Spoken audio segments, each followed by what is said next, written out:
Welcome to another American River College Athletics broadcast brought to you by Stones Radio Networks. Coming to you live from beautiful campus of American River College in Sacramento, California. Today's game is sponsored by United Rentals, Ace Body and Towing, the Lincoln Potters Baseball Club, Grateful Bread, Super Taco, and Taylor Builders. To get you ready for today's matchup, let's send it up to the booth to the legend, Mark the Phantom Lowe, to bring you all of today's action.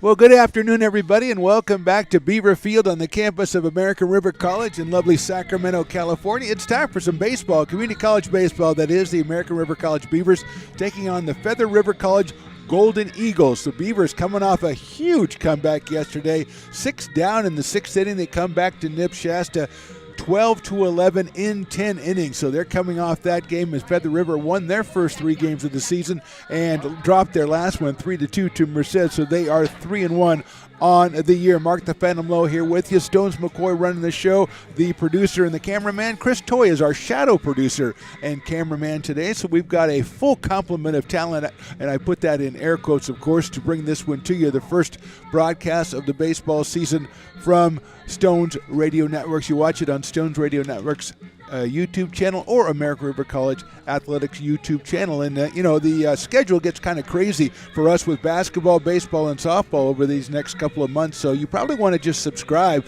to Stones Radio Network's YouTube, American River College Athletics YouTube, and that ensures that you'll never miss a broadcast. The Golden Eagles will come up to the plate. Their first 3 hitters, Andrew Lehman, Colt Kurtzman, and Jared Stevenson. They had 3 wins in a row to open the season against Taft College, and they hit the ball around pretty well, but then they were shut down a little bit by Merced in their last outing, as we mentioned, 3-2. Andrew Lehman coming up 6 for 16 on the year. He has a home run. He has 7 runs batted in. He's out of South Lake Tahoe, just a freshman, the right-hander, against the left-hander Luke Austin.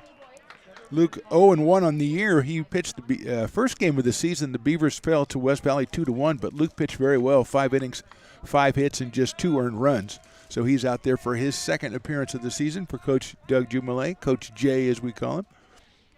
Next one is a fastball, and it's in there for a strike. A momentary break in the clouds right now. Stones McCoy very worried about his cameras. He's got, baggies on top of him and cellophane. He's got Reynolds wrap. He's got everything going on out there. But for right now, we're okay. That's lined out over the shortstop's head into left field. That's Darren Eels at its shortstop. Almost made an excellent catch, but could not bring it down. It's a line drive single for Andrew Lehman, the first hit of the game for the Golden Eagles, and Colt Kurtzman will come to the plate. And Colt, a left-handed hitting third baseman, 7 for 14 on the season, a home run and 4 batted in. Defensively, Marcus Bavada in left. It's Danny Gallego in center, Wyatt Balke in right, Jake Morrell at first. It's Brent Griffiths at second. Darren Eels, as we mentioned, at shorts. Willie Tatum over at third, and Duncan Hansen is behind the plate as Austin goes over to first base to Jake Morrell.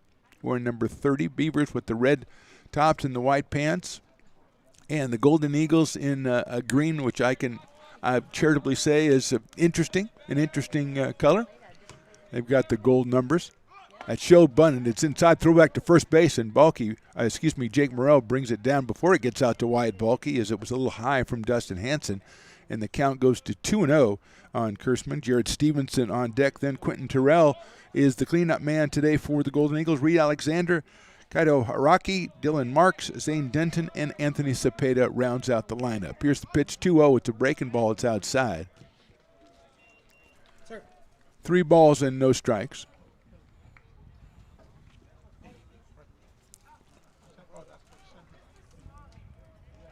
Just getting started here. Again, a little brightness. We had a little overcast coming up to game time, but 2 o'clock rolls around.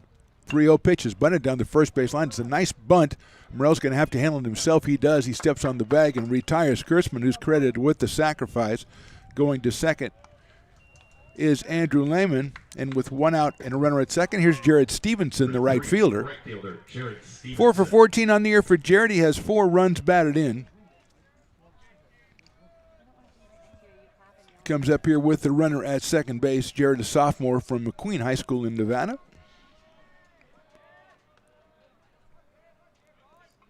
Austin pitch, a nice breaking pitch, off speed in there for a strike on 1. On deck is Quentin Terrell, the designated hitter for the Golden Eagles here today. Golden Eagles stay around to play Sac City, that doubleheader coming up tomorrow. That's it high up in the air, right center field. Moving over is Balky. Makes a dive at it and makes the catch. Tagging at second is the runner Lehman. He'll go to third, but an excellent play in right center field. That is Wyatt Balky on a well-hit ball from Stevenson. And as we said, moving to third is Lehman, but Balky retires Stevenson. 2 outs now, and it brings up Quentin Terrell. 4 for 10 for Quentin.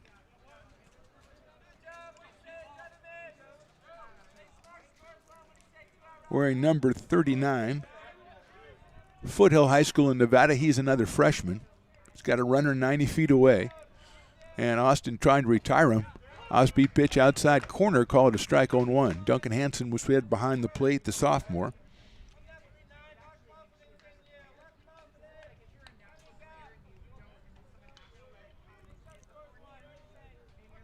0-1 pitch coming up. That one is a little bit outside. Duncan from Del Campo High School behind the plate. Evens the count, 1 ball, 1 strike. Reed Alexander to follow. That's where Stones McCoy went, and they didn't close the school after he left. I figured if you put him out in the world, they'll do anything. Fastball high and outside, 2-1. So they've recovered somehow from Stones McCoy being there, and they're still a reputable institution. So give him credit, or give them credit for rebounding after that blow. That could have brought them to their knees. 2-1 coming up in the dirt. Nice play by Duncan Hansen. 3-1 on Quentin Terrell. 4 for 10 on the year. Beavers back in action tomorrow. They travel up to Reading to take on Shasta College. The Knights will be looking for a little payback for yesterday's Beaver victory. That's Sales outside. So Terrell gets the base on balls. First one issued by Luke Austin. And with first and third, 2 outs, Reed Alexander coming up to the plate. Reed, 3 for 17 on the year. He's a sophomore from Corning. He has a home run and 4 runs batted in. So a little bit of pop. Beavers play him straight away. Balky a little bit shaded over toward right center. Breaking pitch, check swing, and it is, they're going to try, and the base umpire says he did not go. So, I mean, it looked to me like it was a strike anyway. Stone says it was a strike, but he went to Del Campo. So, I mean, it kind of limits me what I can say. If he would have been a reputable institution like Lincoln, that's high for a ball, 2-0. 2 balls and no strikes.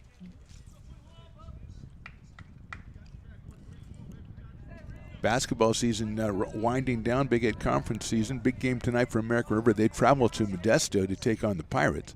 2-0 pitches in there for a strike. Next Tuesday, they're back at Hutchison Gym. Men's game at 5:30, women's at 7:30. As I say, subscribe to the YouTube channel, Stones Radio Network, or American River College Athletics, and you'll know. We'll tell you. We're coming on with it. We got it for you. 2-1 pitch. Swing and a miss. Nice-looking pitch from Luke Austin. Luke is a sophomore from Rosemont in Minnesota. If sometimes the abbreviations for states on these things aren't the perfect, but MN, I think, is Minnesota. Unless it's Nuremberg. No, it's Minnesota. That's grounded out toward Eels. Eels stays down on it. Darren guns it across the diamond and gets him at first base. Good job by the defense of the Beavers, and they hold them scoreless. We go to the bottom of the first. Feather River nothing, and the Beavers coming to bat. Lincoln Potters Baseball. Placer County's best-kept secret is back for another exciting summer at historic McBean Stadium. 33 action-packed home games loaded with fun for the whole family. Local beer, wine, and eats. Fireworks, giveaways, theme nights, kids zone, and more. Come join in the fun and enjoy small-town baseball with Major League Entertainment. Tickets on sale now at LincolnPotters.com. Lincoln Potters Baseball. Come on out and join in the fun.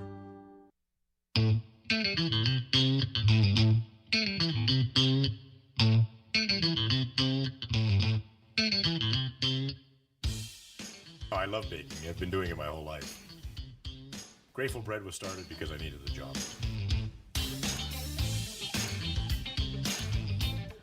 Personally, the most rewarding part is about eating it. It always used to seem like bread was just an afterthought, and which was always kind of disappointing. But now, as not only people, foodies and people eating, they're expecting better quality, and people notice it, they can see it.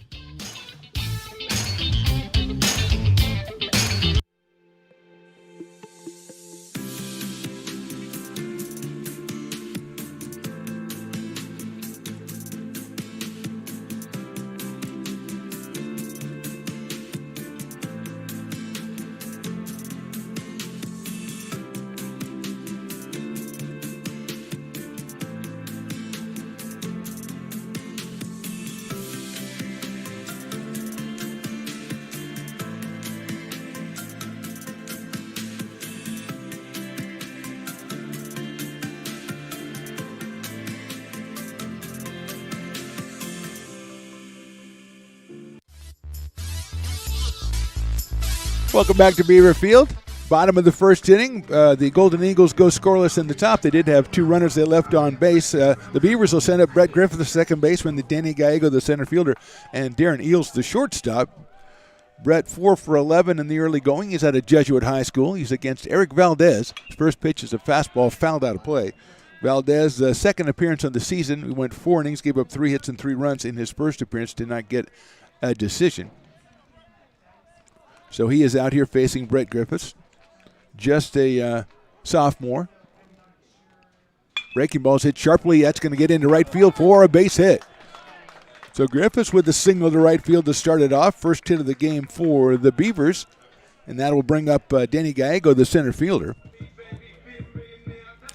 Danny, a freshman out of Bear Creek High School down in Stockton Way. We're number 12 for the Beavers. 2 for 4 so far for Danny with the run batted in.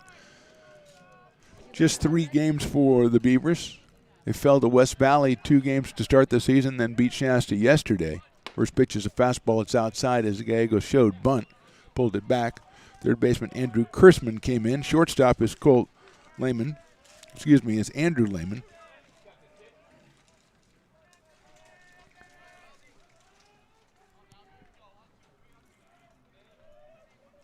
Here's the pitch. Takes it down low for a ball. So Kurtzman is at shortstop. Lehman is at third base. Dylan Marks at second. Reed Alexander over at first. Jared Stevenson in right. Anthony Cepeda in center. Kaito Araki is in left. And Zane Denton behind the plate. Go over to first base and getting back. A head first dive is Brett Griffiths.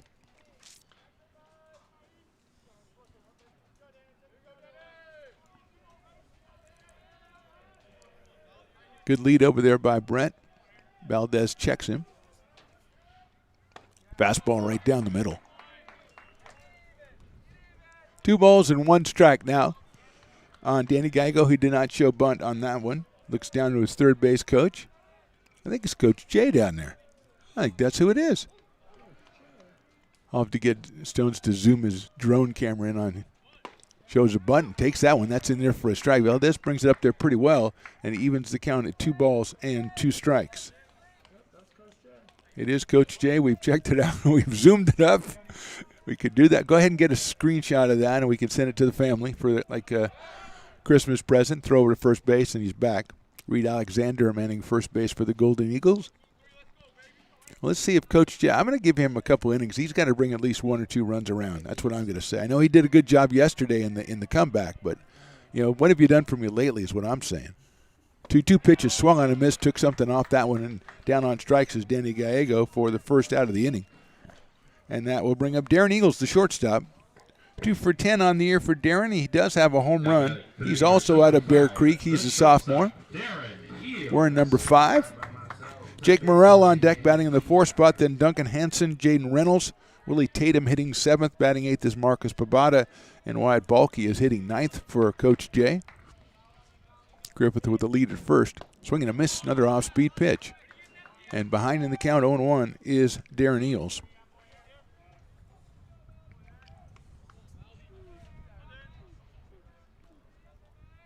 Beavers on the road tomorrow, as we said. They do have a couple of home games next week, Tuesday and Thursday.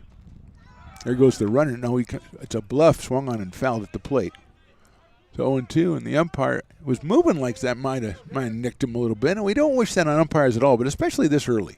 We don't want to get on the bad side of the umpire. Hopefully he'll blame the catcher, and that will benefit us in the future. Got to look for the angles, man. Griffith leading at first base. He singled to open the bottom of the first. A walk and a single in the top of the first for the Golden Eagles, but they were unable to score. Throw over to first base, and Brett seems like he knew that was coming because he had already moved back before the throw came. Andrew Lehman coming in at third base a little bit, but he's back with 2 strikes on the hitter, Darren Eels.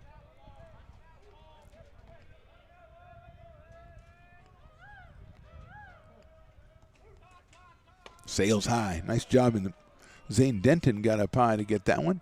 Keeper from getting away.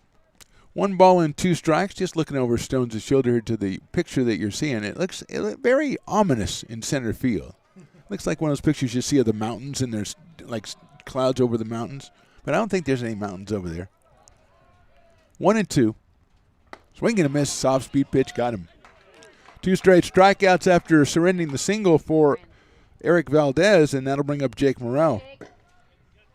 Left-hand hitting first baseman out of Whitney. First baseman Jake Morrell. Jake 1 for 4 on the year. Been on the mound a couple of times already for the Beavers, but he is at first base today. He's followed by Duncan Hansen in the order. A single and 2 strikeouts. Jake takes down low for a ball for the Beavers so far in this bottom of the first inning. Trying to even their record at 2-2 on the young season before heading up to Reading tomorrow to take on the Shasta College Knights. Jake takes high for a ball, 2-0. I don't know that they'd put it on Instant Classics or any ESPN Classics, but, coming back from 11-5 down and winning 12-11 in 10 innings, something to be said for that early in the season, kind of a team-building thing. Come out with the big W. You don't like to play an extra inning games and lose them. Then you go, well, why was I out here? Jake takes high again, ball 3. A couple of fastballs from Valdez, sailing high. Duncan Hansen, who's 5 for 9 on the season so far, is on deck, which I think qualifies him for the hottest hitter for the Beavers so far. And Morrell now 3-0, looks down at Coach Jay, who, kind of a little bit too comfortable down there. That is high, ball 4. Brought it down a little bit. So both teams with singles and walks in the first inning. Golden Eagles had runners at first and third. Beavers at first and second. Here's Duncan Hansen, the catcher, out of Del Campo High School. 545 on the season, 5 for 9. He does have a run batted in. Good hearty crowd out here today. It's a little bit chilly, but we've got a lot of blankets, Usually you like to grade the blankets. I think the winner leader so far is over here on the right field side. Little quilt kind of action. Duncan takes in the dirt. It's blocked by Denton. Runner's going to advance to third as Griffiths. Staying at first is Jake Morrell. So the Beavers now with runners at first and third, and Duncan ahead in the count, 1 ball and no strikes. He's followed by the designated hitter, Jaden Reynolds.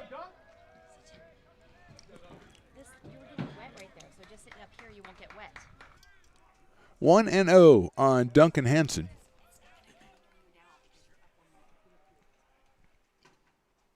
Swung on and missed. Valdez seemingly having a little bit more control with the off-speed pitch than with the fastball so far early in this one. And he evens the count on Duncan Hansen at 1 ball and 1 strike.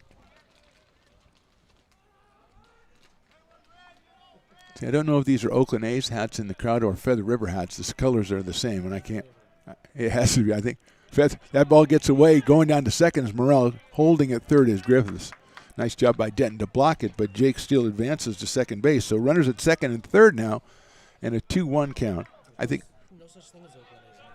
Feather River's thinking they're going to move to Las Vegas too, I guess. There you go.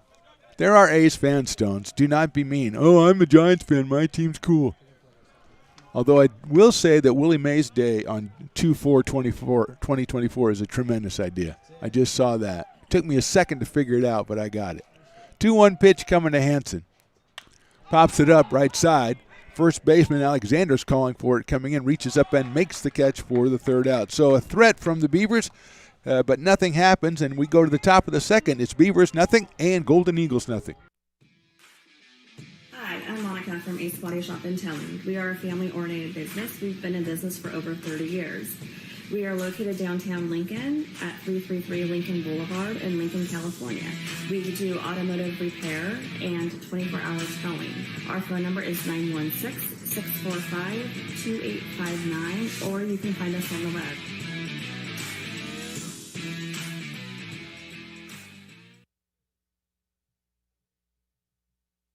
Here at Super Taco, we specialize in authentic Mexican food. One of the reasons we are different from other places is that we make everything from scratch. You get a great value when you come here, large portions and quality food. Our most popular dishes are many different kind of tacos. We have giant burritos, different kinds of enchiladas, and the fajita.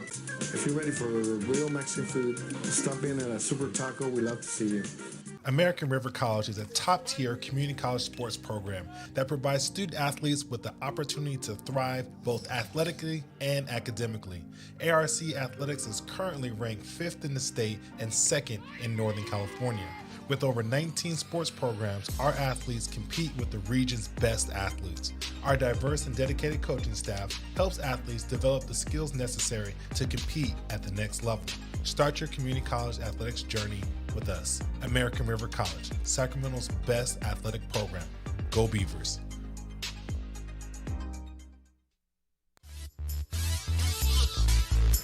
Top of the second inning from Beaver Field. We have we have a score. It's 0-0. No one has actually scored a run yet, but we do have a score. It'll be the first three. It'll be Cato Araki, Dylan Marks, and Zane Denton. The first three for the Golden Eagles. That is 6, 7, 8 in their order. They left 2 on the bases in the top of the first inning, but Reed Alexander grounded out to shortstop. So here's Araki coming to the plate. 3 for 15 so far on the season. Right-handed hitting left fielder. Comes to us from Kyushu Kakin, Japan. And that is not even close, ladies and gentlemen. Not even close to what it really is. That's hit out to center field. Gallego went back, and now he's coming in and reaches up and makes the catch. So fortunately for Danny, it was hit hard enough that it stayed up, and he was able to come in and make the catch. So a pitch and an out for Luke Austin here in the top of the second, and now that'll bring up Dylan Marks, the second baseman, freshman from Sitka, Alaska. According to again, Japan and now Alaska. We're moving closer to actually they're in the United States. You know what I mean, Chris Toy, shadow producer today. There's Jamil Pugh, and he looks a little chilled down there. Usually he looks a little more chilled. Today he looks chilled, and he is setting up. XTG Media is the name of his company, and they do great work.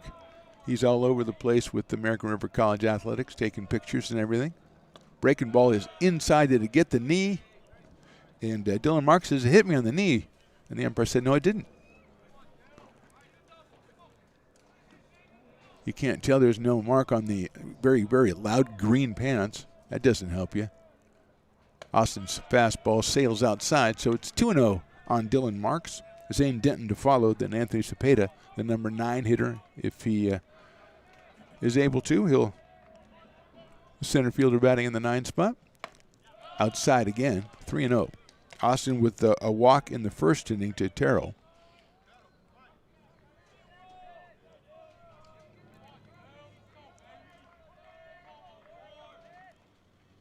That one's outside, so it's a 4-pitch walk to Marks. He's down at first base, and Zane Denton, the catcher, coming to the plate.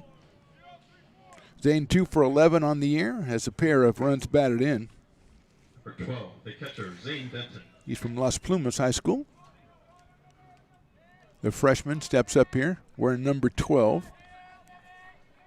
Runner at first and 1 out, top of the second.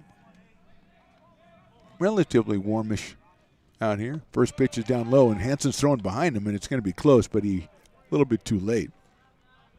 Jake Morrell at first base handling it. Wyatt Balke in right field backing the whole thing up. But it's all for nothing. 1 ball and no strikes.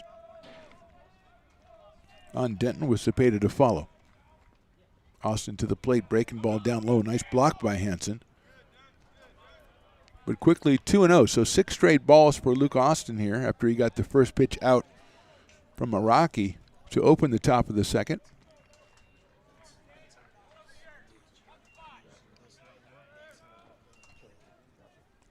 Marks leads at first base against the left-hander Austin. That's inside. They got a guy off first base. The throw down the tag is applied. He got him at first base. Marks just took a step the wrong way, and Hansen picked up on it. Threw down to Jake Morrell, slapped the tag on. That's a big out for Luke Austin and the Beavers. 2 outs, a 3-0 count now on the hitter, Zane Denton. So 7 straight balls, but he's still got an out recorded. And he'll come with a 3-0 to Zane. That is a little bit too high, ball 4. So Anthony Cepeda is the number 9 hitter, is the number 4 hitter in the inning. The center fielder is 5 for 11 with trio, 3 RBIs. Anthony Cepeda. Freshman from McNary High School in Oregon. Left-handed hitter. Top of the order, Andrew Lehman is on deck. So a big break there as Hansen made the fine throw, picked the runner off. That's outside. Nice scoop by Duncan Hansen. So far defensively, he is invaluable to the Beavers. And the umpire says, maybe you can't see the plate. I'm going to go ahead and clean it off, which is helpful. Thank you, Mr. Umpire. 1-0 on Cepeda. Denton, the runner at first base, via the base on balls. The third issued by Austin. That one is looked good, a little bit low, a little bit inside. 2-0. Lehman on deck, lined a base hit to start this game back in the top of the first. That one's right down the middle. Cepeda swung at it as a practice swing, but just looked like a very late swing. 1-2.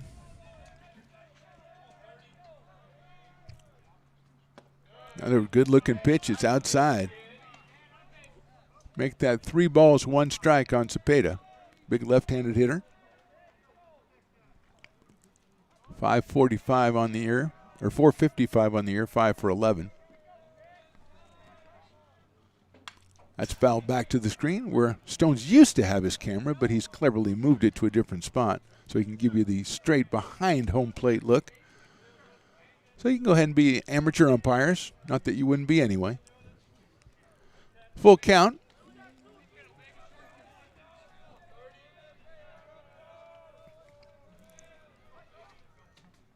Check swing did not go, and the breaking ball's outside. So third straight base on ball. Beavers have the Golden Eagles have a couple on base, and here's Andrew Lehman, who was 7 for 17 on the season after a line drive single back in the first inning. Comes out of South Lake Tahoe, just a freshman, wearing number 5, playing at shortstop.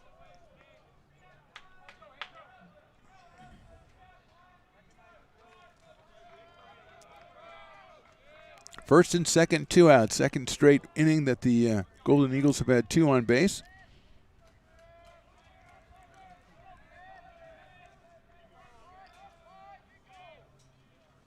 Fastball in the dirt. Nice block by Duncan Hansen. 1 ball and no strikes. Colt Kurtzman, the third baseman, on deck for Feather River, trying to get their 4th win of the young season. They won the first 3 games. Swept a 3-game series at Taft College, then lost to Merced 3-2 in their previous game. They'll be playing Sac City 2 games tomorrow. Lehman takes in there for a call strike.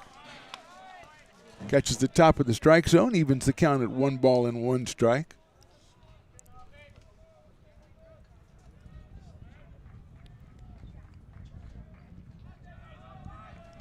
Austin checks the sign with Hansen, checks the runner at second base.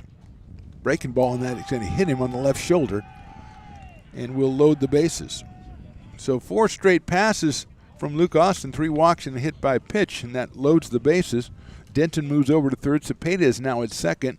At first it's Lehman. Here's Colt Kurtzman, who sacrificed his first time, and there's going to be a little bit of a meeting at the mound for the Beavers.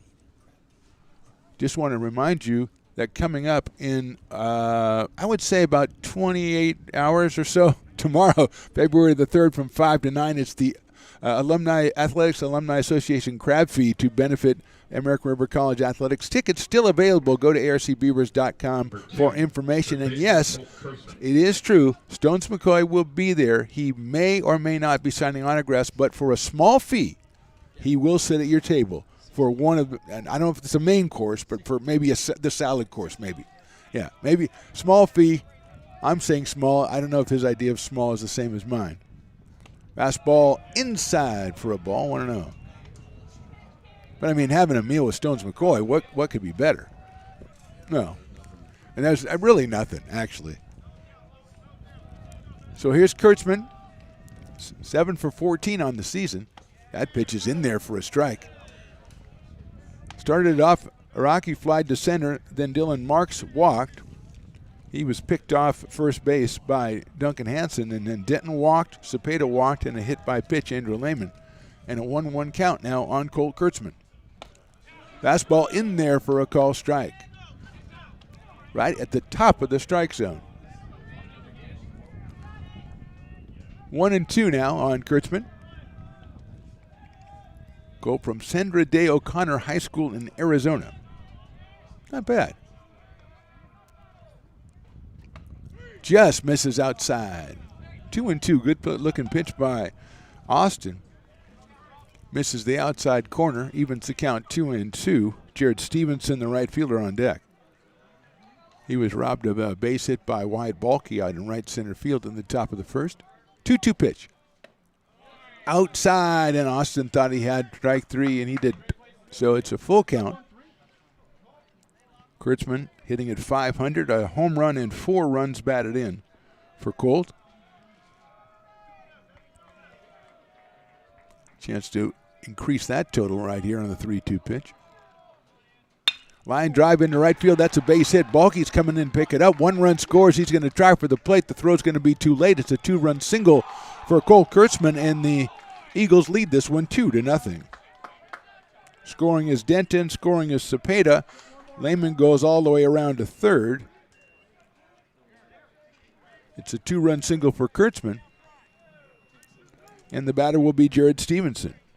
Hit sharply to the left second baseman Griffiths. Nothing he could do. Got out to Balky, but with the grass being a little bit wet, it didn't really get out to Wyatt very quickly, so his throw was a little bit too late to try to get Cepeda at the plate. So now first and third, and here's Stevenson. He's going to take a fastball in there for a strike. He had a line drive to right center. His first time up, a diving catch by Wyatt Balky. 2 runs in on 1 hit here in the second inning for the Eagles. That one almost chased it, but let it go. It's outside. 1-1 on Stevenson. Quentin Terrell is on deck.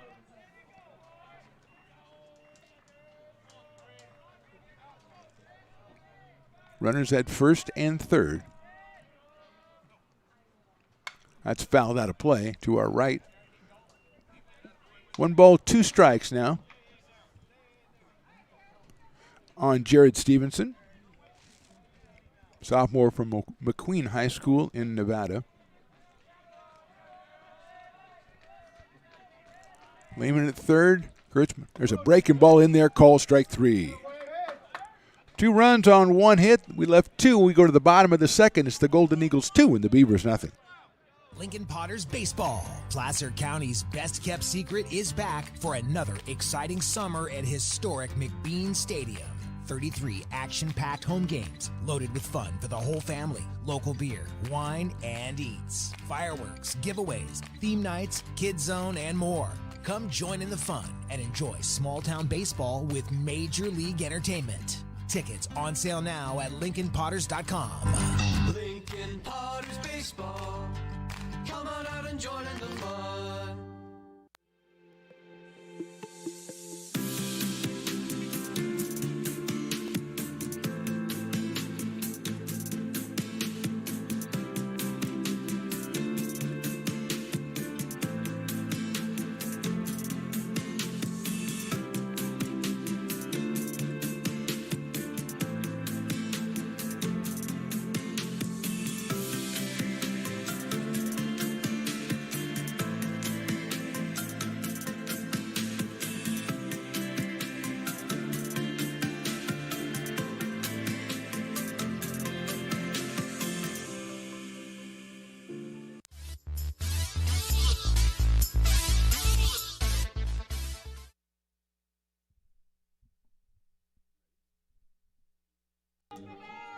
Hello.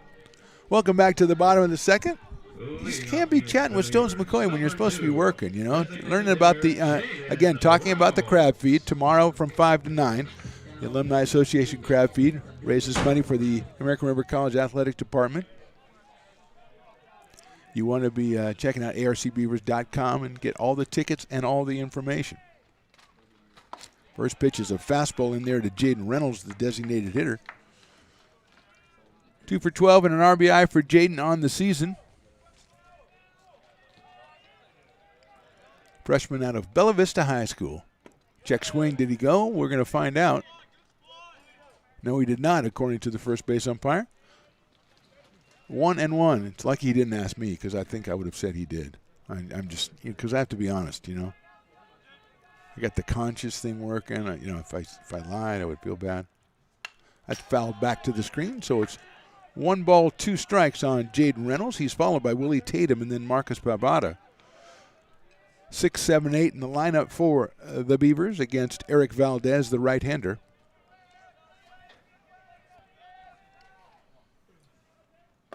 That's outside and low for a ball. Valdez from DeMonte Ranch High School. He's a sophomore. DeMonte Ranch in Nevada. 2 balls, 2 strikes starting out the bottom of the second. 2-0 lead for the Eagles. That's a nice-looking pitch off speed and caught him looking for the 3rd strikeout already for Eric Valdez. And that'll bring up Willie Tatum. Willie Tatum 2 for 10 with a pair of runs batted in.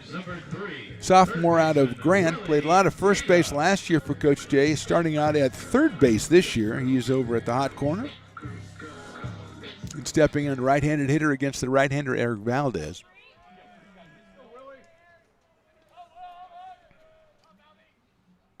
That's in there as well, an off-speed pitch. 0-1 on Willie Tatum. We're in number 3.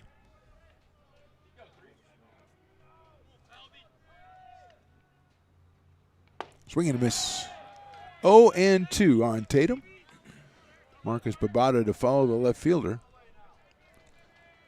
Brett Griffiths opened up the bottom of the first with a single, but since then, 3 strikeouts and a pop-out for the Beavers. Fastball misses outside and high. 1-2.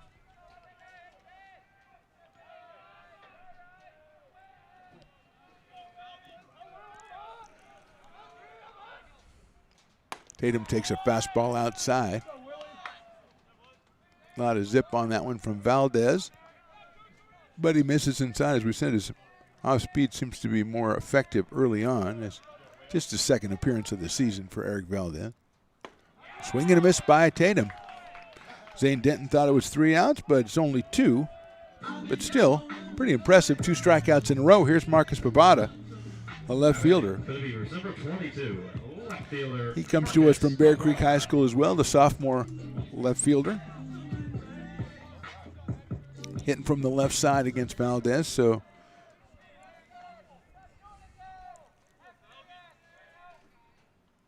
swing and a miss. That fastball got in there for a strike.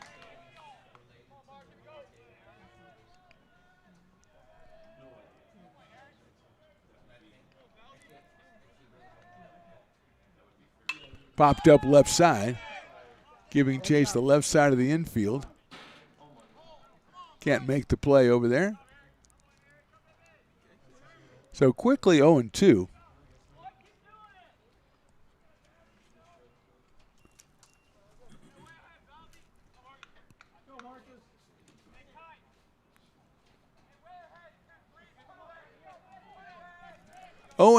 On Marcus Babada.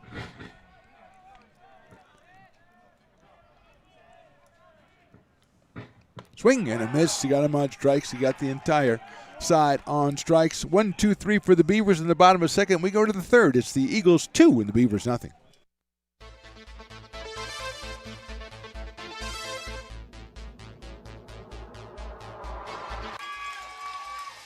Pass flung on and missed. He got him on strikes at 86, the off-speeder. Bruno strikes out the side. Potters get the win 8-5. Sanchez 1 on 4. She gets it back, trying to get it back to Gallegos. What a spin move Her shot is blocked. She has it controlled, puts in the goal. Witt trying to set it. She sets it over for Marley Harrison, pokes it over. Short set for Barrios, and her slam goes out of play. He's going to look that way. Now he's going to duck down the middle. He's got a guy wide open at the 18 kid, and that's Robert Freeman. And Robert's trying to make a couple of moves. He comes back to the 15, comes down to the 10. He gets a block to the 5. Funny, but I wanted to ask you about that because I remember you doing that show, and you kind of. Go ahead. That's our new show. Really nice. Yeah, Beneath One Fern is what we call the show. Yeah, Between a Flower? Yes. Well, we're working on workshopping the title. Yes. Ooh. Well, you may not see that $10 again, my friend. That woman does not like to fork over the cash. I heard him say he'd pay you next Tuesday. So, That's right. I didn't bring pad and paper, so I don't know what to tell you what's going to happen when I come back. First of all, I got to take notes. We may end up in one, especially on this episode of the Stones and Toys Show. Oh, snap.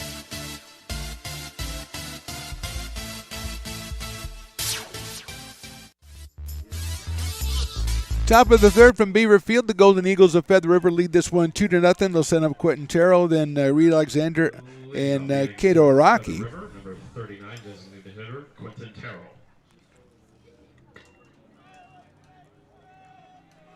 So Terrell walked his first time up. Takes that one on the outside corner for a strike. 4 for 10 for Quentin on the season so far. Out of Foothill High School in Nevada, just a freshman. Breaking ball is fouled at the plate. So it's 0-2, Alexandra and Araki to follow here in the top of the third. Eagles scored twice in the top of the second to take a 2-0 lead. Valdez with 3 strikeouts put down the Beavers in the second inning. 0-2 coming up to Terrell.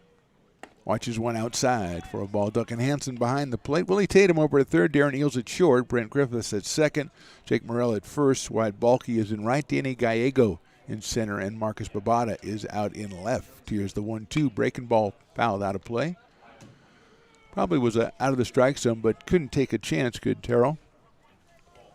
It had the bend on it. Stays at 1-2. That's fouled away again. Sun still out right here over the field. We've got a lot of clouds surrounding us, but the sun staying over our field here, Beaver Field. Tomorrow we are over a little bit further east. I think that's what that is, at the softball field with a doubleheader. That's lined down the right field line. It is a foul ball out of the reach of Jake Morrell. So we're over there at noon and 2 for a doubleheader between American River College softball and Butte College. The Roadrunners are in town for a doubleheader. Will be available on all the usual YouTube channels. Subscribe and never miss a game. Next pitch coming up. It's in the dirt. 2-2 now on Terrell. Right-hand hitter, got the bat kind of parallel to the ground there behind the right ear. Line drive. Babada's on the move. He's not going to get there. It bounces ahead in front of him for a base hit. Returns it into Darren Eels, but it's a solid single for Terrell to open up the third inning. Third hit of the game for the Golden Eagles. It brings up Reed Alexander, who grounded out to shortstop his first time up back in the first inning. Reed 3 for 18 on the season. Does have a home run and 4 runs batted in. Sophomore from Corning High. Number 21, first baseman Reed Alexander. Another right-hander against the left-hander Luke Austin. Kato Araki to follow. Short lead at first. He shows bunt, bunts it right back to the pitcher. Coming out quickly and bobbling it and then throwing to first and getting by a step is Luke Austin. Stayed with it. He bobbled it, but the ball stayed in the air, so he grabbed it. Terrell moves down to second. It's a sacrifice for Reed Alexander. He moves the runner into scoring position. One out, and Kato Araki comes to the plate. Flied to center his first time up on the first pitch he saw back in to lead off the top of the second. He's got a runner out in scoring position now. And that is Quentin Terrell.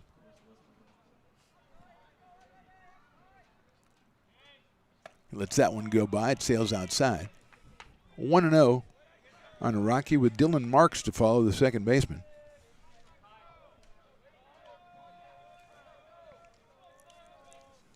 Two to nothing, top of the third. That one's high.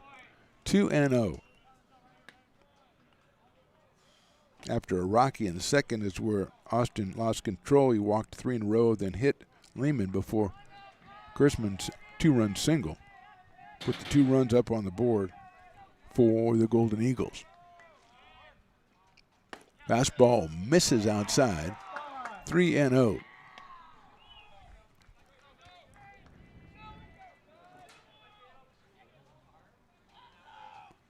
Kyushu, Japan for Kato Araki. 3-0 pitch in the dirt, ball 4. Fifth walk issued by Austin in addition to a hit batter, and going to first base, Araki. First and second now with 1 out, Dylan Marks, who walked his first time up. The second baseman out of Sitka, Alaska. Slightly open stance from the right side against the left-hander Austin. Beavers looking for a double play ball here to get out of this top of the third. First pitch is inside, though, and Duncan Hansen, another excellent save to keep the runners at first and second and keep the force in place. 1-0 on Marks. He's followed by Zane Denton, the catcher. A little bit of a wind blowing out. That one just misses high and outside. 2-0.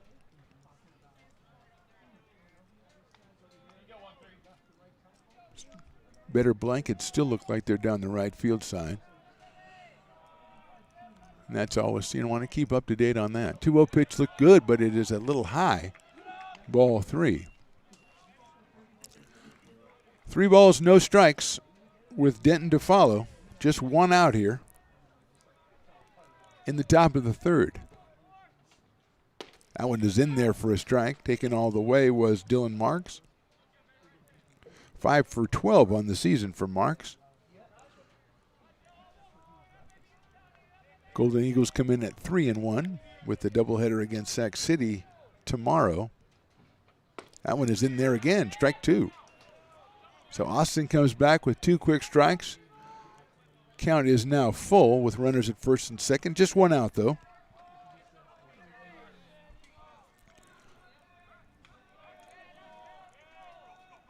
The runners are going. The ball's popped up on the right field line. It's probably going to get out of play. Morrell giving chase. And he makes the catch behind the dugout, out of sight of me, so I can't really tell, but I did watch the umpire give the very vigorous out call. So good play by Jake Morrell at first base. Big out right there for the Beavers, and with 2 outs and 2 on, Zane Denton. So runners were going, even though only 1 out. They had to hurry to get back at first base. That was Araki over there. Denton walked and scored back in the second inning. Breaking ball, nice looking pitch from Austin. It's in there for a call strike, 0-1.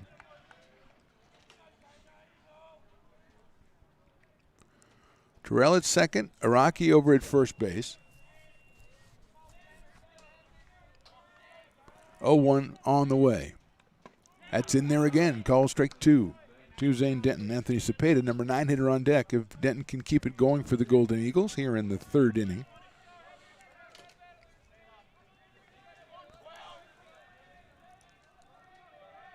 Beavers pretty much straight away in the outfield, deep in left field. 0-2 pitch sails high.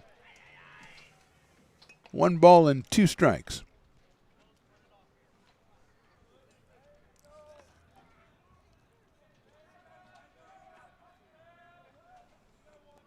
Denton out of Las Plumas High School. Freshman, check swing. He went around, call strike 3. Good job by Luke Austin to get out of a little difficulty there in the top of the third. No runs, 1 hit. They left 2 in the bottom. We go to the bottom of the third. Eagles lead at 2-0. Here at Super Taco, we specialize in authentic Mexican food. One of the reasons we are different from other places is that we make everything from scratch. You get a great value when you come here, large portions and quality food. Our most popular dishes are many different kind of tacos. We have giant burritos, different kinds of enchiladas, and the fajita. If you're ready for real Mexican food, stop in at a Super Taco. We'd love to see you. Lincoln Potters Baseball. Placer County's best kept secret is back for another exciting summer at historic McBean Stadium. 33 action-packed home games loaded with fun for the whole family, local beer, wine, and eats, fireworks, giveaways, theme nights, kids zone, and more. Come join in the fun and enjoy small-town baseball with Major League Entertainment. Tickets on sale now at LincolnPotters.com. Lincoln Potters Baseball. Come on out and join in the fun. Hi, I'm Monica from Ace Body Shop in Telling. We are a family-oriented business. We've been in business for over 30 years. We are located downtown Lincoln at 333 Lincoln Boulevard in Lincoln, California. We do automotive repair and 24-hour towing. Our phone number is 916-645-2859, or you can find us on the web.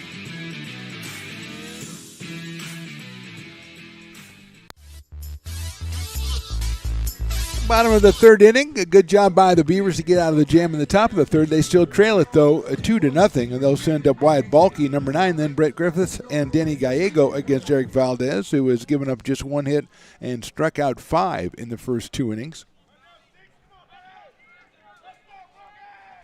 From the windup, the right-hander delivers check swing, and it is called strike, a swing. Called a swing by the first base umpire. So it is 0-1 on Wyatt Balky, 2 for 9 on the season for Wyatt. Swinging and a miss at that one. 0-2, Wyatt, a sophomore from Wood Creek High School in Roseville. Down quickly 0-2 as Valdez has struck out 3 straight. Swinging and a miss at a high fastball. 1 out here in the third, and Brett Griffith, who has the only hit. Brett has a single to right field back in the first inning, leading off the bottom of the first for the Beavers. He's now 5 for 12 on the season with 3 runs batted in. Sophomore out of Jesuit High School, playing at second base today. So it's Chris Toy now has an alma mater in the game. Our shadow producer. Now he stepped up to real producer and cameraman in this one. He's from Jesuit High. I would say what my high school is, but they closed it. In there for a strike. They kind of figured after I matriculated there, you know, we can't do any, I don't know if we can't do any better or we can't do any worse. So they just went, you know, let's just make it a library or something. Which is a tremendous idea. That's hit high up in the air down the left field line, giving chase as a Rocky in left field. And he is not going to catch up to the foul ball, so it's a strike on Griffiths. And he'll make the long trek back and see if he can get himself back on base. The Beavers have had 2 base runners. He singled, and also Jake Morrell walked back in that first inning. But Hanson popped out to end that threat. The Beavers trailing 2-0. We are in the bottom of the third here from Beaver Field, which is now a little bit darker than it was before. That's it sharply to the right of shortstop. Picked up by Lehman. He's going to gun it across the diamond, and it was not in time. Nice play, though, by Andrew Lehman, the shortstop. But Brett Griffiths legs it out for his second hit of the game, second hit for the Beavers. And here is Danny Gallego, who struck out his first time up. Grossman got it, went in front of it, trying to cut it off like you're supposed to do at third base. Couldn't get it. Going deep into the hole was Lehman. Made a strong throw. Scooped out at first base by Alexander, but Griffiths running strongly, beat it out. He's over there with 1 out now, and here is Gallego. Danny takes a fastball in there for a strike. Freshman out of Bear Creek High School, wearing number 12, looks down at Coach Jay. Coach trying to manufacture a couple of runs here as his Beavers trail at 2-0.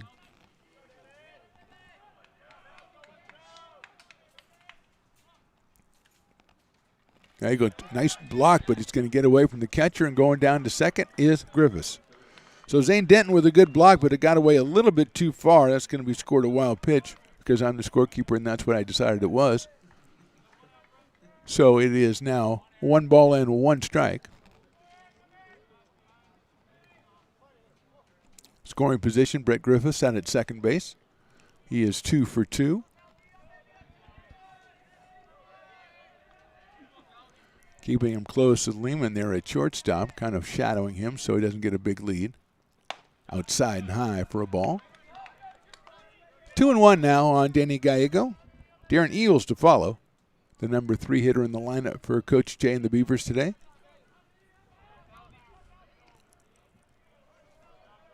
Anthony Cepeda in center field is shaded to right center.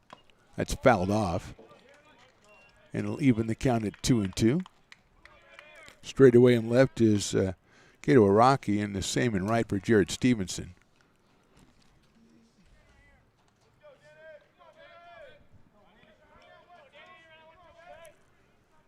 Two and two.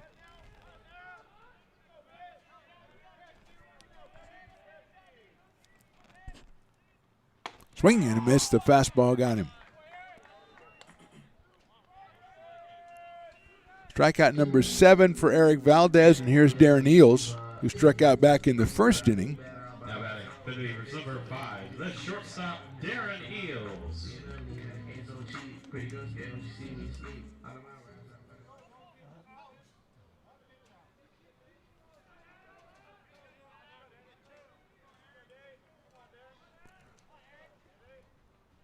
That is in there, off-speed pitch. Valdez came in 7 strikeouts and 2 walks over 4 innings pitched. And he has 7 strikeouts in this game through 2 2/3 innings. Heading the count 0-1 to Darren Eels. Griffiths out at second base. Eels takes a fastball, misses. 1-1.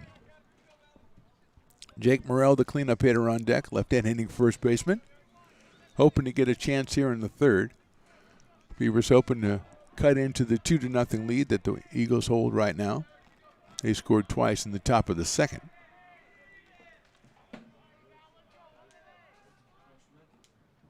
Fastball is on the outside corner, call strike 2.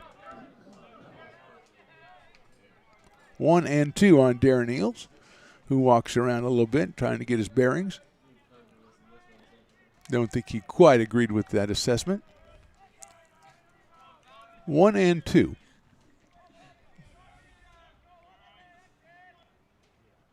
Inside.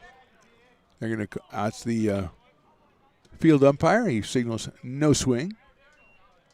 Doesn't really have a great angle there, straight behind the pitcher's mound, but he does the best he could. 2 balls and 2 strikes. Coming up to Darren Eels.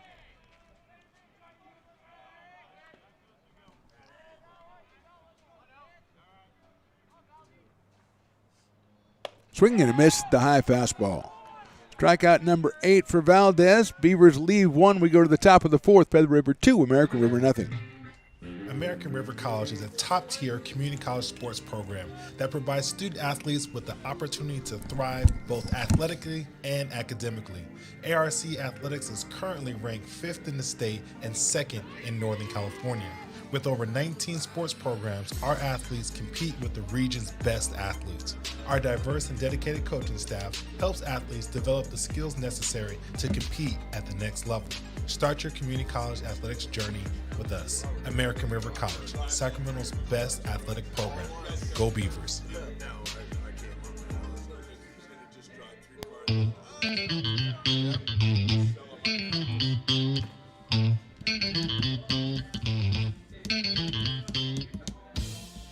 I love baking. I've been doing it my whole life. Grateful Bread was started because I needed the job.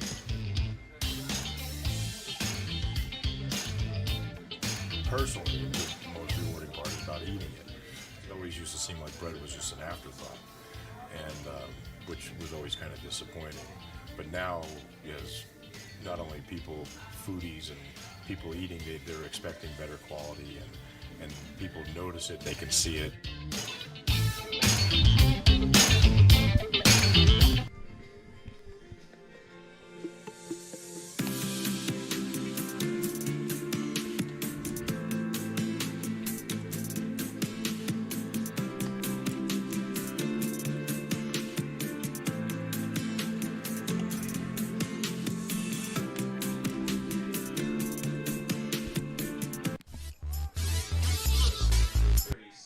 Top of the fourth, bottom of the order for the Golden Eagles. It'll be Anthony Cepeda, then Andrew Lehman, and Colt Kurtzman coming up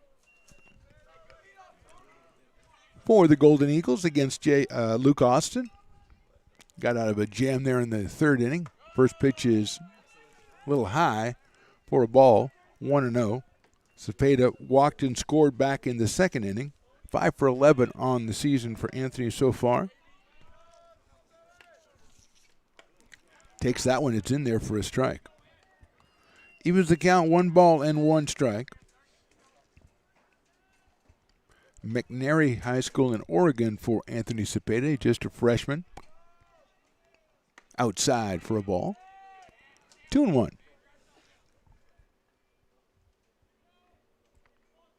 Two balls, 1 strike, top of the fourth.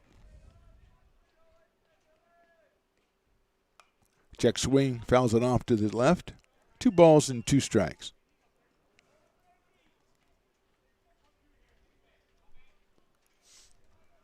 Andrew Lehman on deck, then Cole Kurtzman. 9-1-2 for the Golden Eagles. Kurtzman with the big hit so far today, a 2-run single back in the second inning. 2-2 coming up.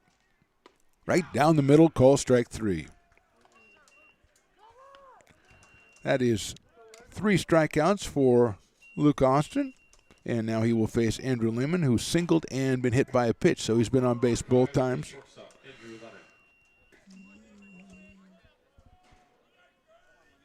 Freshman from South Lake Tahoe, wearing number 5. 7 for 17 on the season, a home run and 7 runs batted in. Takes the first pitch in there for a strike. Austin dialed in on that one. And he is ahead in the count, no balls and 1 strike.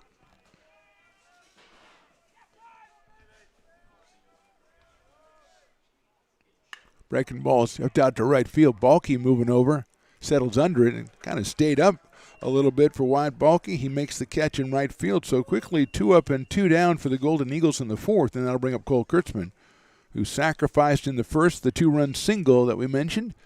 In the second, pumps his total up to 6 runs batted in for the season. He is 8 for 15 on the year. Colt is a freshman from Sandra Day O'Connor High School in Arizona. Left-hander against left-hander, shows bunt, and then that pitch is high. 1-0. 1 ball, no strikes, 2 outs, 4th inning. From Beaver Field on the campus of American River College, alternating between sunshine and overcast. That one looks good. It's in there for a strike. Evens it up, 1 ball and 1 strike. Jared Stevenson to follow if Kurtzman can start something for the Golden Eagles here. 1-1 pitch coming up. That's in there, call strike 2. 1-2. Kurtzman, left-hand hitter, wearing number 2 for the Golden Eagles. 1-2 pitches, reach out and popped out short, takes a nice shot for Eels. Darren guns it across the diamond and gets him by a half a step at first base. Good inning for Luke Austin. 1-2-3, we go to the bottom of the fourth. Eagles lead it 2-0.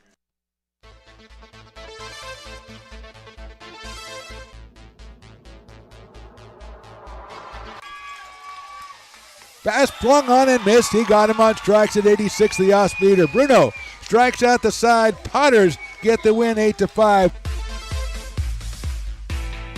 Sanchez 1-on-4. She gets it back, trying to get it back to Gallegos. What a spin move. Her shot is blocked. She has it controlled, puts in the goal. Witt trying to set it. She sets it over for Molly Harrison, pokes it over. Short set for Barrios, and her slam goes out of play. He's going to look that way. Now he's going to duck down the middle. He's got a guy wide open at the 18 kid. That's Robert Freeman. And Robert's trying to make a couple of moves. He comes back to the 15, comes down to the 10. He gets a block to the 5. Funny, but I wanted to ask you about that because I remember you doing that show, and you kind of. Go ahead. That's our new show. Really nice. Yeah, Beneath One Fern is what we call the show. Yeah, Between a Flower. Yes. Well, we're working on we're workshopping the title. Yes. Ooh. You may not see that $10 again, my friend. That woman does not like to fork over the cash. I heard him say he'd pay you next Tuesday. So That's right. I didn't bring pad and paper, so I don't know what to tell you what's going to happen when I come back. First of all, I got to take notes. We may end up in one, especially on this episode of the Stones and Toys Show. Oh, snap.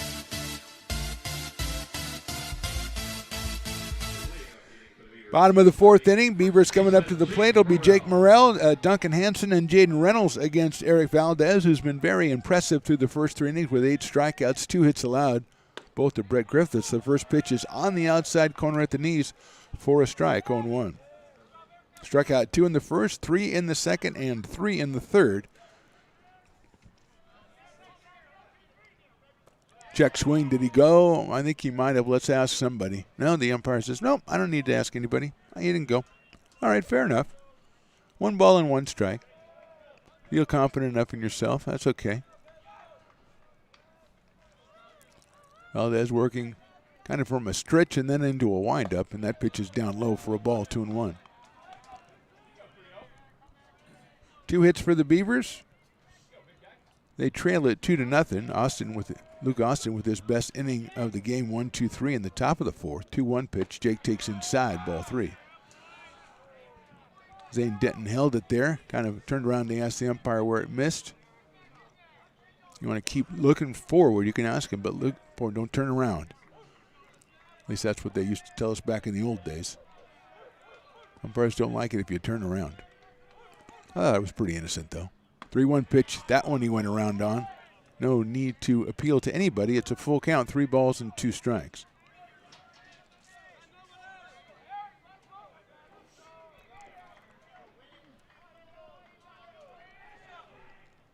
Three-two pitch. Takes it, calls strike 3, and Jake did not think so. He'd already thrown his bat off, thought it was down low, but it's a strikeout. 4th straight strikeout for Valdez. 9th of the game, and brings up Duncan Hansen, who popped out to first his first time up. As the sunlight comes back over Beaver Field, I guess that's kind of, validating the umpire's call. The sun comes out right after you call strike, it probably was a strike. That's not scientific, but it's what I believe. Hansen shows bunt, he bunts it, and unfortunately it hit him while he was still in the batter's box, and so it will be a foul ball. Also, it was a perfect bunt, other than that little factor that it was foul. 0-1 on Duncan Hansen. Catcher out of Del Campo High School. He's a sophomore. A lot of time behind the plate last year for the Beavers, especially later in the season. Valdez delivers 0-1. Duncan takes in the dirt and then in on the backstop, so that's going to be called a ball. Evens it up at 1-1. Jaden Reynolds runs it down. 1-1 on Hansen as the Beavers looking to mount a charge here against Eric Valdez. Hansen takes that one. I thought it was right down the middle, but it's called a ball. Obviously not a homer, because I thought that was right down the middle. But, again, I'm an older gentleman. 2-1 pitch. That one's popped up over and above our head. I think the way you look at it, if somebody hits a fly ball deep to center field, it's going to go into the nothingness out there because it's just a vacuum out into center field. I think it's a rainbow, or else I don't know. I had some weird stuff for breakfast today, but I think that's a double rainbow, according to Chris Doyle, who sees them all the time. That one is high.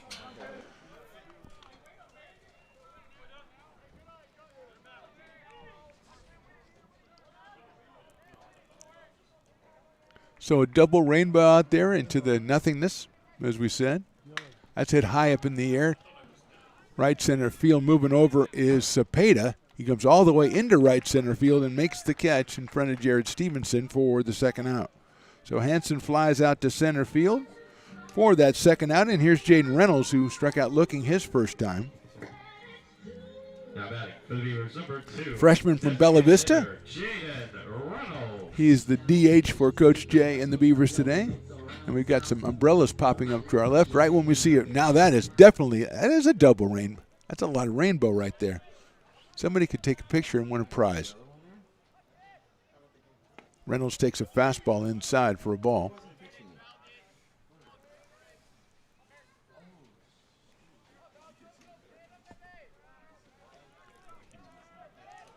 One and oh. That's fouled off. I never tell our cameramen what to do, but I would just go and toggle around and find the rainbow. Yeah, there you go. That is just awesome.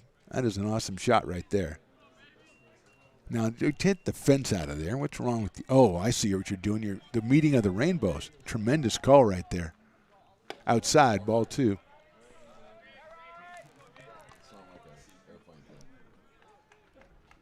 That's some crazy stuff right there.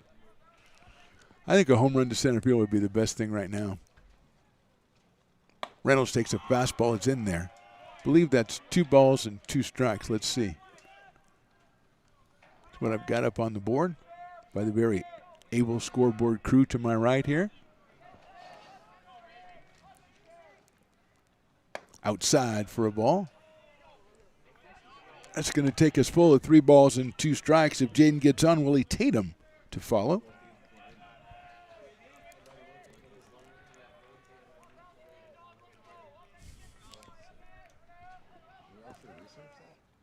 That one is in there. Call strike 3. Second call, 3rd strike of the inning. 1, 2, 3 for Valdez. We go to the top of the 5th. Golden Eagles 2, Beavers nothing.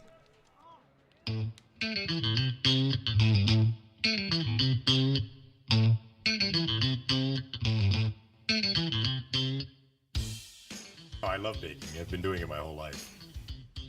Grateful Bread was started because I needed the job.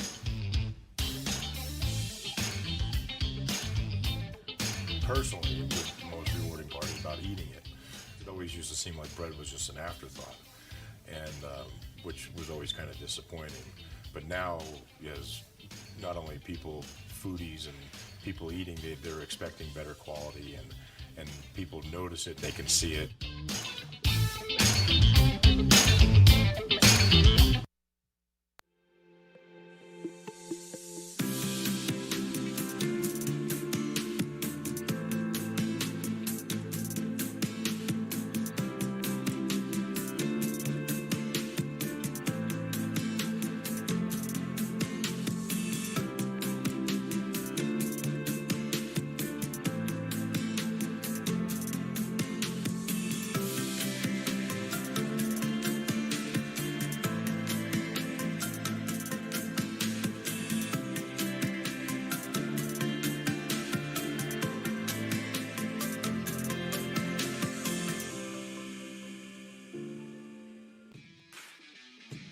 I'm Monica from Ace Body Shop in Telling. We are a family-oriented business. We've been in business for over 30 years. We are located downtown Lincoln at 333 Lincoln Boulevard in Lincoln, California. We do automotive repair and 24-hour towing. Our phone number is 916-645-2859, or you can find us on the web.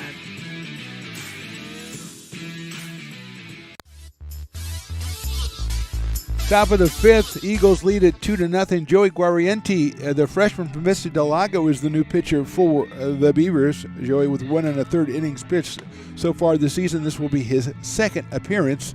Jake Austin went 4 innings, gave up 3 hits, 2 runs, walked 7, and struck out 3. And he had his best inning in the 4th. He went 1, 2, 3. Eagles on the 9, 1, and 2 hitters, which means it's number 3 hitter, Jared Stevenson, the first hitter against Joey Guarienti. The right-hander against the right-hander Stevenson, Quentin Terrell, and Reed Alexander to follow. Guarienti pitching from the stretch. The right-hander delivers his first outside for a ball, 1-0.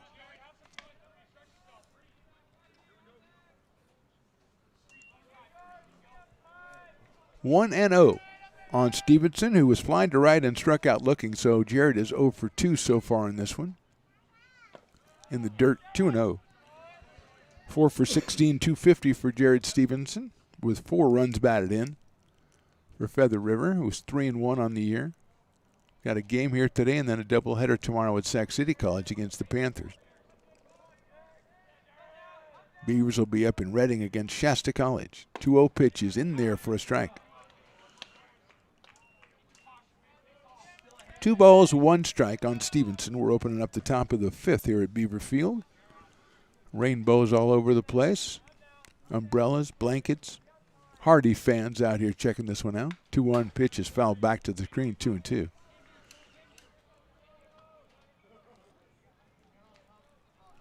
Stones McCoy back in his usual spot behind the cameras after he had to go out and take care of all of our cars because they were all going to get ticketed by the establishment, man. They were out there, man, the establishment. But we had Stones on our side. 2-2 pitch. Outside. Sweeping breaking ball 3-2 on Jared Stevenson. Reminder, tomorrow, February 3rd, 5 to 9, is the Alumni Association Crab Feed. Go to arcbeavers.com for tickets and for information, and you will have a very good time. I can just say that. 3-2 pitch. It is outside, ball 4. Stevenson gets the base on balls, and here's Quentin Terrell, who has singled and walked, so he is 1 for 1 in this one, 5 for 11 on the season. Freshman out of Foothill High in Nevada, wearing number 39 for the Golden Eagles.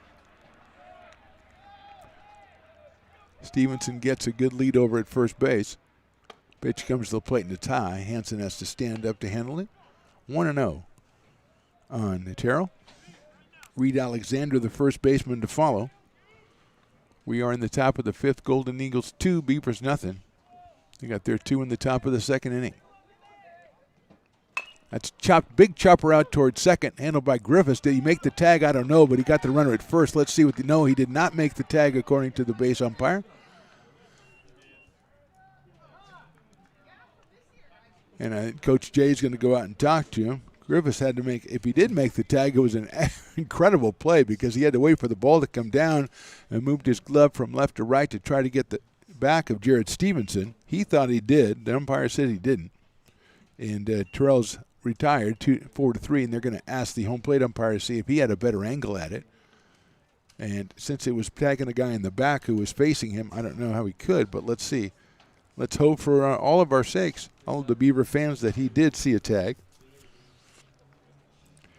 Reed Alexander will be our next hitter, and they're going to be, no, they're not going to overturn the call already made on the field. I think the base umpire came in and said, hey, I'm really sure that he didn't tag him, but can I talk to you and make it look like I'm talking to you and you're going to nod your head and then, okay, safe. All right, good deal. Alexander grounded to shortstop and sacrifice, so Reed is 0 for 1 in this one. Kato Araki is on deck for the Golden Eagles. Stevenson out at second base. Nice looking breaking ball in there for a strike. 0-1 on Reed Alexander. Comes to us from Corning High School, a sophomore for Feather River.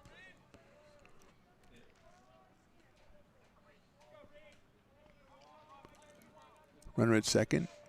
Dances off. Pitch is fouled off. So quickly 0-2 on Reed Alexander. From our new pitcher, Joey Guarienti. Freshman from Vista Del Lago. I think they're the Eagles as well. So he's pitching, Eagles pitching against the Golden Eagles. 0-2 pitch. Almost got him to go. Alexander held back. It's 1-2.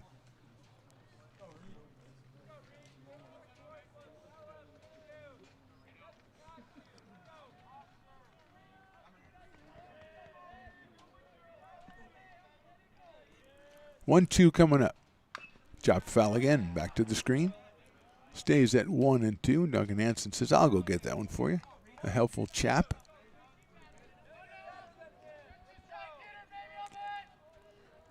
Kato Araki to follow. Then Dylan Marks for the Golden Eagles. They lead it 2-0. Stevenson out at second base. 1-2 pitch. Fouled off again. Over to the right side. So it stays 1-2 on Alexander. 3 hits in the game for the Golden Eagles, 2 hits in the game for the Beavers, both by Brett Griffith. Second baseman, leadoff hitter.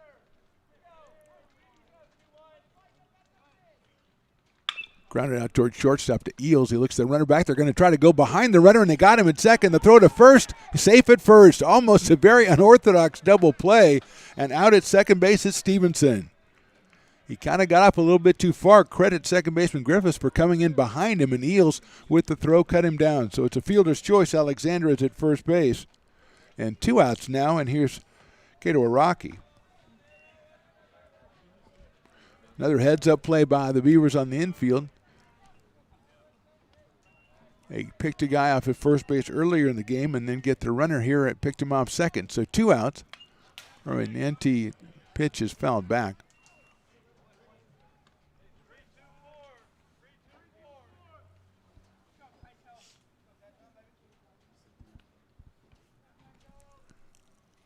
Oh and 1 now on Gator Rocky, who's flied to center and walked.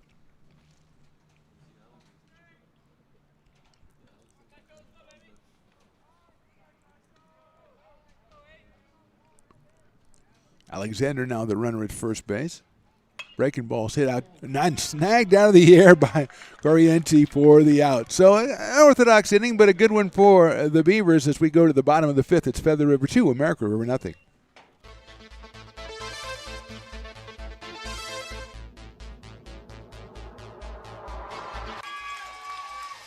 Pass flung on and missed. He got him on strikes at 86, the off-speeder. Bruno strikes out the side. Potters get the win 8-5.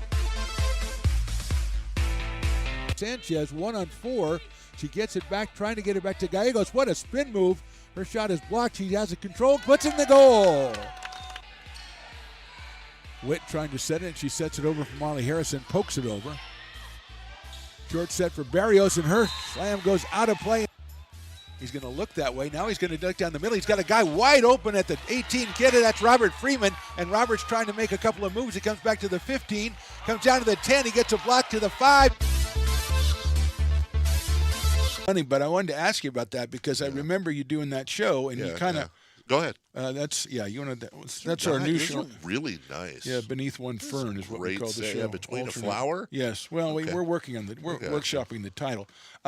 Yes. Ooh. Well, you may not see that $10 again, my friend. That woman does not like to fork over the cash.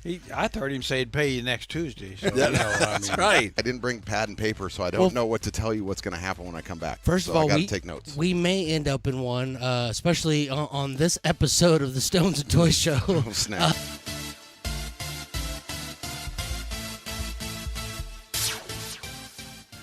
Eric Valdez out for the bottom of the 5th inning. He has 10 strikeouts so far in this game through 4 innings. And Stones McGuire is very angry with me right now as I missed a cue, or I don't know. He makes up new cues every week, and he doesn't. We have staff meetings, and he never tells me these things. Of course, I never go to him. So that's probably the problem. But anyway, it's definitely my fault. Willie Tatum will start us off. Marcus Pabata to follow, and then Wyatt Balky against Eric Valdez, who's given up, as we said, 2 hits, and he's struck out 10 so far. Third baseman Willie Tatum. Had 7 strikeouts through 4 innings coming in here off his first appearance of the season against Taft College. That is inside for a ball. 1-0. Griffiths has the 2 hits, a walk to Jake Morrell, the 3.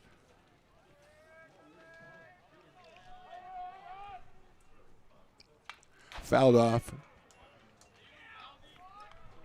1 ball and 1 strike. Willie out of Grant High School, a sophomore. Played mostly first base last year. He's at third today.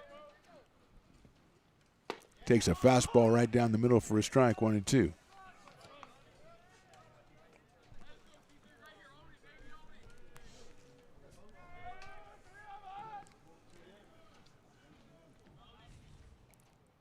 Swing and a miss at a ball in the dirt, picked up and tagged out by Denton. So a strikeout number 11 for Valdez. Brings up Marcus Pabata, who struck out back in the 2nd inning, the left-hand hitting left fielder. 2 for 12 on the season with a run batted in. Marcus out of Bear Creek High School, home to a few of the Beavers.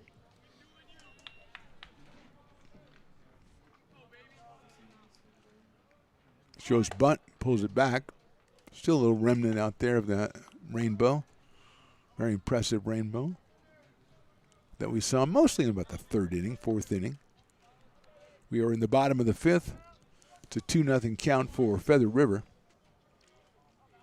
Arbata shows bunt again and takes it high. 2-0. Zane Denton says something to his pitcher, Valdez. Colt Kurzman, the third baseman, moving in on Babana. Reed Alexander is over at first. He kind of stayed back. 2-0 pitch is right down the middle for a strike, 2-1. Good outing for Luke Austin for the Beavers today. He did 6 walks and a hit batter, struck out 3, but gave up only 3 hits. That is down low for a ball.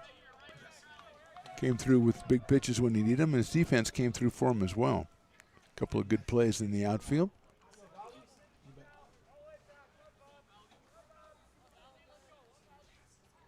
That is ball 4. Babana gets the base on balls. 4th base runner for the Beavers here in this one. Marcus goes down to first, and Wyatt Balke, who struck out back in the 3rd, coming to the plate. Right-handed.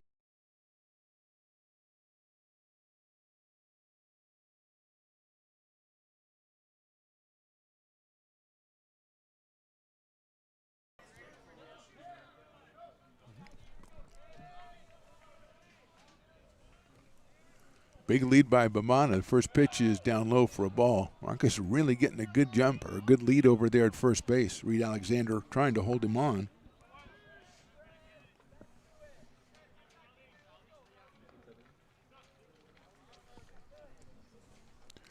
Zane Denton is going to go out and talk to his pitcher.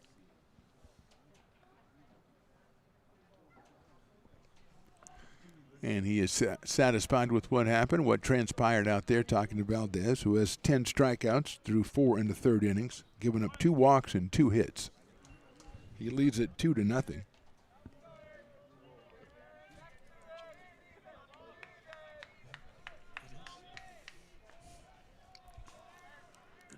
Good lead by Babata again. Fastball misses for a ball. 2-0 now. Brett Griffiths to follow. He's got 2 singles in this one, the only 2 hits. Valdez looks over at first base, but Babana, good lead over there. Goes to the plate. That's high, ball 3. Little got a left-hander, it looks like, out in the bullpen for the Golden Eagles. As Valdez, with as many strikeouts as he has, got a lot of pitches under his belt, and this is only the 2nd outing of the season, so you don't want to extend it too much. That one is in there for a strike, 3-1.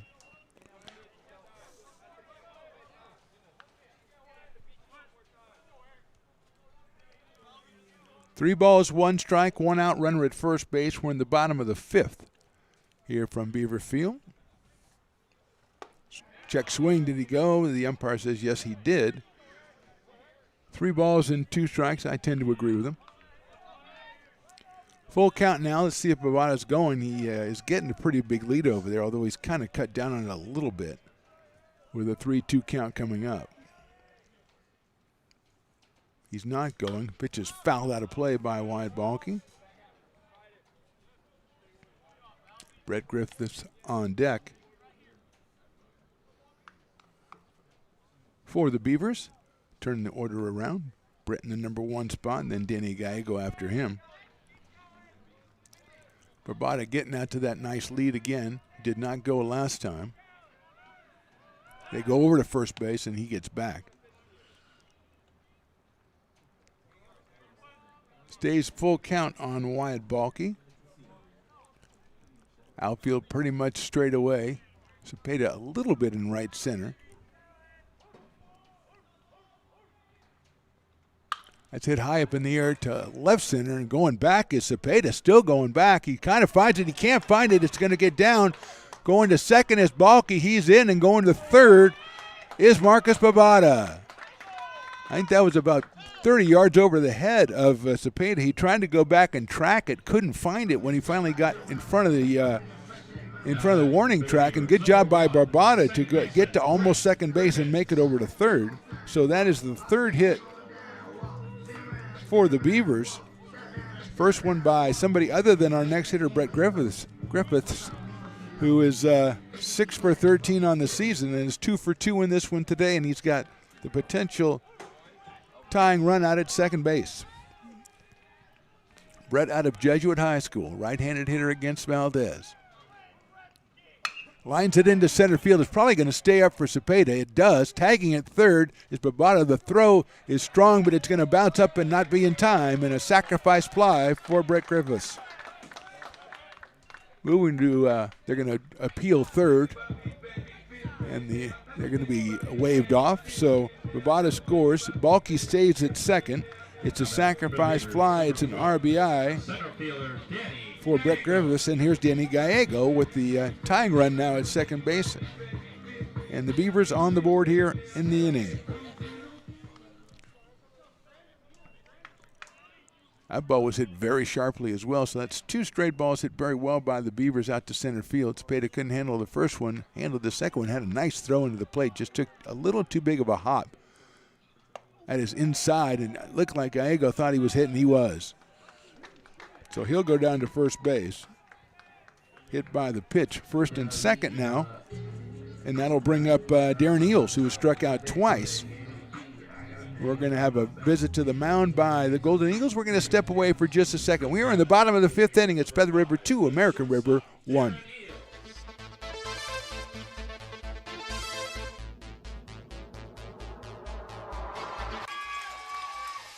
Pass flung on and missed. He got him on strikes at 86, the off-speeder. Bruno strikes out the side. Potters get the win 8-5. Sanchez 1 on 4. She gets it back, trying to get it back to Gallegos. What a spin move. Her shot is blocked. She has it controlled, puts in the goal. Witt trying to set it. She sets it over for Molly Harrison, pokes it over. Short set for Barrios, and her slam goes out of play. He's going to look that way. Meeting at the mound is over. Should mention Terry Bumgardner is the head coach of Feather River. He is assisted by Jason Gay, Nolan Atkins, Scott Dwyer, Shane Kelso, and Chase Costa. So that is the brain trust of the Golden Eagles, and Valdez will face Darren Eels. Eels does have a home run on the season. That one's fouled off speed pitch. Doug Jumale, as we said, your head coach for the Beavers. He's assisted by Todd Conroy, Ben Cornfield, Chris Garcia, Marcus Garcia, Mike Hankins, and Lou Zabia.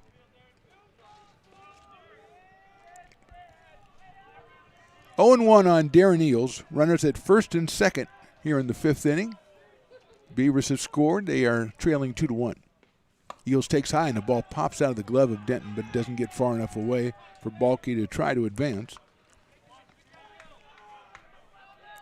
Tatum struck out to start the inning, then a walk to Babata, a double by Balky.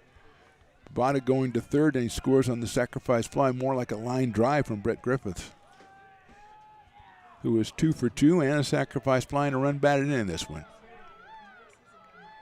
That is his 4th run batted in of the season. Next one's in the dirt. Nice stop by Denton. Good take by Darren Eels. 2 balls and 1 strike.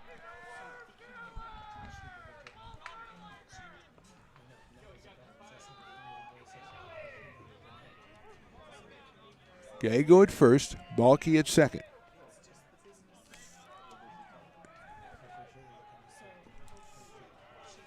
Two-one pitch on the way.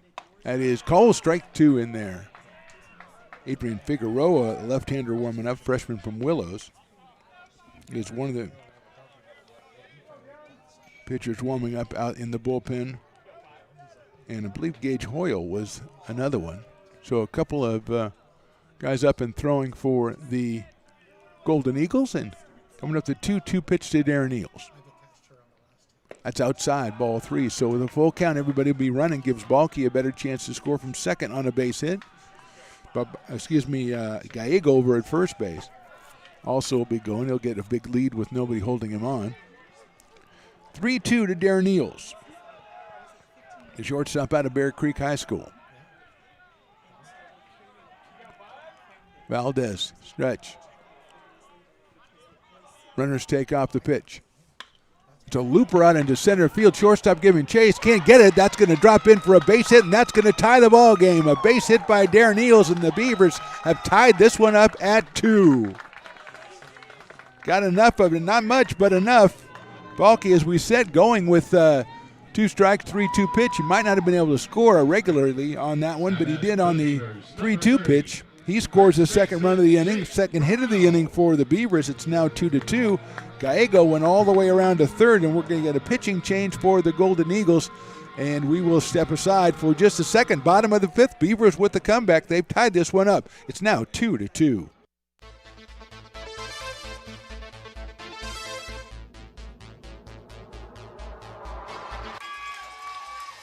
Pass flung on and missed. He got him on strikes at 86, the off-speeder. Bruno strikes out the side. Potters get the win 8-5. Sanchez 1 on 4. She gets it back, trying to get it back to Gallegos. What a spin move. Her shot is blocked. She has it controlled, puts in the goal. Witt trying to set it. She sets it over for Molly Harrison, pokes it over. Short set for Barrios, and her slam goes out of play. He's going to look that way. Now he's going to duck down the middle. He's got a guy wide open at the 18 kid. That's Robert Freeman. And Robert's trying to make a couple of moves. He comes back to the 15, comes down to the 10. He gets a block to the 5. Funny, but I wanted to ask you about that because I remember you doing that show, and you kind of go ahead. That's that's our new show. Really nice. Yeah, Beneath One Fern is what we call the show. Yeah, Between a Flower. Yes. Well, we're working on workshopping the title. Yes. Ooh. Well, you may not see that $10 again, my friend. That woman does not like to fork over the cash. I heard him say he'd pay you next Tuesday. So That's right. I didn't bring pad and paper, so I don't know what to tell you what's going to happen when I come back. First of all, I got to take notes. We may end up in one, especially on this episode of the Stones and Toys Show. Oh, snap.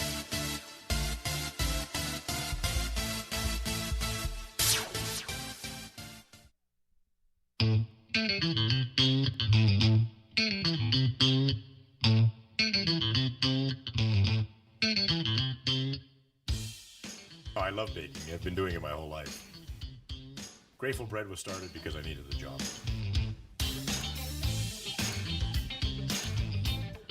Personally, the most rewarding part is about eating it. It always used to seem like bread was just an afterthought, and which was always kind of disappointing.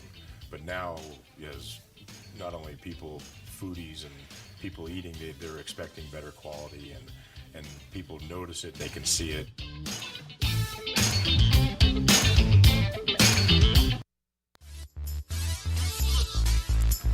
New pitcher for the Golden Eagles is left-hander Adrian Figueroa, a freshman out of Willows, making his second appearance. 3 2/3 innings on the season, 9 hits, just 1 earned run. He'll face Jake Morrell, the first baseman, with Eels over at first base and Gallego over at third base. In this game tied at 2. Morrell showing bunt, takes the pitch. It's in there for a call strike.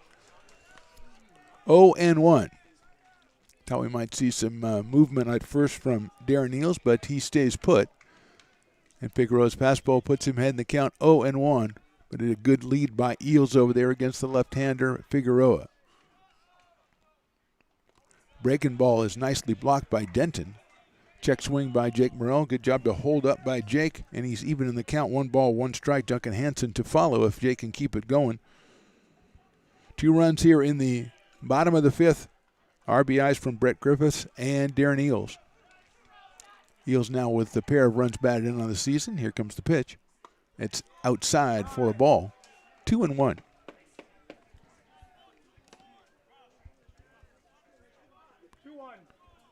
Valdez, 4 2/3 innings, 4 hits. Struck out 11, walked 2, and he's responsible for the 2 runners on base. So far has given up the 2 runs. Both of those were earned. 2-1 coming up. Morrell swings and fouls it back, knocks the catcher's mask off. 2 balls and 2 strikes on Jake Morrell. Sophomore first baseman out of Whitney High School in Rockland. He's got Gallego down at third. He's got Darren Eels over at first base. Valdez, very impressive through the first 4, just couldn't close it out. Struck out the first hitter here in the fifth, but then gave up the walk, and Balke comes through with the deep double to center field. Griffiths the sacrifice fly, then hits Gallego, and a bloop single by Eels to tie the game. Breaking balls, it call strike 3. Morrell thought it was too high, and he's down on strikes for the last out of the inning. But the Beavers score twice. We go to the top of the 6th. We're all tied at 2. American River College is a top-tier community college sports program that provides student athletes with the opportunity to thrive both athletically and academically. ARC Athletics is currently ranked 5th in the state and 2nd in Northern California. With over 19 sports programs, our athletes compete with the region's best athletes. Our diverse and dedicated coaching staff helps athletes develop the skills necessary to compete at the next level. Start your community college athletics journey with us. American River College, Sacramento's best athletic program. Go Beavers.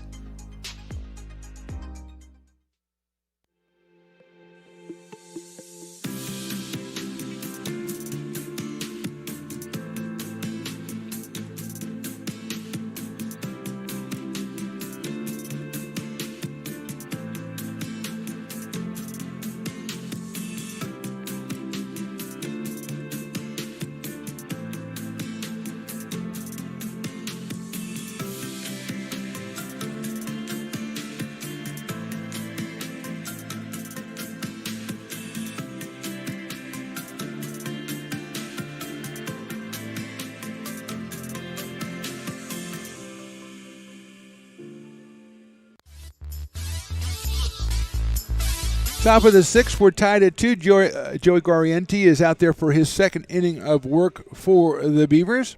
The freshman out of Vista del Lago retired the side in the 5th with just a base on balls allowed. He'll face Dylan Marks, Zane Denton, and Anthony Cepeda, 7, 8, and 9 for the Golden Eagles, who saw their 2-run lead disappear in the bottom of the 5th, and now we're all knotted at 2. Marks has walked and popped out to first base. Guarienti delivers, and it is in there for a strike. 0-1 to Dylan Marks. Freshman from Sitka in Alaska, Dylan Marks. Slightly open stance from the right side. Guarienti from the stretch. Trying to find that outside corner, couldn't do it. It's 1 ball, 1 strike. Got a little bit of sun again out here.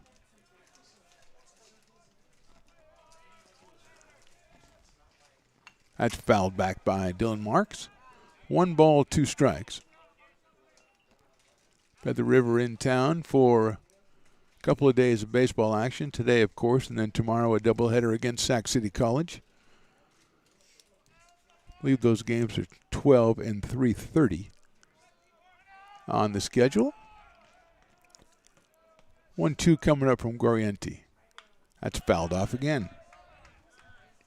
1-2. Supposed to be the second game tomorrow was supposed to be a game that was played yesterday, but it was postponed due to concerns about the weather. And they said, let's just make it a doubleheader, which seems to be, a better idea anyway, really. Tomorrow, hopefully, is supposed to be pretty good weather-wise, as we're going to get a doubleheader at the softball field tomorrow. That's a fastball that misses 2-2. Beavers take on Butte College, the Roadrunners, in town for a twin bill. 12 o'clock for the first game and about 2 o'clock for the second. Home opener for the Beavers. 2-2 is down low again, 3-2. So Guarienti ahead in the count, 1-2. Now it's full on the leadoff hitter here in the top of the 6th inning. Zane Denton, the catcher, on deck.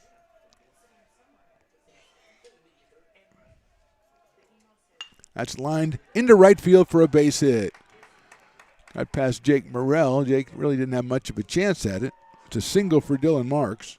4th hit of the day for the Golden Eagles. And Zane Denton comes to the plate. They've been sacrificing runners along previously.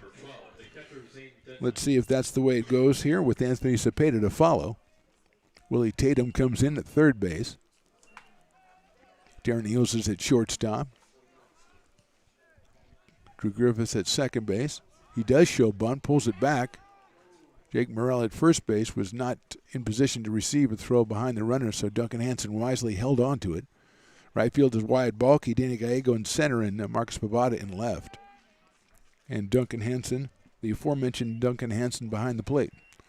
So Guariente looks over at first base. Let's see if Denton is squaring again. He is. That one sails high, 2-0. 2 balls and no strikes. Denton has walked and scored back in the second, and he struck out in the third, so Zane is 0 for 1, 2 for 12 on the year with a pair of runs batted in.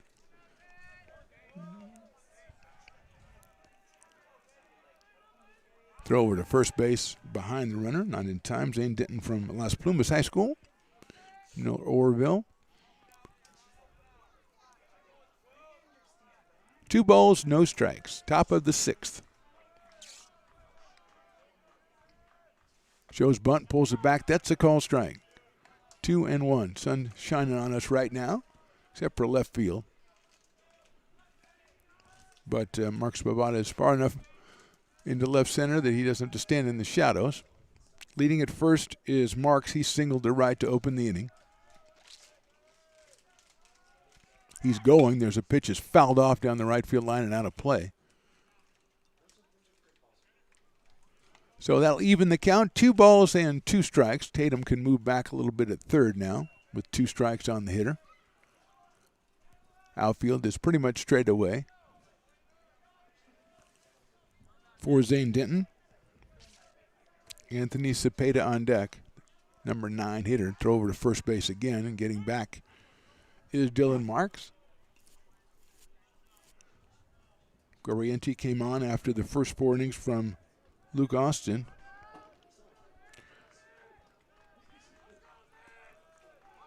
Two and 2.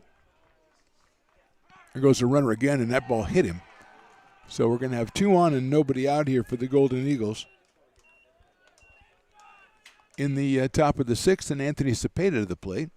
Number 9 hitter has walked and scored in the second, struck out looking in the 4th.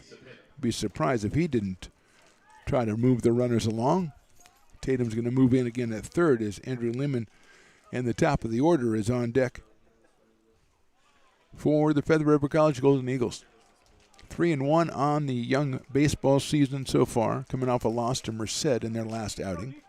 Beavers are 1-2. They beat Shasta yesterday in a big comeback, and they're going to try to pick the runner off at second base. They sent Eels towards short, and coming in behind him was Griffiths, but staying close enough was Dylan Marks. And we will try it again here.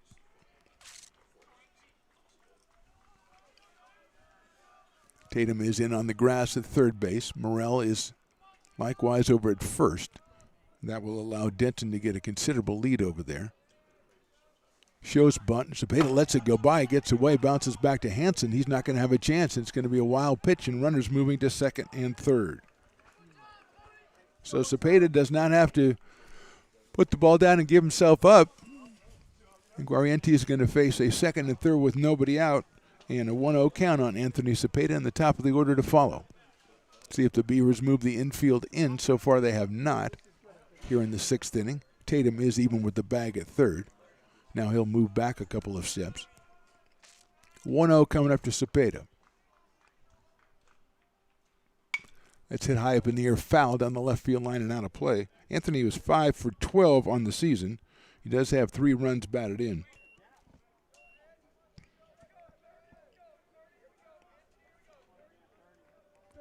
From McNary High School in Oregon, freshman Anthony Cepeda. He shows bunt, bunts it out in front of the plate. Hansen picks it up, looks down at the runner at third, throws to first, and I think he got him at first base. That's an excellent play by Duncan Hansen. Ball came out of Morrell's glove as he was going to throw it, but the umpire says no, he had it long enough. So Cepeda, a safety squeeze we have to assume because the runner not coming down from third, so maybe Cepeda trying to bunt for just a base hit. He is retired on a great play by Duncan Hansen, and here's Lehman, who has singled, been hit by a pitch, and flied to right. So he has hit the ball well twice. Right-hand hitting shortstop out of South Lake Tahoe, just a freshman. 7 for 18 on the season with 7 runs batted in.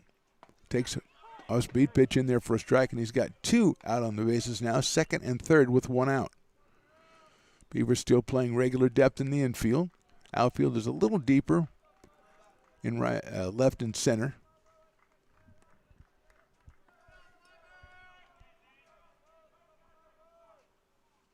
That's fouled out of play, so Guarente gets ahead in the count very quickly for Andrew Lehman. 0-2. Colt Kurzman on deck, who had the big hit back in the second inning, a 2-run single. It plated both of the Golden Eagles' runs. Beavers scored twice in the bottom of the 5th to tie this one up, and that's where we stand here in the top of the 6th. 0-2 on Lehman. Line drive over second baseman, snags it. Griffiths, nice play by Griffiths as Lehman thought he might have had it over his head, and Drew timed it perfectly.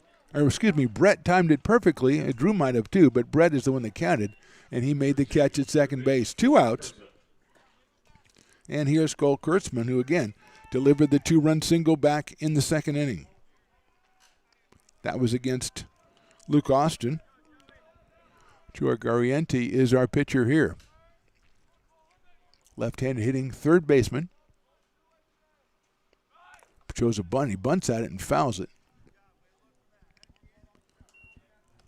Freshman from Arizona, Colt Kurtzman. Jared Stevenson on deck, but it's Colt Kurtzman. That's the focus for Joey Guarente and the American River College Beavers.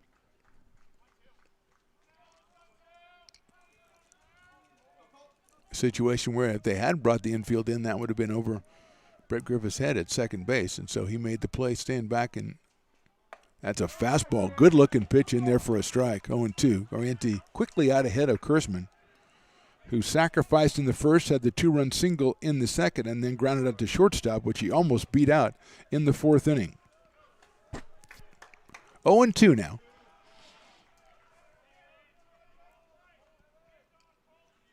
That's fouled on the left field line. And no man's land out there. 0-2 still on Kurtzman. 7 for 14 coming into the game, and he's 1 for 2, so 8 for 16 with 6 runs batted in and a home run. Hitting in the number 2 spot for the Golden Eagles and Coach Jerry Bumgardner.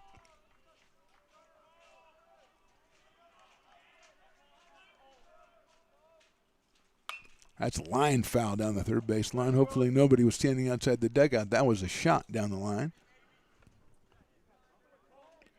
Jerry Baumgartner, the head coach of Feather River. Doug Jumale, Coach Jay, running the show for the Beavers.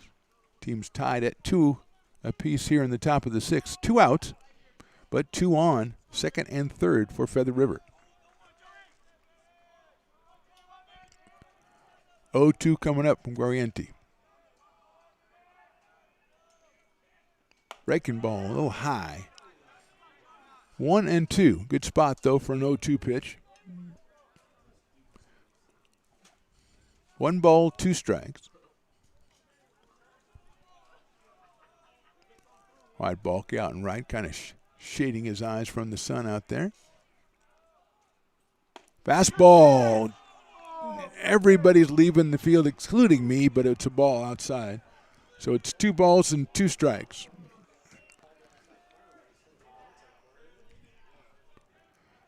2-2. Kurtzman maybe getting a reprieve there, at least in the minds of many of the Beavers fans anyway. 2-2 coming up. Breaking ball's lined into center field for a base hit, and 2 runs are going to score. Kurtzman with his second 2-run single of the day, and the Golden Eagles have the lead back 4-2. And I know the Beavers, tough pill to swallow when they thought they had him struck out. But Kurtzman comes through again. 2 runs up on the board for the Golden Eagles. They lead it 4-2. 2 outs here in the top of the 6th, and that'll bring up Jared Stevenson, the right fielder. Stevenson struck out looking in the second, flied out in the first, struck out looking in the second, then walked in the 5th, so he is over 2. Sophomore from McQueen High School in Nevada. That's a high fastball. So Kurtzman now has doubled his RBI total. He has 8 on the season. And he is 9 for 17. And 4 big runs batted in this one.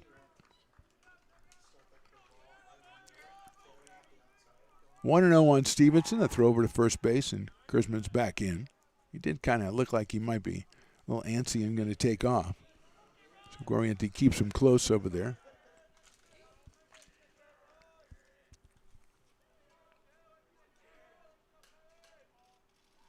Popped up. See if it gets out of play. Willie Tatum is going to give chase. So is Duncan Hansen. But it is behind the dugout of the Beavers, so it's a foul ball. 1 ball and 1 strike now on Stevenson. Quentin Terrell to follow if needed for the Golden Eagles, who have struck for 2 here in the top of the 6th to lead 4-2.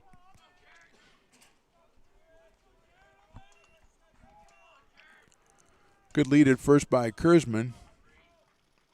Line drive past the shortstop into left center field. Let's see, Kersman's going to try to score. He's got it. The ball's picked up in left field and return. Here comes Kersman all the way. No, they're going to hold him. And probably lucky for the Beavers they did. That ball hit the grass out there and kind of died before Darren Eales could get to it.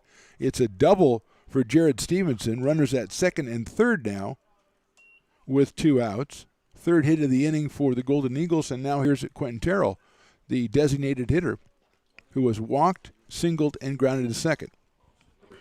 That was a shot past Darren Eales at shortstop all the way out into left center. Grass, wetter grass probably slowed it up out there, and then also slowed up the throw by Marcus Bavada. And I think Kersman probably could have scored if he'd have kept on going. That breaking ball's in there for a strike against Terrell. He's 4 for 10 coming in, so make that 5 for 12. On base twice today with a walk and a single. Guariente looks in for the sign to Duncan Hansen. Kersman comes down the line at third. Swing and a miss on a good fastball. 0-2. Reed Alexander's next for the Golden Eagles. They've scored twice here in the top of the 6th.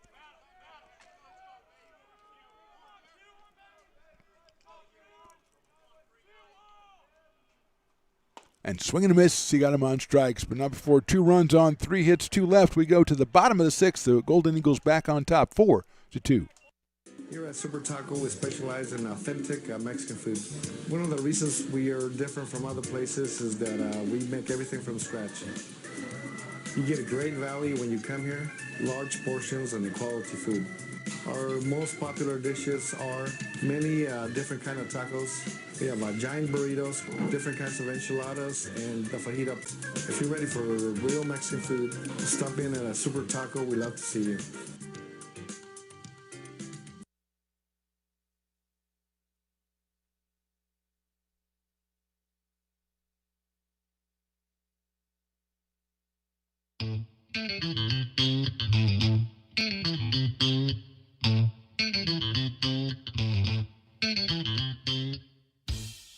I love baking. I've been doing it my whole life.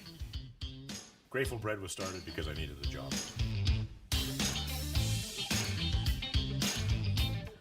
Personally, the most rewarding part is about eating it.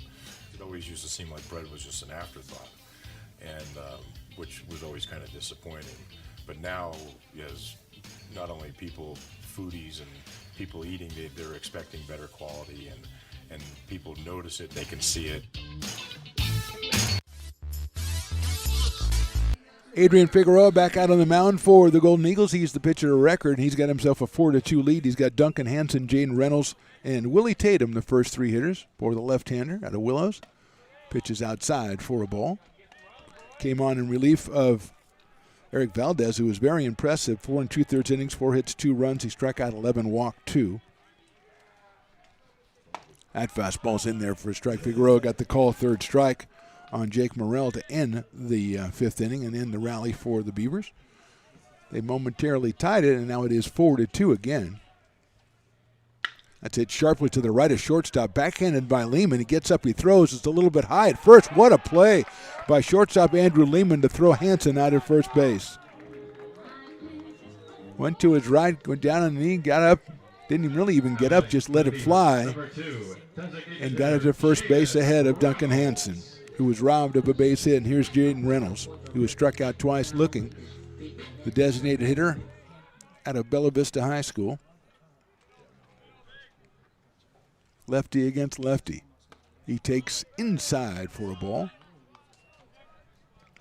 1 ball and no strikes. So a good play by Lehman retires Hansen to open the bottom of the 6th. Reynolds takes in there for a strike, 1-1. Willie Tatum to follow. First time this part of the order is bat hit against Figueroa. They have been hitting against Valdez. That's popped up left side. Going to get out of play.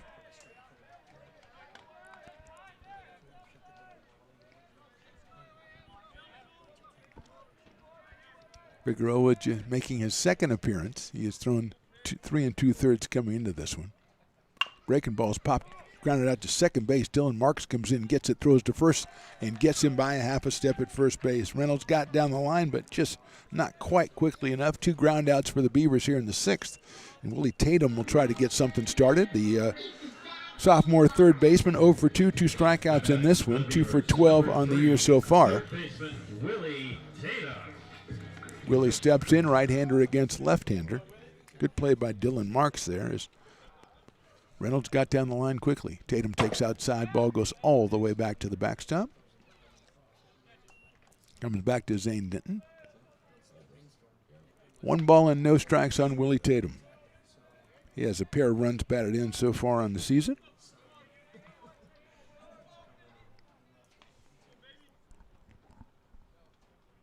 Takes that one right in there for a strike.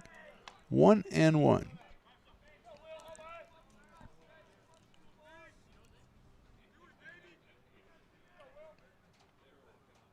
He takes inside for a ball, 2-1. Next broadcast on ARC Athletics YouTube and Stones Radio Network's YouTube tomorrow. I'll make that February the 3rd.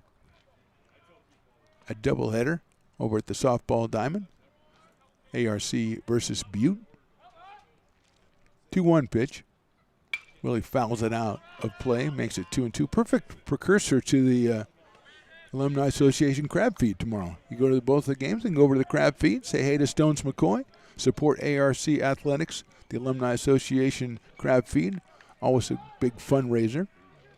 Get your tickets, information, arcbeavers.com, inside with an off-speed pitch. 3 balls and 2 strikes.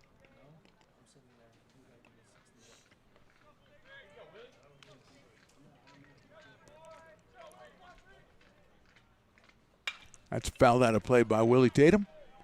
Down the right field line. 3 balls, 2 strikes, 2 outs here in the 6th. Marcus Babada to follow if Willie can reach base.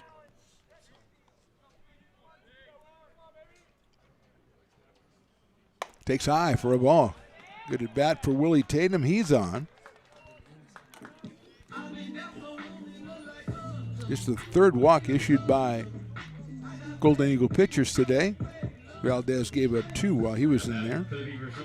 Here's Marcus Babada, who struck out and walked, scored back in the 5th inning. Left-hand hitting left fielder. Chrisman comes in a little bit at third base. Tatum getting a lead over at first.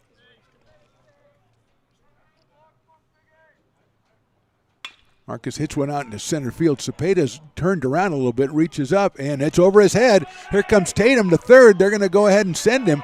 The cutoff by Lehman is mishandled, and Willie Tatum is going to score. It's an RBI double for Marcus Babada, and the Beavers cut into lead now, trail 4-3. Second run batted in by Babada, and good job by Willie Tatum. He kept going. The throw into Lehman was mishandled. It's tough out there, as we said before, with the grass a little bit wet to handle that ball. And Babada hit that one well to center, and now Wyatt Balke, who hit one well to center his last time up, is at the plate for the Beavers. Tying run at second base. 5th hit for ARC today. Balke swings and misses. A good look at that one. Just couldn't get it. 0-1 on Wyatt. 3 for 11 on the season. Scored a run back in the 5th inning. Takes that one. Nice job by Denton behind the plate. That one hit out in front of the plate, and he blocked it and kept Babada Gage Hoyle looks like Gage Hoyle is back up in the bullpen for the Golden Eagles. Denton saved 90 feet for his pitcher right there. 1-1 to Wyatt Balky. Lehman again playing close to second base, trying to keep Babada close. Balky takes down low. 2-1. Eric Valdez started, went 4 2/3. Adrian Figueroa came in to close out the fifth and came out here to start the sixth. Got the first 2 outs on ground outs and walked Willie Tatum, a double by Babada, and it's now 4-3. 2-1 on Wyatt Balky. Takes a fastball. That's called a strike. 2-2. Good location from Figueroa on that one. And he's evened the count. 2 balls and 2 strikes. As we got mostly sun out here now. A nice day out here. At least right now it is. 2-2 pitch. Balky swings and fouls that one out of play. Picked up by Brett Griffiths, the on-deck hitter. Number 1 hitter, top of the order for the Beavers. But right now it's on number 11, Wyatt Balky. Sophomore from Wood Creek High School. Got the tying run out at second base and 2 outs here in the sixth. The Beavers have already scored 1. Swinging a ground ball. Cut off by Kurtzman, going to go to first. It's going to be too late, and the ball gets by the first baseman, and coming in to score the tying run is Marcus Babada. It's going to be a single for Wyatt Balky, no run batted in, as it will be an error allowing the run to score from third. It'll have to be on the throw from Kurtzman. Hits one down the right field line. That is going to get down in front of the right fielder. Rounding second is Balky. He's going to try for third. The ball's cut off, and the throw's not made. It's a single for Griffith. He's 3 for 3. Balky goes over to third, first and third, and the Beavers, with 2 outs, have Danny Gallego in a position to put them ahead for the first time in this game. Brett Griffiths took that one, hit it to right field. It looked like Stevenson really couldn't see it very well as it hit in front of him. We're going to have a meeting at the mound. We did mention that Gage Hoyle has been warming up. Let's see if they're going to make a change out here, and it looks like they are. So we'll step away for just a second. We are in the bottom of the sixth. The Beavers in the middle of a rally, and we are tied at 4. Lincoln Potters Baseball. Placer County's best-kept secret is back for another exciting summer at historic McBean Stadium. 33 action-packed home games loaded with fun for the whole family. Local beer, wine, and eats. Fireworks, giveaways, theme nights, Kid Zone, and more. Come join in the fun and enjoy small-town baseball with Major League Entertainment. Tickets on sale now at LincolnPotters.com. Lincoln Potters Baseball. Come on out and join in the fun. Here at Super Taco, we specialize in authentic Mexican food. One of the reasons we are different from other places is that we make everything from scratch. You get a great value when you come here, large portions and quality food. Our most popular dishes are many different kind of tacos. We have giant burritos, different kinds of enchiladas, and the fajita. If you're ready for real Mexican food, stop in at a Super Taco. We'd love to see you.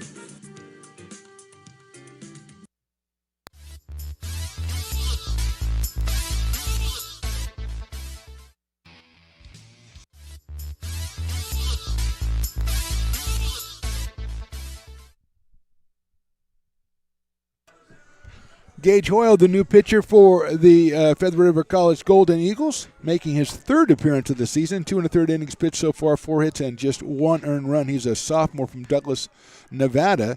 He will be facing Danny Gallego with runners at first and third. Griffiths at first with his 3rd hit of the game. And Wyatt Balky, who singled prior to that, he has moved all the way over to third. So 2 runs in, 2 on, and Danny Gallego coming to the plate. Danny has struck out twice and been hit by a pitch. And he goes up against Gage Hoyle, the right-hander. Coach Doug J. Coach J coming in to talk to the home plate umpire. Probably talking about how we've had a nice little weather break here. You know, got into the bottom of the 6th without any problems. I'm sure that's what he's discussing. Although, knowing Coach J, he might be asking him, you know, what his favorite grunge group is or something. He's a big music guy, Coach J, you know. I think he's a big Alice in Chains guy. I don't know that, but he just strikes me as kind of, you know, I'm a man in the box kind of thing, you know. I think I'm glad that Chris Latoy agrees with me, the shadow producer today, our game director producer. Stones McCoy has been off doing so many crazy things, moving cars and, consulting with big wigs here at American River, doing what she mostly does anyway. Whatever the conversation is, it seems to have amused the umpire. He's ready to go back behind the plate with a smile on his face, and here's Danny Gallego. He does have a run bat in on the season, 2 for 6 for Danny. Freshman from Bear Creek. Let's see if Griffiths is going. He is. The first pitch is outside, and Griffiths is going to easily get into second base. That was a breaking ball from Gage Hoyle. So second and third to Danny Gallego now. 1 ball and no strikes. Balky down to third.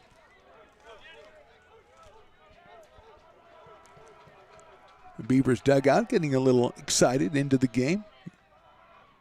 That's lined into left field. Let's see if it gets down. A diving try. It's down on the ground. Here's 1 run scored. The second run scored. The throw to second base. He's going to stand up double for Danny Gallego, and the Beavers take the lead 5-4. Gallego hit a bullet to left. Araki came on, tried to make a diving play, couldn't handle it, and Danny Gallego picks up 2 runs, batted in. And the Beavers lead this one 5-4. Comes through with the line drive to left field. Good try out there by Araki, but he couldn't handle it. Beavers have scored 3 times here. And that brings up Darren Eels with Gallego still out at second base. So a couple of key hits here for the Beavers. Obviously, Babada's double, then the single by Balky, the single by Griffiths, and the double by Danny Gallego.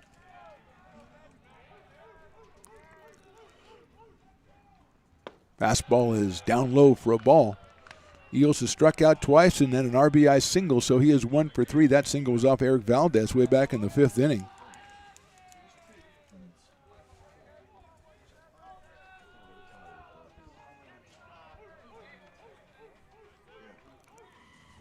That's outside for a ball.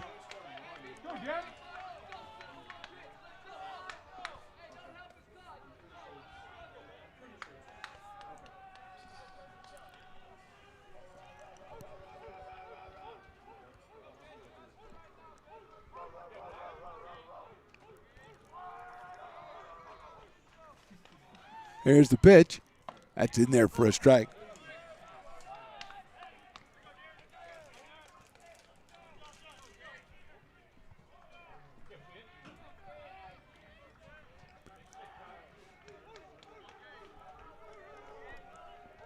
Two balls, 1 strike on Darren Eels. That's in the dirt, gets away, and going to third is Danny Gallego.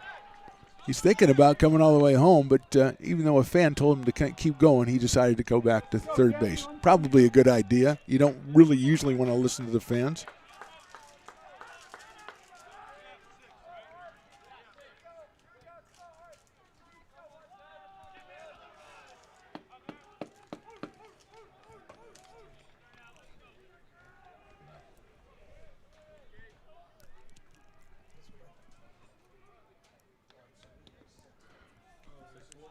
Three and one, Eels stepping in. Beavers have scored 4 times here after 2 were out.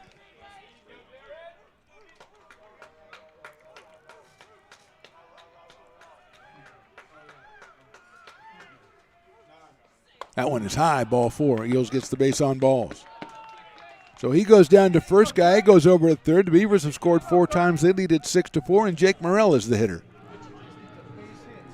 And we're going to have a meeting at the mound again. We're going to take a little bit of a break here as they have a meeting at the mound. We're going to get a pitching change, it looks like, for the Golden Eagles. Big rally for the Beavers. We're in the bottom of 6th. They lead at 6-4.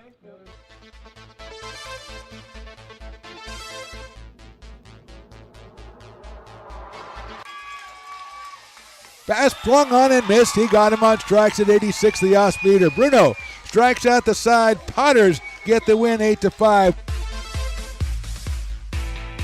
Sanchez 1 on 4. She gets it back, trying to get it back to Gallegos. What a spin move. Her shot is blocked. She has it controlled, puts in the goal. Witt trying to set it. She sets it over for Molly Harrison, pokes it over. Short set for Barrios, and her slam goes out of play. He's going to look that way. Now he's going to duck down the middle. He's got a guy wide open at the 18 kid. That's Robert Freeman. And Robert's trying to make a couple of moves. He comes back to the 15, comes down to the 10. He gets a block to the 5. Funny, but I wanted to ask you about that because I remember you doing that show, and you kind of. Go ahead. You want to. That's our new show. Really nice. Yeah, Beneath One Fern is what we call the show. Yeah, Between a Flower. Yes. Well, we're working on workshopping the title. Yes. Ooh. Well, you may not see that $10 my friend. That woman does not like to fork over the cash. I heard him say he'd pay you next Tuesday. So, That's right. I didn't bring pad and paper, so I don't know what to tell you what's going to happen when I come back. First of all, I got to take notes. We may end up in one, especially on this episode of the Stones and Toys Show. Oh, snap.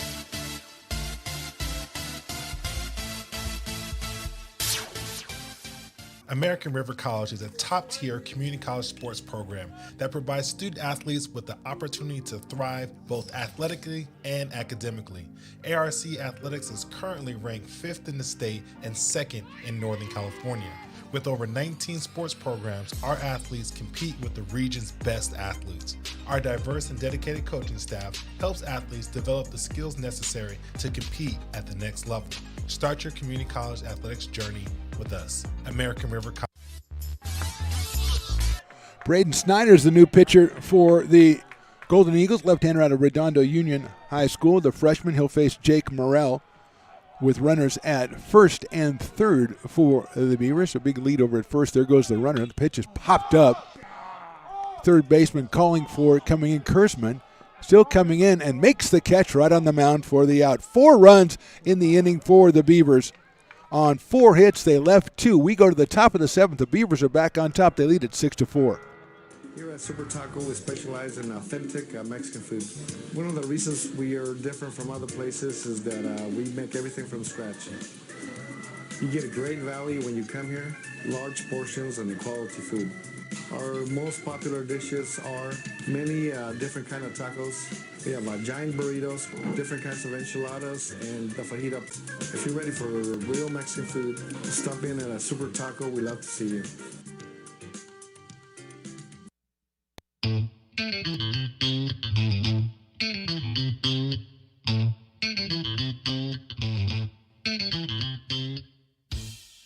I love baking. I've been doing it my whole life. Grateful Bread was started because I needed the job.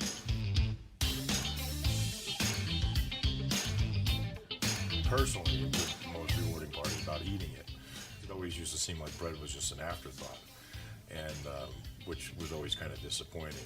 But now, as not only people, foodies and people eating, they're expecting better quality, and people notice it, they can see it.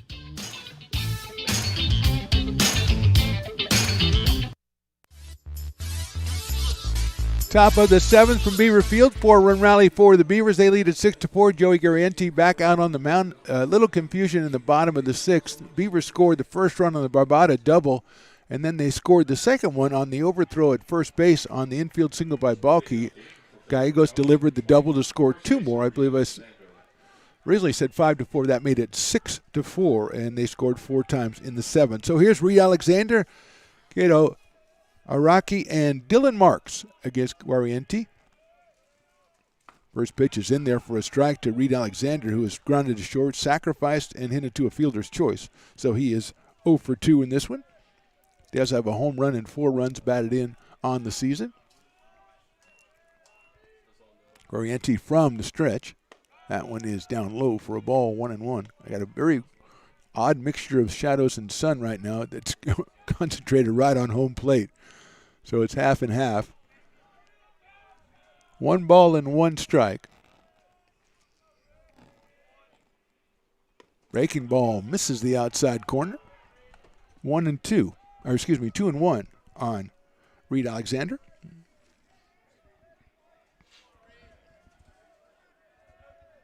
Sophomore from Corning High School. Takes that one in there for a strike. Evens the count up at 2-2. He did not agree with that. But that's the way it's going to be recorded. 2 balls and 2 strikes. Looks like we have a pinch hitter. Alex Starr is out in the on-deck circle. That's fouled down the first base line. freshman from Brookfield Academy in Wisconsin. He would be there to bat for Cato Araki.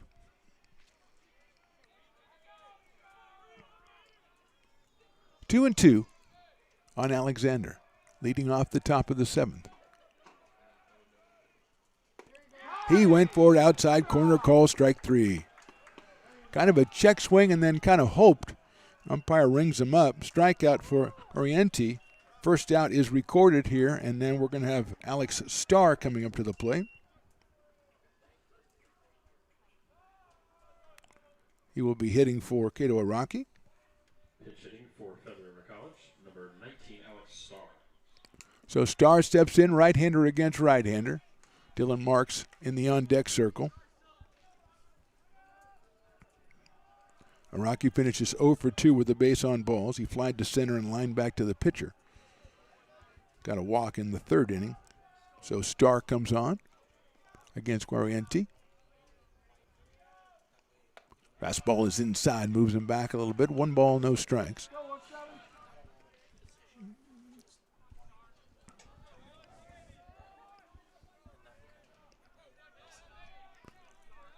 One ball, no strikes. That is ball 2 on Alex Starr.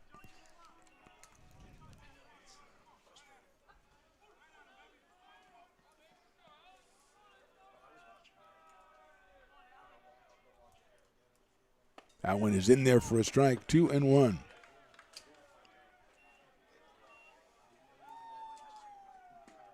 This is Starr's first at bat of the season. So he's in there. Line drive into right field down the line. That's a base hit, and that is going all the way to the fence. Will be cut off, though, in right field by Balky. Starr is at second base. He's looking back. He's going to stay there. So he delivers a pinch hit double down the right field line, and the Golden Eagles are in business. Jake Morrell didn't even know where that one was. The first baseman is in the sun glare over there. He kind of just ducked. He had no chance at it anyway. Ran down by Balky in right field.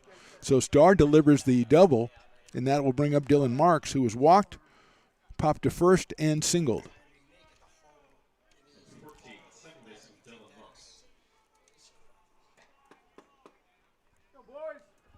So Marks is up here. 1 out here in the 7th inning. And Oriente's going to ask for Duncan Hansen to come out and have a little meeting at the mound. Zane Denton will be the next hitter for the Golden Eagles, as they got the line drive from Alex Starr in his first at bat of the season. Hit the ball sharply down the right field line. Balky got to it. If it wasn't for the went to the grass, I think it would have gone all the way to the fence, but he ran it down. Starr thought about going for 3, but saw Wyatt come up with the ball, so he stayed at second. Down by 2 in the top of the 7th. Probably the smart thing to do, the prudent thing to do for Alex Starr. So here's Marks. Dylan out of Sitka, Alaska, is the throwback to second base to try to trap the runner, and was unsuccessful. Tatum up even with the bag almost on the infield grass at third base. Morrell again fighting the sun is playing back over at first. Outfield straight away. Balky moves in a little in right field. That's high with a fastball from Guariente. Not really sure of the activity in the Beavers bullpen. Not able to see it. We do see some figures milling around down there. Guariente came in the 5th inning, excuse me. That's out. They're going to throw behind the runner at second, and he is safe at second base. Good try by Duncan Hansen to Griffiths. Put the tag on Starr, but he got in under the tag. It was an excellent throw, but unsuccessful. More importantly, it is 2 balls and no strikes now on Dylan Marks, the second baseman. Takes a fastball. That's in there for a strike. Dylan came in 5 for 12, so he is 6 for 14 now on the season. Impressive total. 2 balls and 1 strike.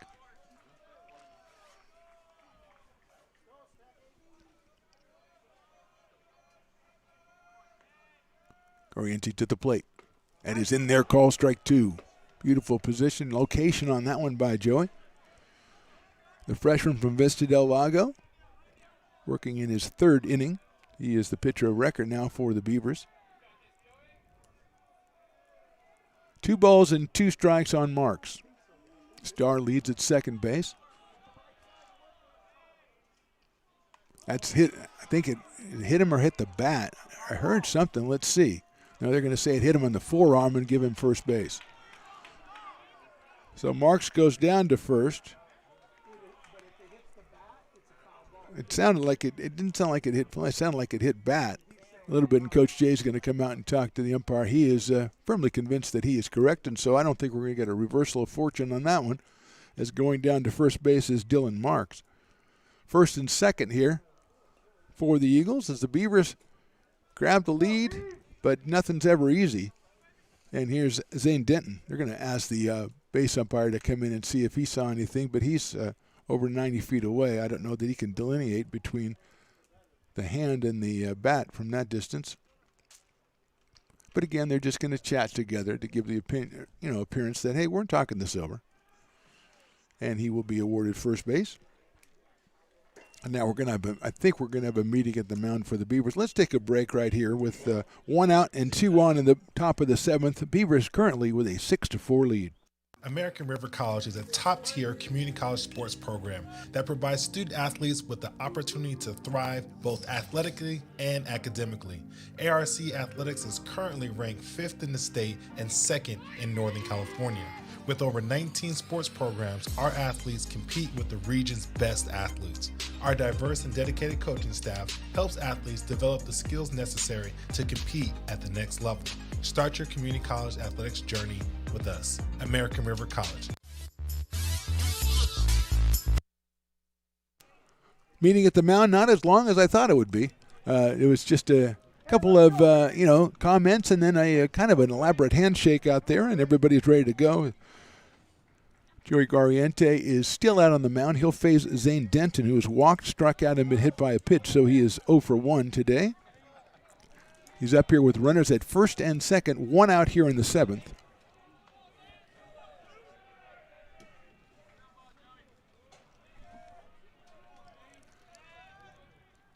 And that is just a little bit too high, 1-0. Number 9 hitter Anthony Cepeda waits on deck, and then the top of the order with Andrew Lehman. 1 ball, no strikes. Top of the 7th, Beavers with the 6-4 lead. That is on the outside corner. Evens it up at 1-1 to Zane Denton. Freshman from Las Plumas High School, just a first year at Feather River.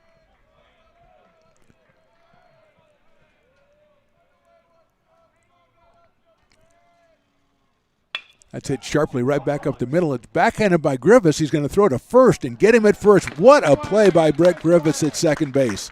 Saved it from going into center field, but it turns and got the guy at first base. Now, it did move the runners to second and third, but just an excellent play by Brett Griffiths out at second base. 2 outs now, but here's Anthony Cepeda, who has walked, struck out, and was thrown out trying to bunt back in the 6th inning. Left-handed hitting center fielder out of McNary High School in Oregon, has the tying run at second base as his team trails 6-4. Garriente's delivery. Fastball on that outside corner. Good-looking pitch, good location, 0-1 on Anthony Cepeda. Andrew Lehman, the top of the order, waits for the Golden Eagles. Luke Austin went the first 4 innings.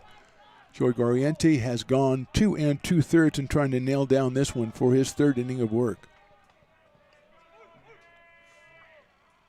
That's a good-looking pitch again, but didn't get the call. 1 ball and 1 strike. 1-1 on Anthony Cepeda.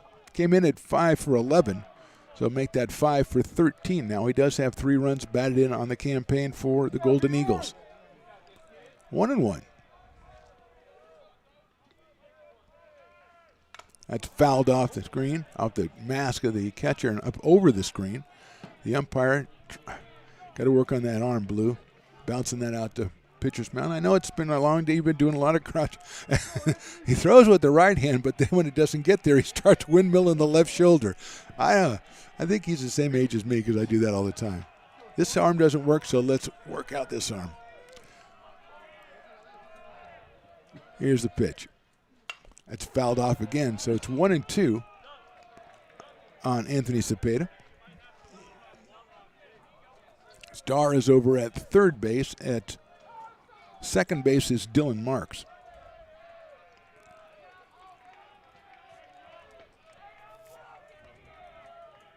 Corriente checks the sign with Duncan Hansen behind the plate. 1-2 coming up to Anthony Cepeda. It's chopped out towards second. Griffiths hurries in, picks it up on a hop, underhands it to first, and that's the inning. Great job defensively. Great job by Corriente. Here in the seventh, we go to the bottom of the seventh. Beavers still on top, 6-4. Hi, I'm Monica from Ace Body Shop in Towing. We are a family-oriented business. We've been in business for over 30 years. We are located downtown Lincoln at 333 Lincoln Boulevard in Lincoln, California. We do automotive repair and 24-hour towing. Our phone number is 916-645-2859, or you can find us on the web.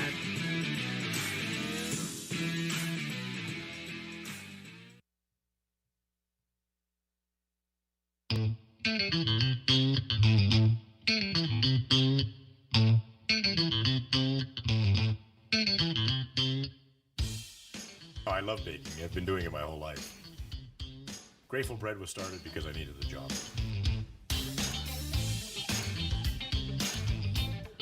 Personally, the most rewarding part is about eating it.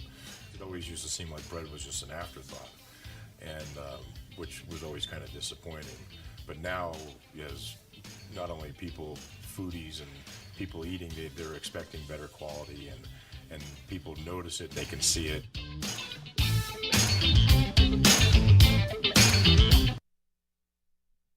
Lincoln Potters Baseball. Placer County's best-kept secret is back for another exciting summer at historic McBean Stadium.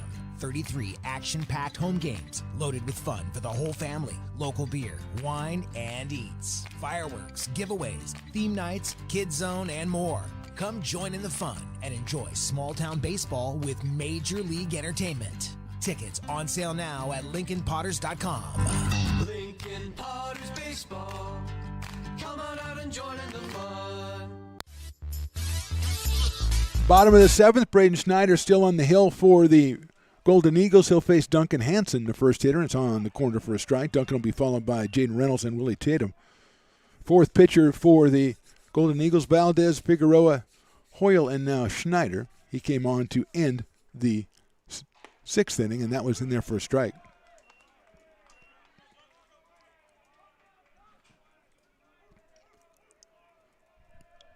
Oh and 2 on Duncan Hansen. Inside for a ball. Duncan is popped to first, flied to center, and grounded to short. And the shortstop was a great play by Andrew Lehman, who went to the hole, picked it up, and gunned him out at first base, robbing Duncan of a base hit. He is 5 for 12 on the season so far. And he's got a 1-ball, 2-strike count against Braden Schneider. Reaches out and chops one up the middle. Moving over is Marks at second. Nice play by Dylan Marks to throw him out at first base for the out. So another good infield play robs Duncan Hansen of a base hit. One out here in the seventh, and Jaden Reynolds will be the hitter. Jaden 0 for 3 so far in this one. Grounded to second his last time up back in the sixth. Hit it to second base, and they got him at first base by about a half of a step. So Jaden up here against Schneider, left-hander against left-hander.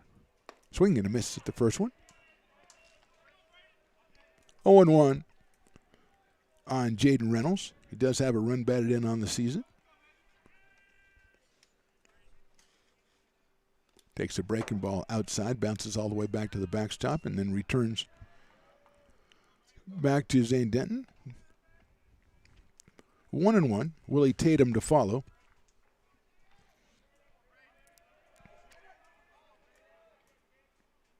Chopped foul. 1-2 quickly on Jaden Reynolds. Golden Eagles have the top of their order in the top of the eighth inning. That's Lehman, Kurzman, and Jared Stevenson. See if Corriente is still out on the hill for the Beavers. That's outside. 2-2.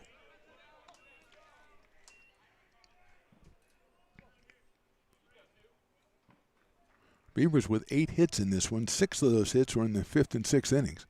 Reynolds takes call, strike 3.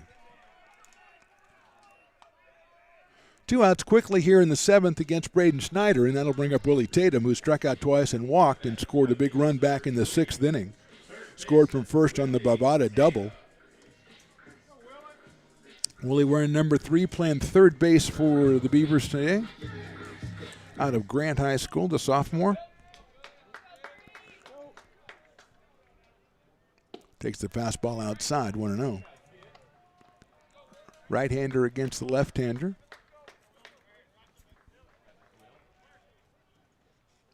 That one sails outside, so Willie ahead in the count early. 2 balls and no strikes. He's followed by Marcus Bavada, the left fielder, in the Beavers order. Willie, the number 7 hitter. Takes that one outside, ball 3. So quickly it's up. Trying to get on the base for the second time in a row. That one is outside as well. Willie on base for the second time via the walk. He's at first base with 2 outs, and that'll bring up Marcus Bavada, who struck out, walked, and scored in the 5th, and then stroked an RBI double over the head of center fielder Anthony Cepeda back in the 6th inning. A big hit in that inning. Drove in a run. He later scored on a throwing error and for the tying run. Left-hander against left-hander with Tatum at first base. Reed Alexander, the first baseman, has kind of a difficult sun over there. That one is missing for a ball, 1-0. Well, it doesn't seem as bad as it was a little while ago. It's still a little bit sun feel. Most of the field is in shadows now. 1-0 coming up. There it is. Outside corner for a strike. 1-1.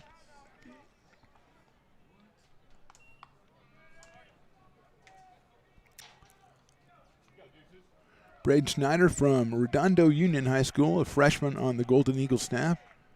1-1 pitch coming up to Bavada. He's going to go to first base, and Willie saw it as soon as I did and got back. Knowing left-handers as I do, that was his fake move, and he's got a real move coming up, perhaps right now. We'll see. You never know. So Bavada swings and misses at a good-looking fastball. 1 ball and 2 strikes on Marcus. Comes to us from Bear Creek High School, sophomore left fielder. He's got Tatum at first base. Throw over to first. Willie goes back head first.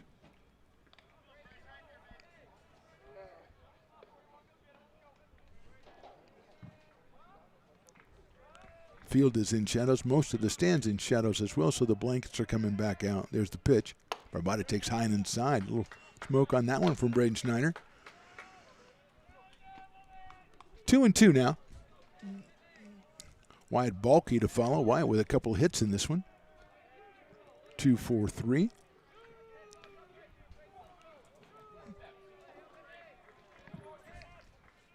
That one is low and outside, so it's a full count. And Willie Tatum will be taken off for the Beavers. Bavada just trying to get something good to hit. Cepeda giving him a little bit more room in center field and playing him in left center field. But playing him medium deep. Here's the 3-2. Grounded sharply down to first base. Handled well by Alexander. Plays the hop and the sun and goes to first base for the out. No runs, 1 left. We go to the top of the 8th. Beavers 6, Golden Eagles 4. American River College is a top-tier community college sports program that provides student-athletes with the opportunity to thrive both athletically and academically. ARC Athletics is currently ranked 5th in the state and 2nd in Northern California. With over 19 sports programs, our athletes compete with the region's best athletes. Our diverse and dedicated coaching staff helps athletes develop the skills necessary to compete at the next level. Start your community college athletics journey with us. American River College, Sacramento's best athletic program. Go Beavers.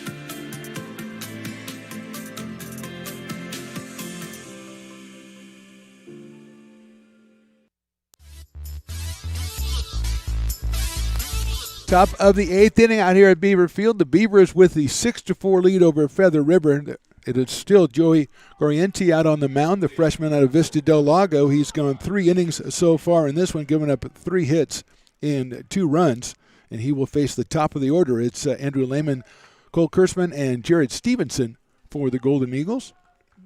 Lehman singled, been hit by a pitch, fly to right, and lined to second base on an excellent play by Brett Griffiths back in the 6th inning. Right-handed hitting shortstop.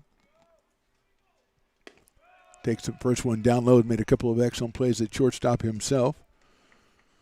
Came in at 6 for 16. He is 1 for 3 in this one. Right-handed hitter. The left-hander Colt Kurtzman on deck.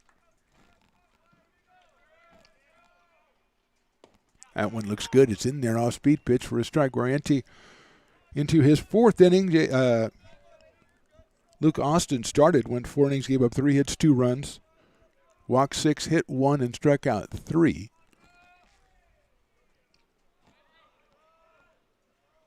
One's hit well to center field. Going back is Gallego, still going back, reaches up, can't make the play, and getting into second base will be Lehman with a stand-up double.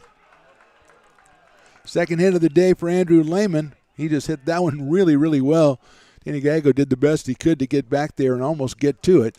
Got it back in as soon as possible, but a leadoff double by Lehman. That is hit number 7 for the Golden Eagles. And here's Cole Kurtzman, who was sacrificed, had a 2-run single in the 2nd, grounded to short, and then had a 2-run single in the 6th. So 2, 4, 3, 4 runs batted in for Cole Kurtzman today. He is now 9 for 17 on the season with 8 runs batted in. He does have a home run. Jared Stevenson to follow. There's a pickoff play at second base, but not really very far off was Andrew Lehman.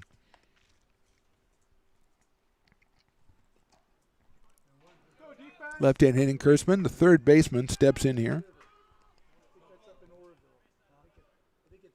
His second at bat against Joey Gorienti. That's in there for a strike. 0-1.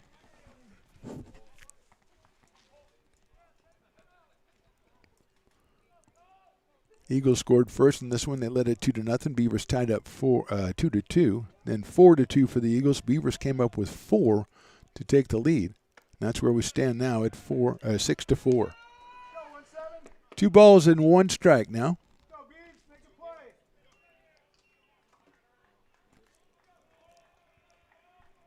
Leaving at second base. Nobody out here in the 8th.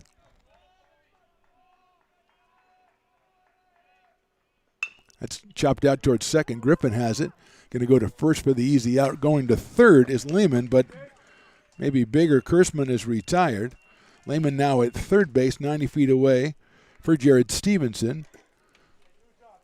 The right fielder is flied to right, struck out, walked, and then doubled.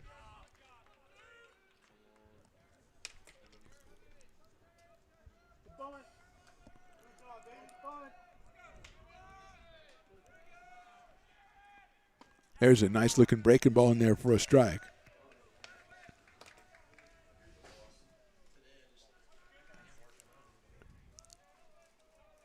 Oh and 1 on Jared Stevenson. Beavers up by 2.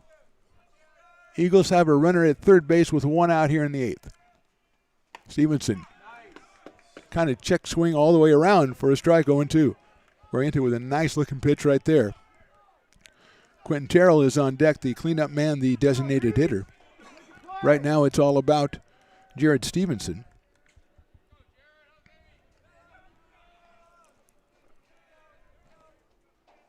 Fastball on the outside corner, call strike 3. Stevenson standing there for just a second. He does not believe what he just saw. A big strikeout, a big out for the Beavers. Gorienti still with a runner at third, but now 2 outs here in the inning. And Terrell, who has walked, singled, grounded out, and struck out at the plate. Right-handed hitter against the right-hander, Joe Gorienti. Dancing from third is Lehman. Breaking ball in there for a strike. Good-looking pitch by Joey. Trying to wrap up his 4th inning of work here. Reed Alexander to follow for the Golden Eagles. But right now it's all about Quentin Terrell. Breaking ball on the outside corner again. 0-2.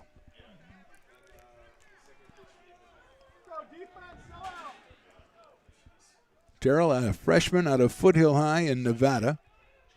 Up there with an 0-2 count. Lehman leading down from third. Swing and a miss. He got him on strikes. Huge inning for Joey Guariente right there, putting down the Golden Eagles after the leadoff double. We go to the bottom of the 8th. It's American River 6, Feather River 4. Hi, I'm Monica from Ace Body Shop in Towing. We are a family-oriented business. We've been in business for over 30 years. We are located downtown Lincoln at 333 Lincoln Boulevard in Lincoln, California. We do automotive repair and 24-hour towing. Our phone number is 916-645-2859, or you can find us on the web.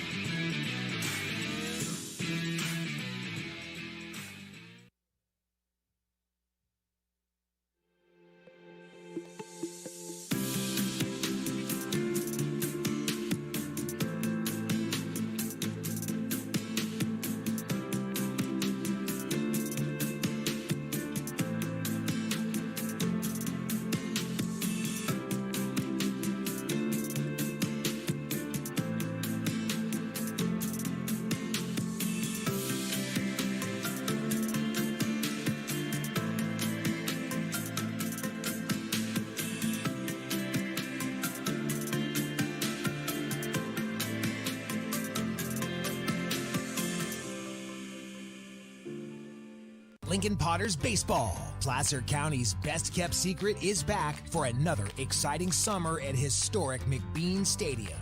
33 action-packed home games loaded with fun for the whole family. Local beer, wine, and eats. Fireworks, giveaways, theme nights, Kids Zone, and more.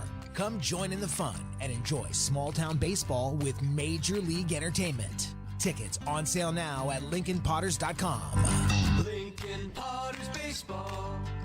Come on out and join in the fun. Bottom of the 8th from Beaver Field. Beavers lead this one 6-4. Caden Hendrickson is the 5th pitcher for the Golden Eagles, the freshman out of Quincy, the right-hander. Base is Balky, who hits a bullet down to third base, handled down there by Kurtzman. He throws to first for the out. Balky hit it very hard, but Cole Kurtzman with a nice play down to third base, backhanded it, went across the diamond, and Balky is retired for the first out. So Caden Hendrickson, the pitcher, his second appearance. He's given up one hit over the 2 innings he's pitched so far, and he'll face Brett Griffiths, who has a single in the first, a single in the third, sacrifice fly in the 5th, and a single and a run scored in the 6th. So he is 3 for 3 in this one. First pitch is in there for a strike. Hendrickson kind of comes to a submarine, but like Chris Toy pointed out, he kind of changes it when he releases it, and it's kind of a half and half submarine 3/4 kind of delivery. In there for a strike again. That was very effective, whatever it was. 0-2 quickly on Brett Griffiths with Denny Gallego on deck.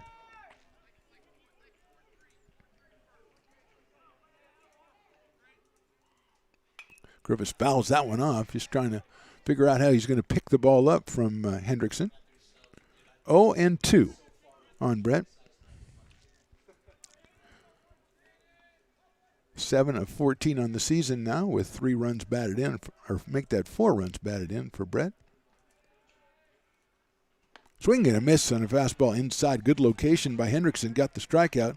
First time they've retired Griffiths here today. He's also played from excellent second base. But right now it's 2 outs, and Danny Gallego, who has struck out twice, been hit by a pitch, and then delivered a 2-run double back in the 6th, the go-ahead 2-run double. The result of which the Beavers lead at 6-4. Inside to Danny Gallego. Darren Eels to follow if Danny can keep it going. Danny now with 3 runs batted in on the season. Beavers playing just their 4th game. They are 1-2. Chopped down to Kurtzman again. He gets that one on the big hop. Goes across the diamond and gets him at first base. So a good inning for Caden Hendrickson. We go to the top of the 9th. The Beavers leading this one 6-4. American River College is a top-tier community college sports program that provides student athletes with the opportunity to thrive both athletically and academically. ARC Athletics is currently ranked 5th in the state and 2nd in Northern California. With over 19 sports programs, our athletes compete with the region's best athletes. Our diverse and dedicated coaching staff helps athletes develop the skills necessary to compete at the next level. Start your community college athletics journey with us. American River College, Sacramento's best athletic program. Go Beavers. Here at Super Taco, we specialize in authentic Mexican food. One of the reasons we are different from other places is that we make everything from scratch. You get a great value when you come here, large portions and quality food.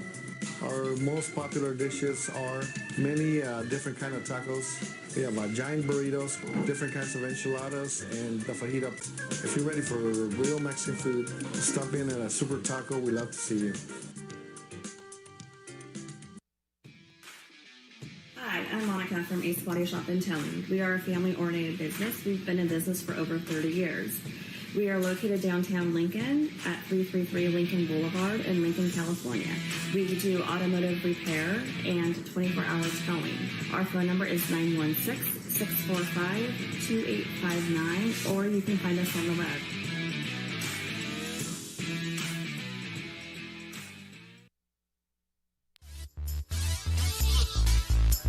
Top of the ninth, Beavers lead it 6-4.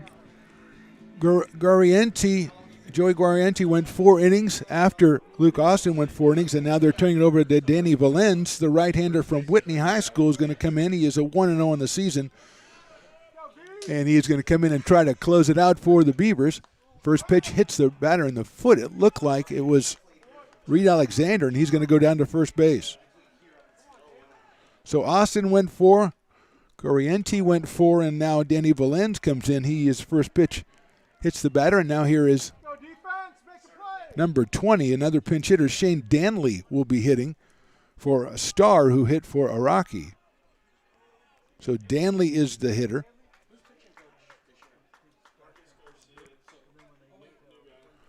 Alex Starr batted last time for Araki. He doubled, and now batting for him is Danley, the freshman from Maxwell. Valens' pitch is on the outside corner for a strike. Dylan Marks on deck, so not the way the Beavers wanted to start the inning, but an 0-1 count now on Shane Danley. Looked good, but it is called a ball, so it's 1 ball and 1 strike.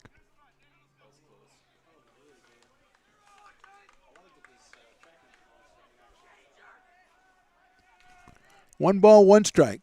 Danley, and it hits Danley. So he is going to go down to first base, and so 2 hit batters here to start off the top of the ninth. Beavers lead at 6-4, and here's Dylan Marks, and let's see if he's trying to put the ball down here to get the runners into scoring position. Marks has walked, popped to first, singled, and been hit by a pitch.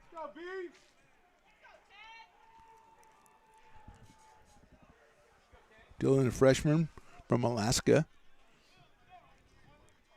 and he's followed in the lineup by Zane Denton. So Danny Valens, the third pitcher. Austin, Guarienti, and now Valens. And he's going to have to work out of a jam here to save this one for the Beavers. Fastball, and he hits Dylan Marks.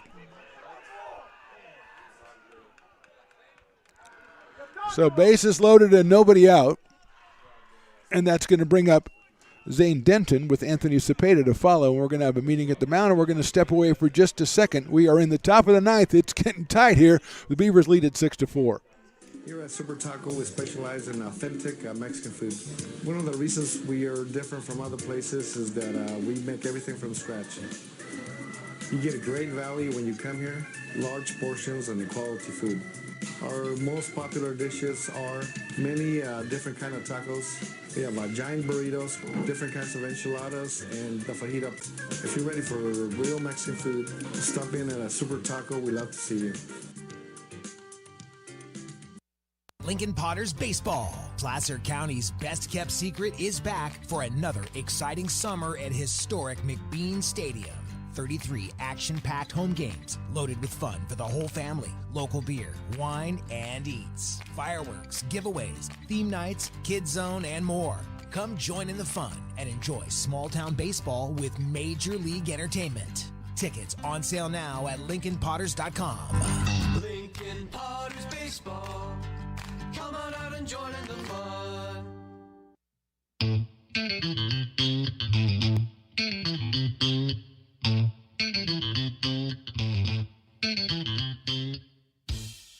Oh, I love baking. I've been doing it my whole life. Grateful Bread was started because I needed the job.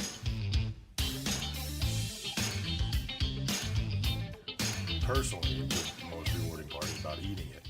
It always used to seem like bread was just an afterthought, and which was always kind of disappointing. But now, as not only people, foodies and people eating, they're expecting better quality, and people notice it, they can see it.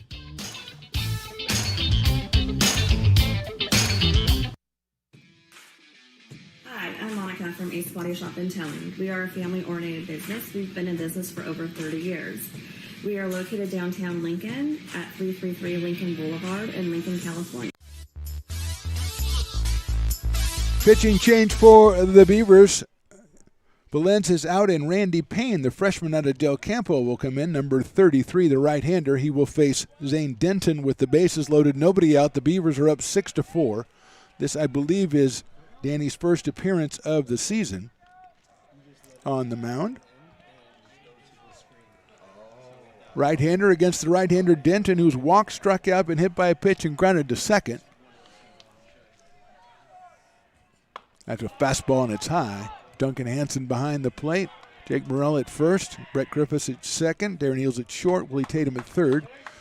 Babada, Gallego, and Balky in the outfield. 1-0 on Denton. That one's right down the middle for a strike. I think Denton, after three batters got hit, I think he was going to wait for a strike before he went into action, activation mode. Anthony Cepeda, the center fielder, on deck. And then the top of the order, Andrew Lehman. 1-1. Breaking ball down low, nice block by Hansen. Almost got Denton to go for that one, but he held up. It's 2 balls and 1 strike.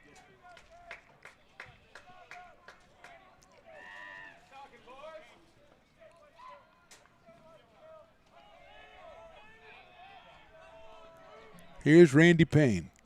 High fly ball, center field. Giving chase is Gallego. He's got the catch. Runner's going to tag at third. He will score. Runner at second is also tagging. He goes to third. So the out is recorded. Alexander scores. It's a sacrifice fly and an RBI for Denton. Going to third is Danley. Staying at first is Dylan Marks. It is now 6-5, and the batter is Anthony Cepeda. Beavers are going to be playing for double play in the middle of the infield. You never know. Cepeda has tried a bunt already today. He walked in the second. He struck out in the fourth, was out trying to bunt in the sixth, and grounded second in the seventh. So a well-hit ball right there by Denton, but Gallego handles it in center. And it's 6-5. He shows bunt, pulls it back, and it's a little too high for a ball. Last time he bunted, the runner at third did not come in, and Duncan Hansen made the play himself and threw him out at first base. But now we're in the top of the ninth, 1 out, 6-5 is our score. The Beavers lead it. Randy Payne comes set. Shows bunt again, pops it up, and Duncan Hansen gives chase, cannot quite get to it. The one thing I do not understand is that I don't see too much movement from the runner at third base on the bunt. You'd think he would come down a little bit. I know it might be a safety squeeze, but he's going to come down a little bit. But he is holding back there. 1 ball and 1 strike. But then again, they probably practice and stuff, and they have plans and stuff, so I should probably just be quiet. 1-1. No bunt. A fastball in there for a strike. Looking pitch by Randy Payne right there. 1 ball and 2 strikes with the dangerous Andrew Lehman on deck, the top of the order. He's got a couple of hits in this one already. Beavers double play depth in the middle. 1-2 from Payne.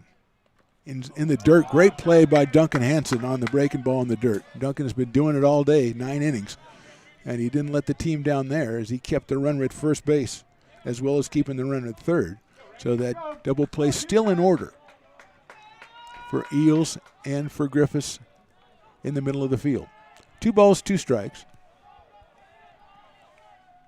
Fastball down low, I guess, ball 3.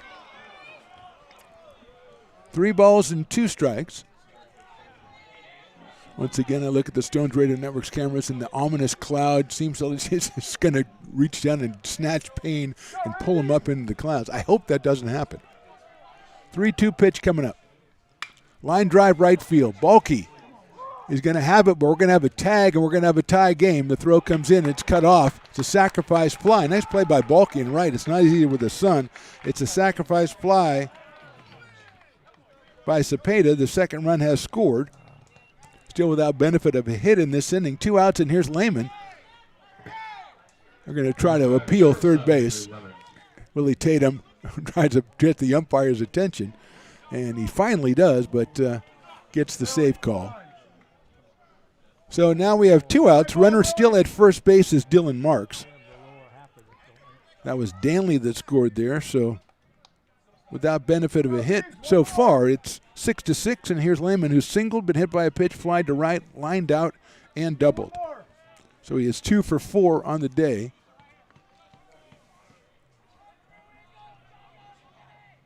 Fastball's in there for a strike.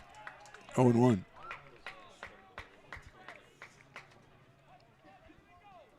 So 3 hit batters, then 2 sacrifice flies. Mark still at first base, but now 2 outs and Lehman at the plate. Swings and fouls that one off, goes down to 1 knee on it. Colt Kersman on deck, the number 2 hitter, who's driven in 4 runs today for the Golden Eagles.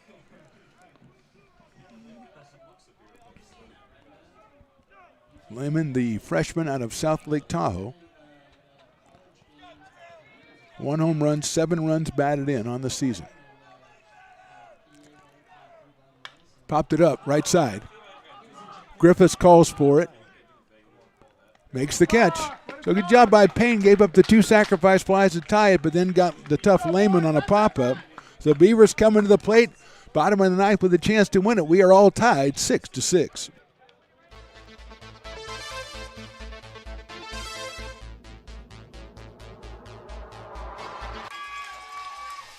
Fast flung on and missed. He got him on strikes at 86, the off-speeder. Bruno strikes out the side. Potters get the win 8-5. Sanchez 1 on 4. She gets it back, trying to get it back to Gallegos. What a spin move. Her shot is blocked. She has it controlled, puts in the goal. Witt trying to set it. She sets it over for Molly Harrison, pokes it over. Short set for Barrios, and her slam goes out of play. He's going to look that way. Now he's going to duck down the middle. He's got a guy wide open at the 18 kid. That's Robert Freeman. And Robert's trying to make a couple of moves. He comes back to the 15, comes down to the 10. He gets a block to the 5. Funny, but I wanted to ask you about that because I remember you doing that show, and you kind of. Go ahead. You want to. That's our new show. Really nice. Yeah, Beneath One Fern is what we call the show. Between a flower. Yes. Well, we're working on workshopping the title. Yes. Ooh. Well, you may not see that $10 my friend. That woman does not like to fork over the cash. I heard him say he'd pay you next Tuesday. So That's right. I didn't bring pad and paper, so I don't know what to tell you what's going to happen when I come back. First of all, I got to take notes. We may end up in one, especially on this episode of the Stones and Toys Show. Oh, snap.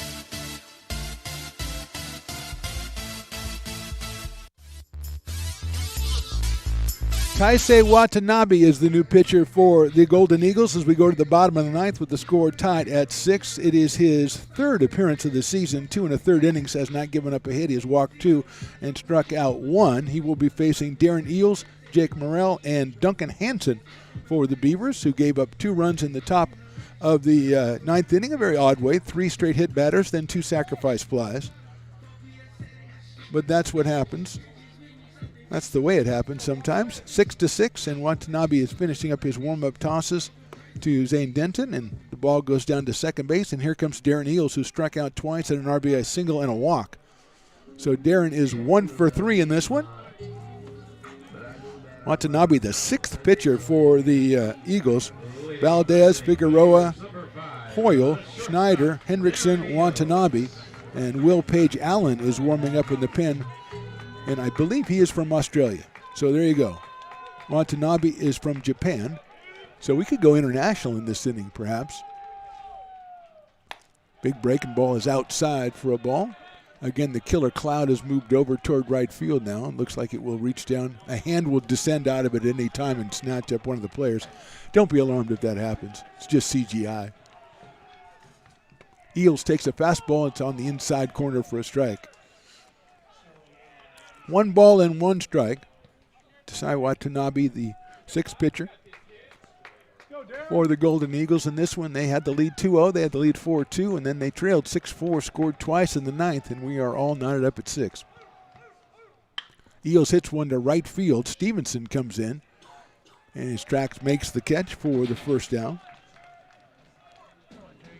So 1 down here, and Jake Morrell at the plate. He struck out twice. He's walked. He's popped out to third. Left-handed hitting sophomore from Whitney High School, playing first base for the Beavers. Now back for the Beavers, number 30, first baseman Jake Morrell.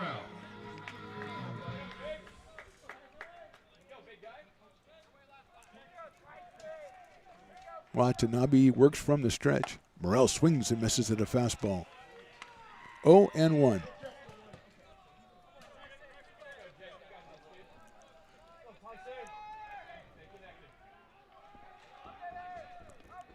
Right-hander against left-hander, 0-1 pitch. Morrell fouls that one back to the screen, almost right at the poor young woman who was holding the camera. That happens. Just ask Stones McCoy. He's had many cameras attacked in that same fashion over the years. But still, he stays with it. You got to admire that. 0-2 coming up. That's fouled off again.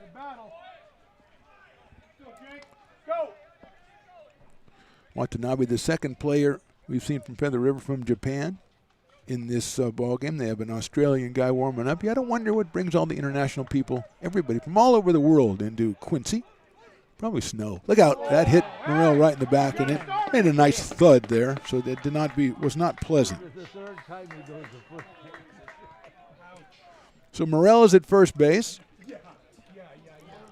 And Duncan Hansen comes to the plate, and we're going to get a pinch runner, it looks like, from Morrell. Ben Hansen, freshman from Woodland, is going to run for Jake Morrell.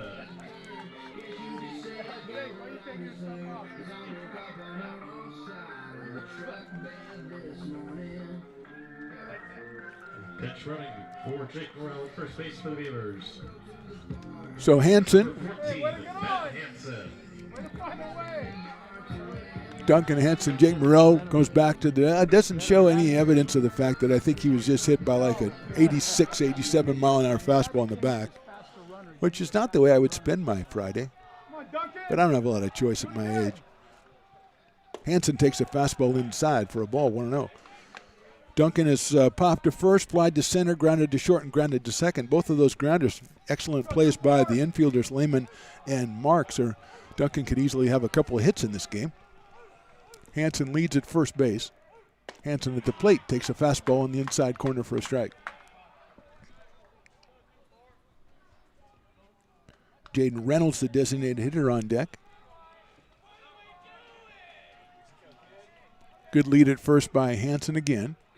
Duncan swings and misses at a fastball. 1-2. 6 runs, 9 hits for the Eagles, and 1 error. 6 runs and 8 hits for the Beavers.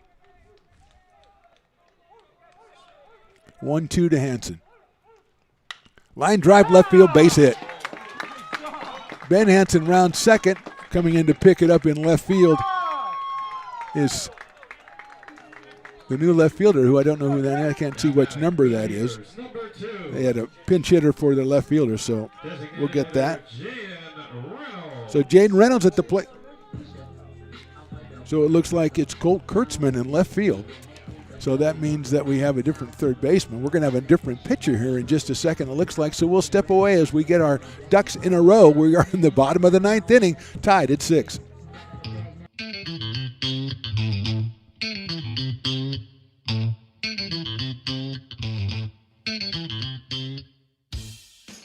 love baking. I've been doing it my whole life. Grateful Bread was started because I needed the job.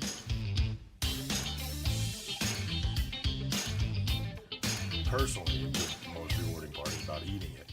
It always used to seem like bread was just an afterthought, and which was always kind of disappointing. But now, as not only people, foodies and people eating, they're expecting better quality, and people notice it, they can see it.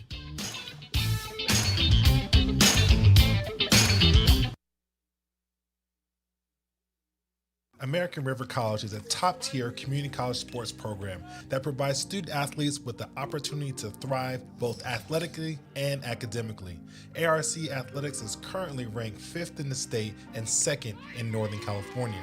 With over 19 sports programs, our athletes compete with the region's best athletes. Our diverse and dedicated coaching staff helps athletes develop the skills necessary to compete at the next level. Start your community college athletics journey with us. American River College, Sacramento's best athletic program. Go Beavers.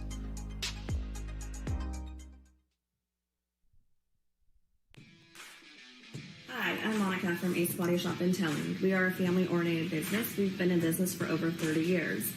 We are located downtown Lincoln at 333 Lincoln Boulevard in Lincoln, California. We do automotive repair and 24-hour towing. Our phone number is 916-645-2859, or you can find us on the web.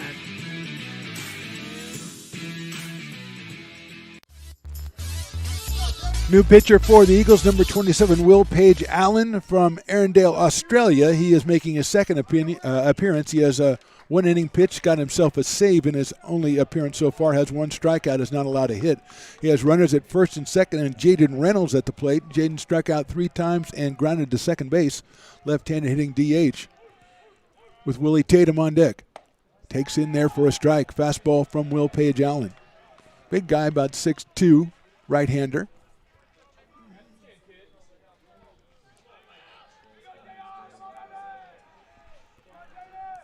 Hansen at first, Duncan Hansen. Ben Hansen, the pinch runner, is at second. They bluff him. Fastball's down the middle for a strike. Andrew Lehman has moved over to third. Dylan Marks is now at short. Toby Perry has come into the game at second base. And as we said, Cole Kurtzman is now out in left field for the Eagles. Quickly 0-2 on Jaden Reynolds.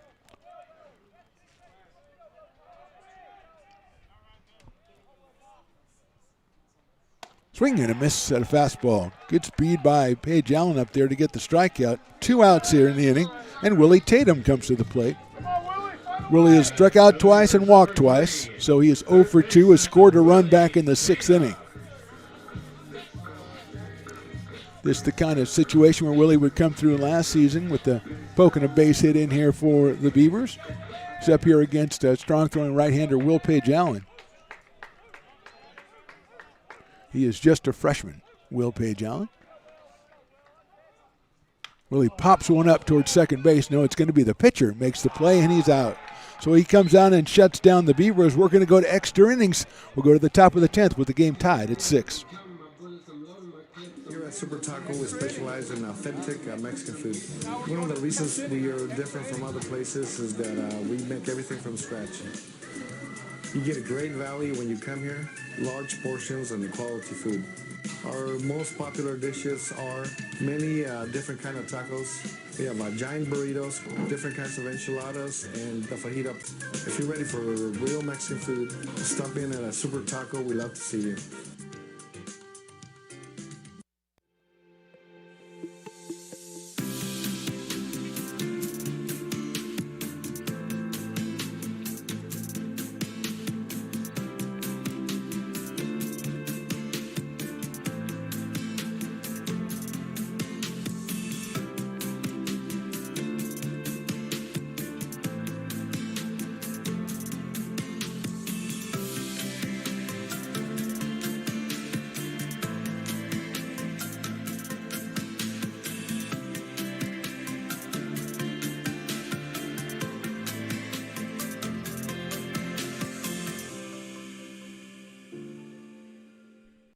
Lincoln Potters Baseball. Placer County's best-kept secret is back for another exciting summer at historic McBean Stadium.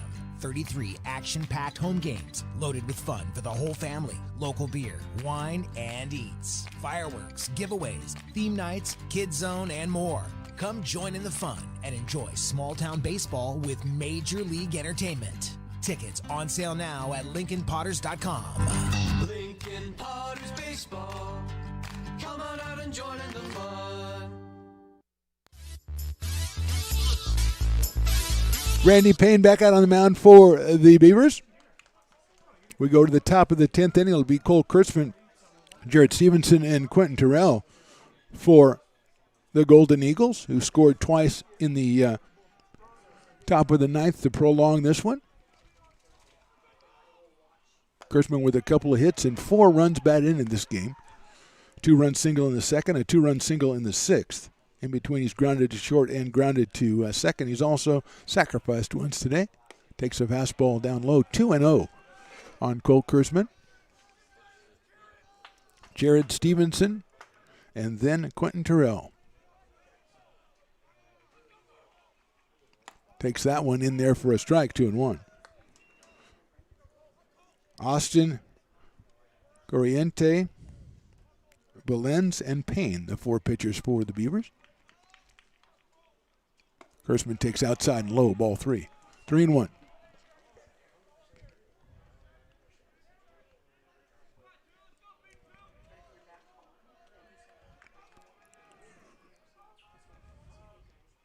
Fastball high, ball 4. So Beavers victimized in the 9th and the 10th by wildness. 3 hit batters in the 9th and the walk to start off the 10th. And here's Jared Stevenson. Let's see if he's dropping the ball down.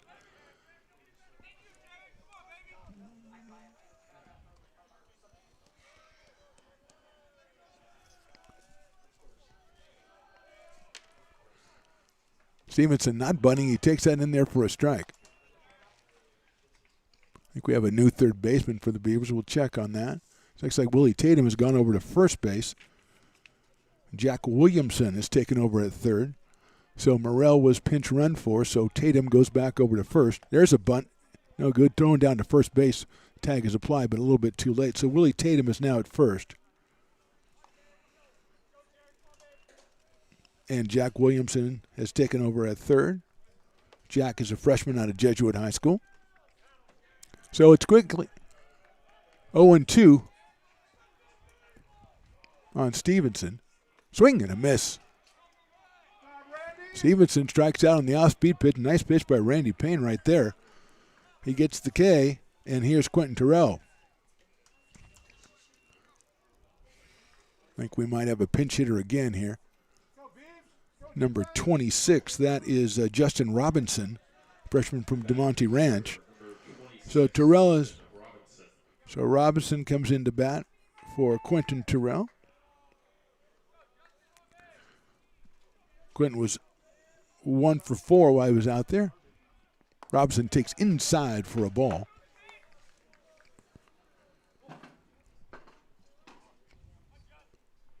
One ball, no strikes.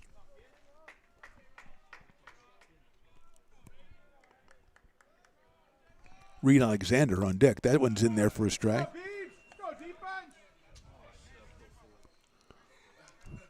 One ball, 1 strike. Not as some would say 1 ball and 4 strikes, which would be chaos if we let that happen. Why do they even have a 4 in the strike category? That doesn't make any sense.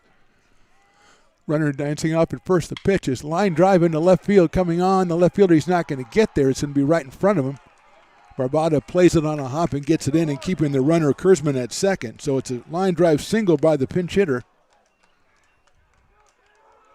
Robinson, 2 on, 1 out, and Reed Alexander at the plate. He's grounded to short, sacrifice, fielder's choice, strikeout, hit by pitch. Has scored 1 run in this game. Toby Perry, who came in on the infield in the last inning, he is on deck. Fastball is in there for a strike. 0-1 to Reed Alexander.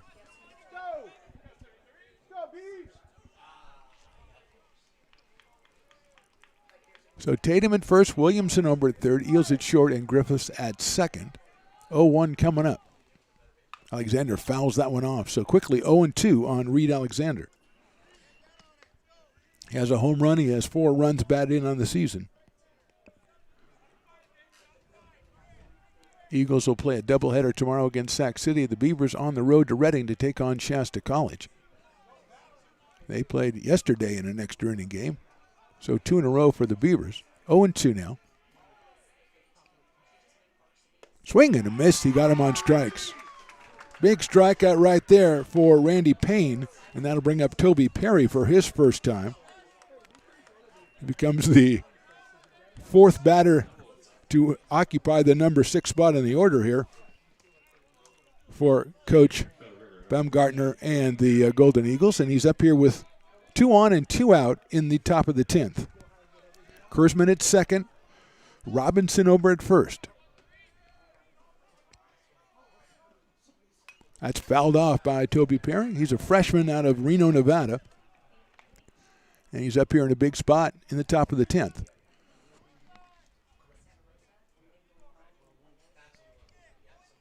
It's gotten a little chillier. I don't know if anyone else has noticed that. I think you can tell by watching that it has. Chris Toy, the game producer, director, and cameraman, has said, yeah, it seems like that. That is a good-looking pitch in there for a call, strike 2 by Randy Payne. Austin started. Guarienti was next. Then Valenz, and now Randy Payne. 0-2 on Toby Perry. Dylan Marks would be next. Swing and a miss. He got him on strikes. Big job by Payne on that one. Randy Payne coming through again. We go to the bottom of the 10th. Beavers need 1. We're tied at 6.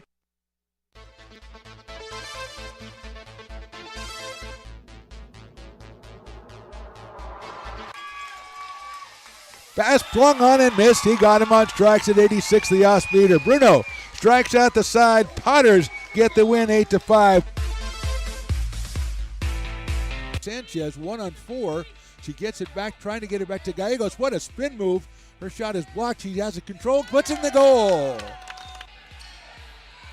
Witt trying to set it. She sets it over for Marley Harrison, pokes it over. Short set for Barrios, and her slam goes out of play.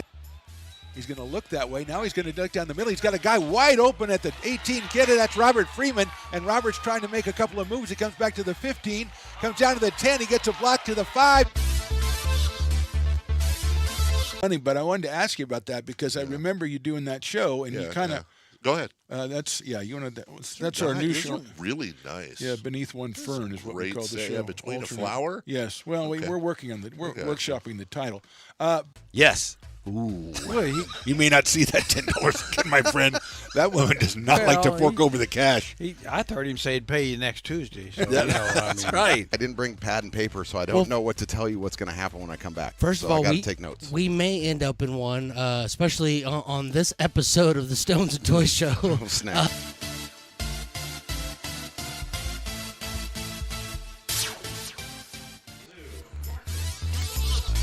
Will Page Allen, the 7th pitcher for the Golden Eagles, still out on the mound after coming in to put out the fire in the bottom of the 9th. He'll face Marcus Babada, then Wyatt Balke, and the top of the order, Brett Griffiths for the Beavers, who try to score here in the 10th to win their second straight extra inning game. Babada takes a fastball in there at around 90 miles an hour, I would estimate. 0-1 on Marcus Babada, who struck out, walked, RBI double, and then a ground out. Swing and a miss. 0-2 quickly on Marcus. Sophomore from Bear Creek High School.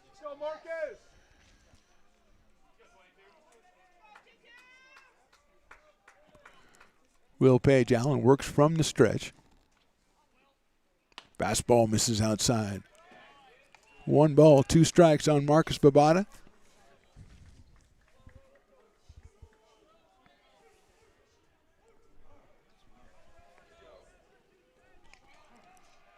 One and 2. Popped up left side. Shortstop's calling for it. That would be Marks, and he makes the catch for the first out. That brings up Wyatt Balke, who was struck out, doubled, singled, and grounded to third. Grounded sharply to third. Hit the ball well 3 times in this one. Scored 2 runs. He's up here with 1 out in the bottom of the 10th inning.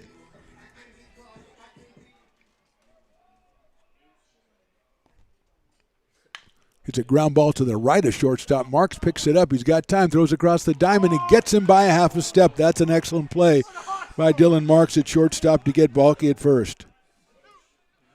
2 outs, and here's Brett Griffiths, the leadoff man. Singled in the first and the third, sacrifice fly in the 5th, singled and scored in the 6th, and struck out in the 8th. So Brett is 3 for 4 in this one.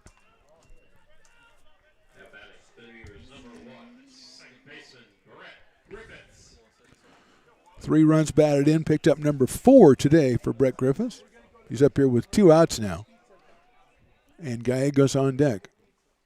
It's a sharply to the left of shortstop. Marks has it. It kicks up and going to go out into center field. So that will be scored as an error on the shortstop. Hit sharply, but right to Marks. Second error of the game for the Golden Eagles, and it gives the Danny Gallego a chance.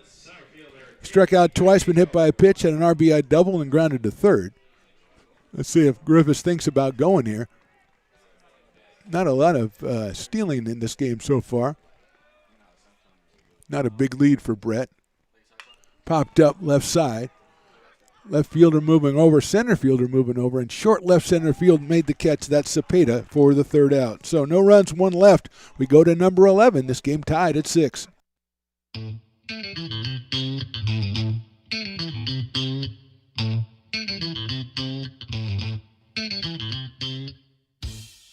Oh, I love baking. I've been doing it my whole life.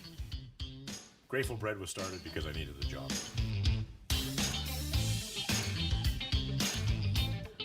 Personally, the most rewarding part about eating it. It always used to seem like bread was just an afterthought, and which was always kind of disappointing.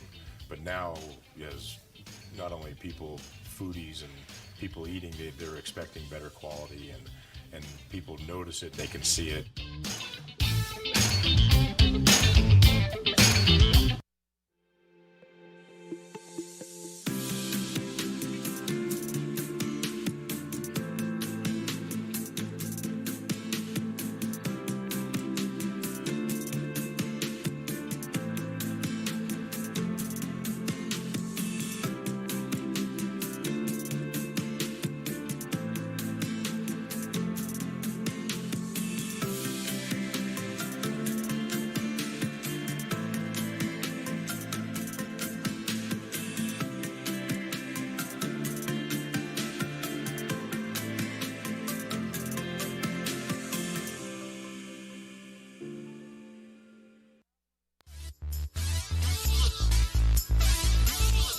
Yesterday was the Beavers over Shasta in 10 innings, 12-11. Today we're going to go to inning number 11 as they and the Eagles, the Golden Eagles that is, are tied at 6. It will be Dylan Marks and Zane Denton and Anthony Cepeda against Randy Payne, who's still out there for the Beavers.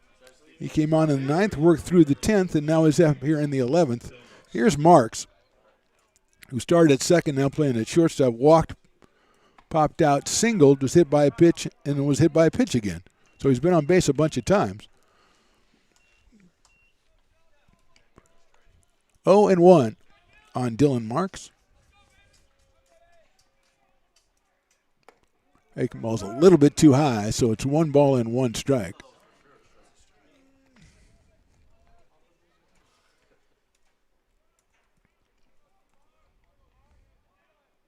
That's hit weakly out toward third, handled by Williamson. Across the diamond, get him at first base. 1 out here in the 11th, and here's Zane Denton, the catcher. Zane has walked and scored back in the 2nd, struck out in the 3rd, hit by a pitch in the 6th, grounded to 2nd in the 7th, sacrifice fly and an RBI in the 9th inning. He settles in against Randy Payne. Outside for a ball. If you're watching on the YouTube, it kind of looks like an episode of True Detective Night Country as we are playing in total 11 days of darkness or something. That's high for a ball. 2 balls and no strikes on Denton. 3 runs batted in on the season when you count today's for Zane. That one is in there for a strike, 2-1. Randy Payne coming on in the ninth inning with the bases loaded and nobody out. He got 2 straight sacrifice flies and then ended that inning. Got through the 10th and now is into the 11th. Popped out of play, so evened up at 2 balls and 2 strikes.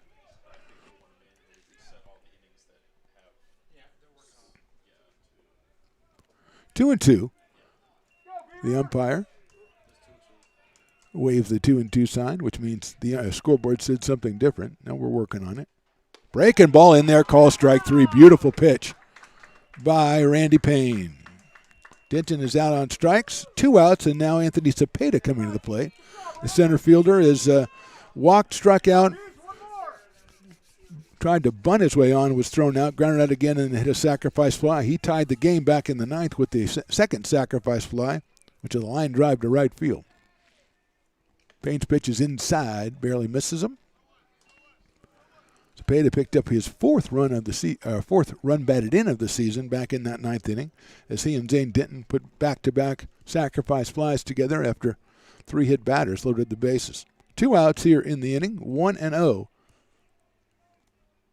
That's in there for a strike, 1-1.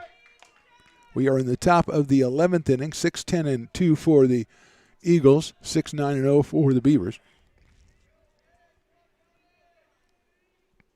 Nice looking pitch in there, strike 2.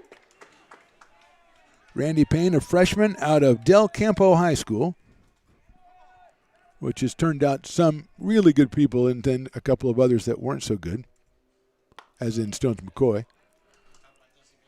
2-2.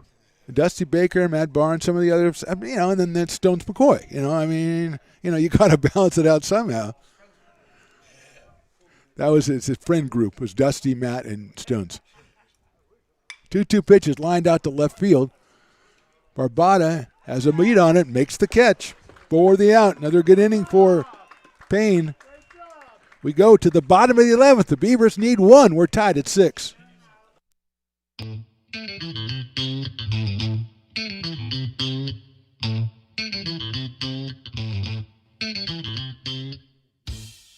I love baking. I've been doing it my whole life. Grateful Bread was started because I needed the job.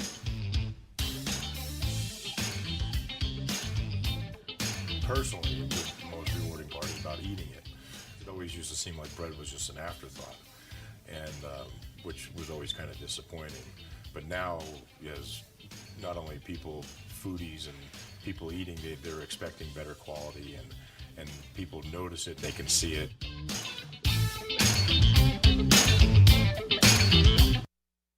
American River College is a top-tier community college sports program that provides student-athletes with the opportunity to thrive both athletically and academically. ARC Athletics is currently ranked 5th in the state and 2nd in Northern California. With over 19 sports programs, our athletes compete with the region's best athletes. Our diverse and dedicated coaching staff helps athletes develop the skills necessary to compete at the next level.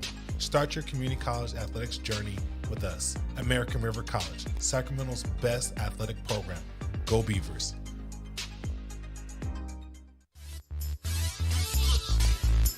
Welcome back to Beaver Field. Mark the Phantom Low here with you. Stones McCoy somewhere behind me. Chris Toy on the controls. We are in the bottom of the 11th inning. Will Page Allen still out there for the Feather River College Golden Eagles. He is their 7th pitcher of the day. Darren Eels will be the hitter for the Beavers. Takes inside for a ball. He thought he was hit. The umpire is having none of it, I think. Let's have a conversation. He's going to show him the emotional scars he suffered over the ball being that close to him, but I don't think he's going to get the call. Darren struck out twice, had an RBI single, had a walk, and then fly to right. Comes Coach Jay to plead this case of his shortstop.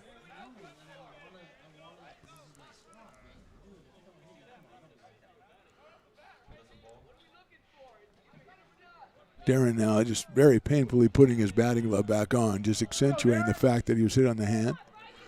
1 ball and no strikes. Again, Allen throwing probably upwards of 90, so if you're hit, you're going to know it. Umpire's going to clean off the plate like that's going to solve anything.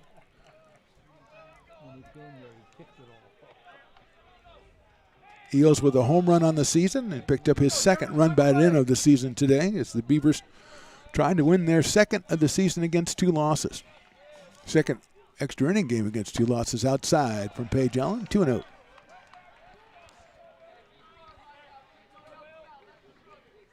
Jack Williamson is the on-deck hitter, I believe. He came on in Jake Morrell's spot.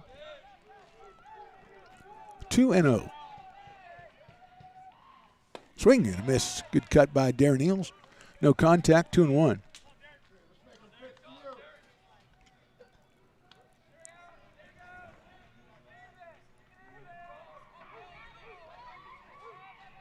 Two balls, 1 strike. Swing and a miss again. 2-2 on Darren Eels. Saturday the 3rd of February, we are over at the softball diamond for a doubleheader against Butte College, 12-2. Also tomorrow night, it is the Alumni Association Crab Feed. Go to arcbeavers.com for information and tickets. Popped up, right side, second baseman going out, calling for it. That's Perry. Right fielder comes in and makes a jumping catch in right field. That's Stevenson. So Eels flies to right for the first out here in the 11th, and it'll bring up Jack Williamson for his first at bat of the game. Freshman out of Jesuit. Came on at third base. Morrell was pinch run for. Willie Tatum moved from third to first, and Jack came into third. He made a good play in the field already. This is his first appearance at the plate against Will Paige Allen. Takes high and outside for a ball. He was followed in the lineup by Duncan Hansen.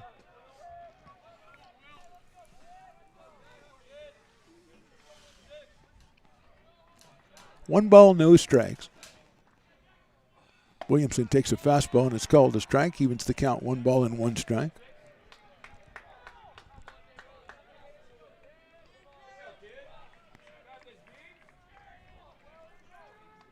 Paige Allen from the stretch, swing and a miss by Williamson, 1-2. Something about the camera angle makes me think we're playing a game for the future of humanity or something. And I hope we win. Yeah, there you can tell. There's aliens up there checking this game out in their little spaceship or big spaceship, whatever the case may be. 1-2 on Jack Williamson. Takes inside by a millimeter. 2 balls and 2 strikes. You probably got spooked out about the aliens and stuff. Maybe I shouldn't have said that. 1 out, 2 balls, 2 strikes on Williamson. Fouls that one back to the screen.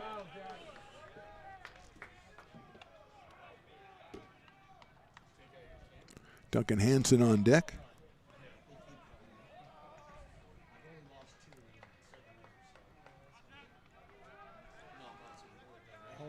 Paige Allen gets set. The freshman. 2-2 is lined sharply out to right to Stevenson, but he's going to get it right in his tracks. Williamson got a good piece of that one. Hit it right out to Jared Stevenson in right field. 2 outs, and here's Duncan Hansen. Couple of ground outs, couple of pop outs. A pop out and a fly out. 2 ground outs and a single for Duncan Hansen. 1 for 5 in this one. Singled back in the 9th inning. That was up onto Nobby. That precipitated the arrival of Paige Allen. Hansen takes that one in there for a strike. 0-1.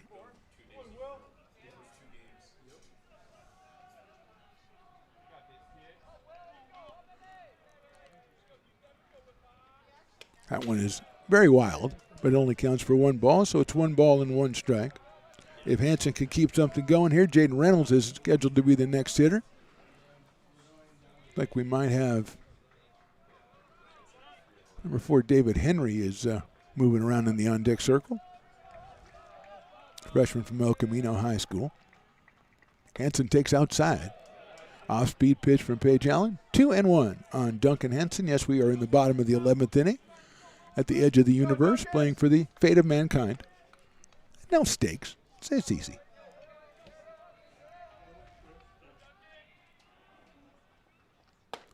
Fastball is in there. Call strike 2. Coach Jay has done a fantastic job down in coaching third base for almost 11 full innings now. He has waved the appropriate number of runners around, so we've done pretty well on that score. 2-2 on Duncan Hansen. Check swing, call strike 3. We go to inning number 12. 1, 2, 3 for the Beavers in the 11th. We go to number 12. We're tied at 6. Hi, I'm Monica from Ace Body Shop in Telling. We are a family-oriented business. We've been in business for over 30 years. We are located downtown Lincoln at 333 Lincoln Boulevard in Lincoln, California. We do automotive repair and 24-hour towing. Our phone number is 916-645-2859, or you can find us on the web.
I love baking. I've been doing it my whole life. Grateful Bread was started because I needed the job.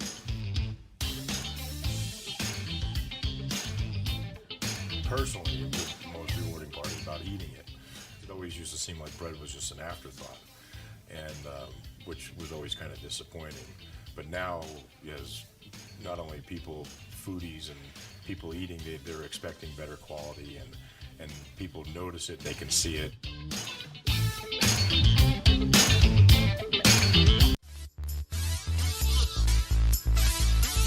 Top of the 12th, Randy Payne back on the mound for the Beavers. He is the 4th Beaver pitcher. Austin started, and Corrientes was second. They both went 4 innings, were very impressive. Valens came out through to 3 hitters, and then Randy Payne came back out in the 9th, and he has been pitching ever since. He'll face the top of the order.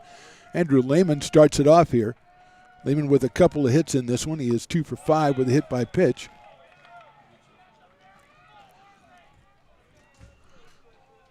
Down for a ball, 1-0 on Lehman. Singled in the first, doubled in the 8th. Fastball's in there for a strike. Was hit by a pitch in the second, flied to right, lined to second, and popped out to second. So a very busy day at the plate for Andrew Lehman. 1 home run and 7 runs batted in. Check swing, and he did not go. And it's 2-1. Colt Kurzman on deck, and then Jared Stevenson for Feather River. They have a doubleheader tomorrow against Sac City. Line drive well hit to left field. Barbada's on the move. Reaches up and makes the catch in left center field. Good play by Marcus Barbada, covering the area and retiring Andrew Lehman. 1 out here in the 12th, and here's Colt Kurzman. 2-run single in the second, 2-run single in the 6th for Colt. Sacrificing the first walk in the 10th. He is 2 for 4, 4 runs batted in. Started off at third base, now he's out in left field. Lines that one into the short left center, and that's going to drop for a base hit. His third hit just barely got over the shortstop, as it turned out, Darren Eels. But it's the third hit for Kurzman and brings up Jared Stevenson. He was struck out 3 times and walked twice. Right-hand hitting right fielder from McQueen High School in Nevada. He's got Kurzman over at first, and 1 out here in the 12th. Swing found in the catcher's glove.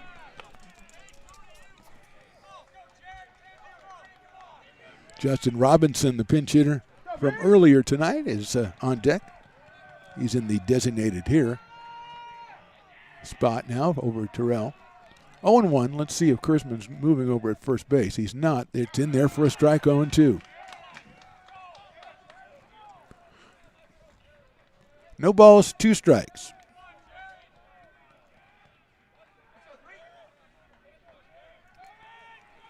Payne looks over at first. Kurzma's short lead over there. Line drive, right field line. That's going to drop in, and that's going to be a base hit.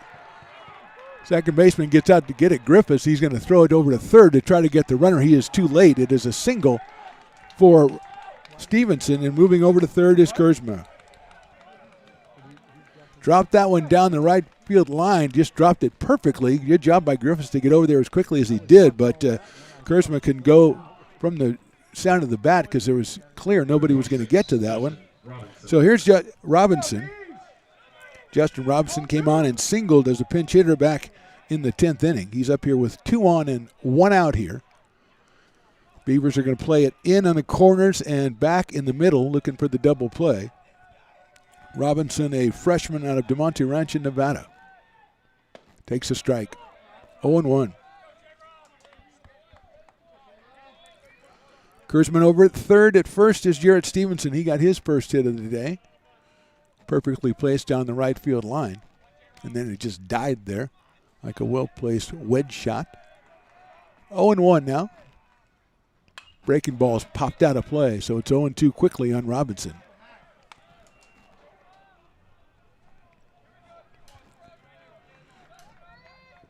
Reed Alexander to follow, the first baseman, but it's all about Robinson here, his second appearance at the plate in this one. We are in the top of the 12th inning. Stevenson leading off at first. Payne's pitch, high and outside. Great play by Duncan Hansen, who went up. Showed a little bit of hops. He's not the tallest guy, but he got up in the air on that one, kept it from going to the backstop.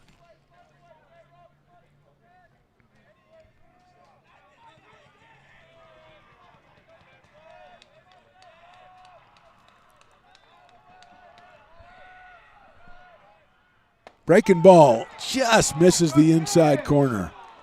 2 balls and 2 strikes. A couple of times tonight, the Beavers have thought, this afternoon and tonight, the Beavers have thought they had a third call strike on a hitter. Hasn't worked out that well for them. 2-2. Runner goes, swing and a miss. Fakes the throw, throws back to third, and it's going to be getaway. And I think we should get an obstruction call. The batter was right in the way of the throw.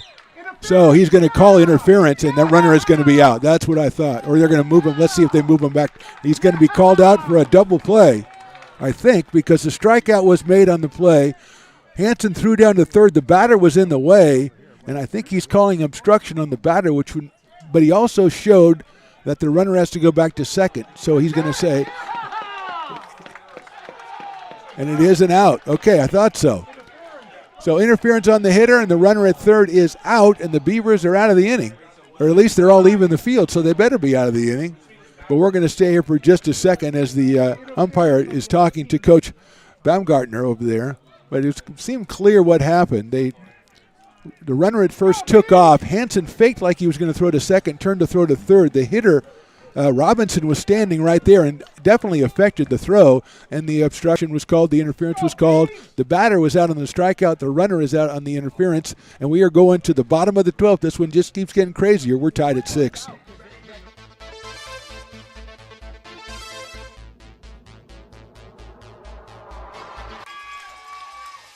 Pass flung on and missed. He got him on strikes at 86, the off-speeder. Bruno strikes out the side. Potters get the win 8-5.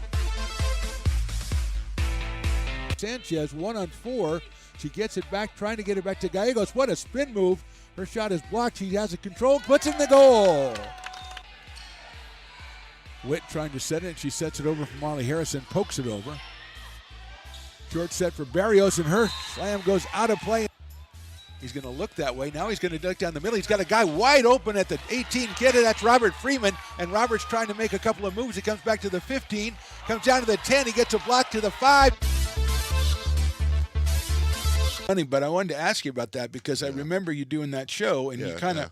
Go ahead. That's our new show. Really nice. Yeah, Beneath One Fern is what we call the show. Yeah, Between a Flower. Yes. Well, we're working on we're workshopping the title.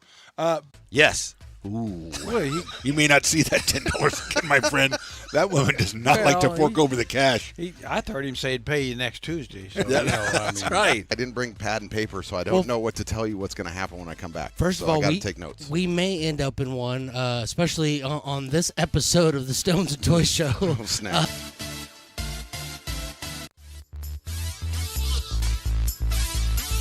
Bottom of the 12th, after all the craziness in the top of the 12th, we have a pinch hitter. David Henry's going to take over the DH spot and hit for Jaden Reynolds. Henry, a freshman from El Camino, against Will Page Allen, who's back out there for the Eagles, and that one is right down the middle for a strike. Willie Tatum to follow, then Marcus Bavada. Beavers with a gift there in the top of the inning. That's fouled off down the right field line as the interference call on the batter Robinson when Hansen threw down to third base to try to pick off the runner. Umpire all over that one. 0-2 on Henry. Pops it up out of play. Right back over us. 0-2. This game started in the daytime and has gone into the endless night with forebodingness, just crazy things happening in this game. 0-2 on Henry. Outside for a ball, 1-2.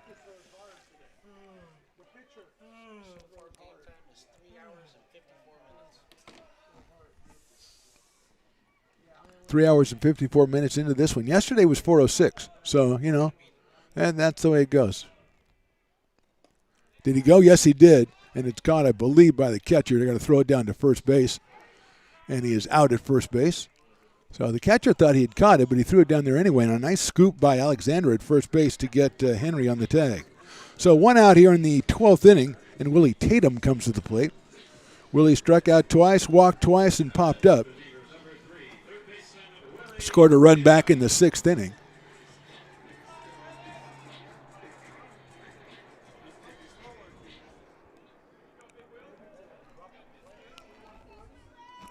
Page Allen from the stretch. Fastball is outside.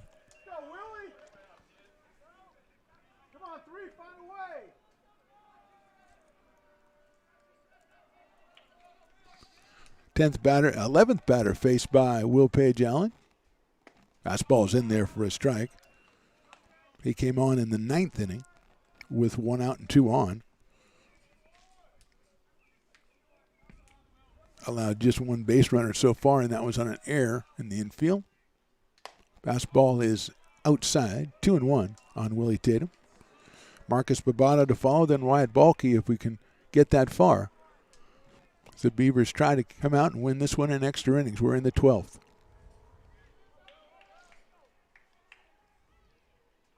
Fouled off by Willie. Deep out into right field, or the right field side. Evens the count at 2 balls and 2 strikes.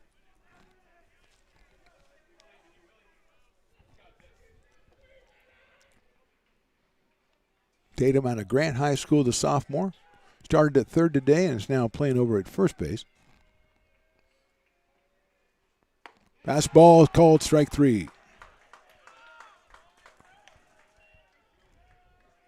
That is the 4th strikeout for Will Page Allen. With 2 outs here in the 12th, it'll bring up Marcus Bavada.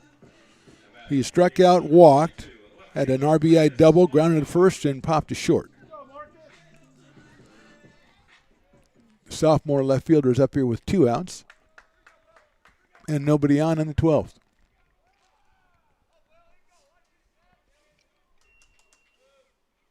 High fastball. 1-0. No activity we can see in the bullpen happening out here as Randy Payne and Will Page Allen has kind of taken on the control of this game in the last couple of innings. Both pitching excellently. 1-0 on Bavada. Swing and a miss at the fastball. Left-handed hitter against the right-handed pitcher. Wyatt Balke on deck, open to get a chance here in the 12th.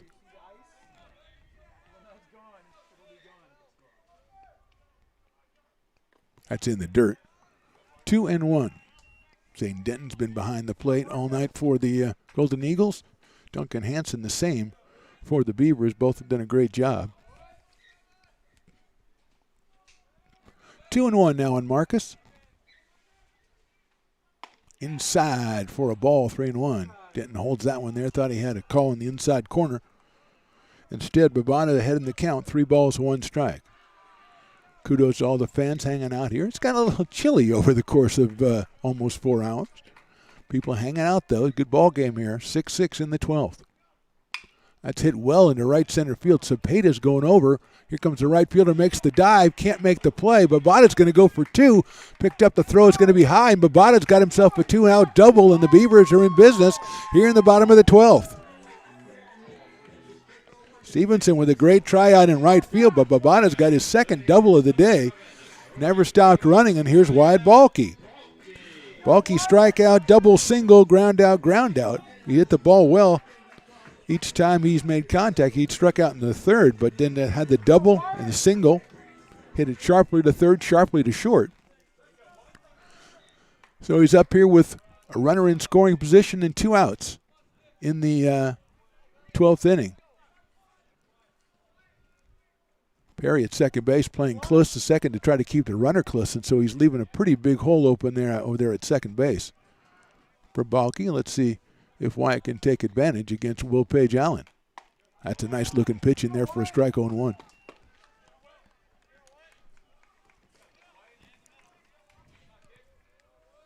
Reed Alexander is playing well off first base.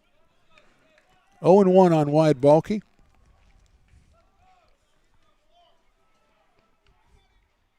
That's a good-looking fastball in there. Quickly 0-2 on Wyatt Balke with Brett Griffith on deck. But it's about Wyatt right now, the number 9 hitter in the order. The right fielder out of Wood Creek High.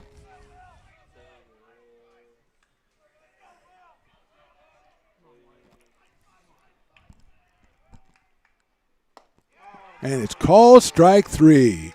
And Wyatt Balke is going to get himself thrown out of the game as he turned around and had words for the umpire, so he will not be out in right field when we come back for the top of the 13th.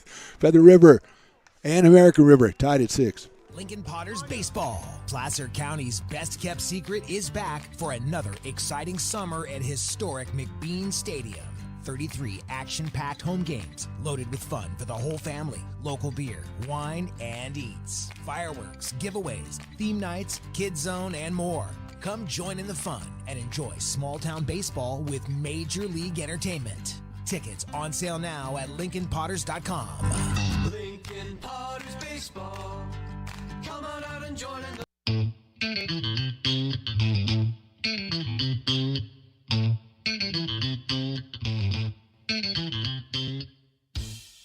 I love baking. I've been doing it my whole life.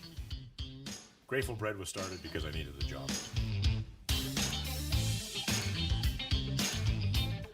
Personally, the most rewarding part about eating it. It always used to seem like bread was just an afterthought, and which was always kind of disappointing. But now, as not only people, foodies and people eating, they're expecting better quality, and people notice it, they can see it.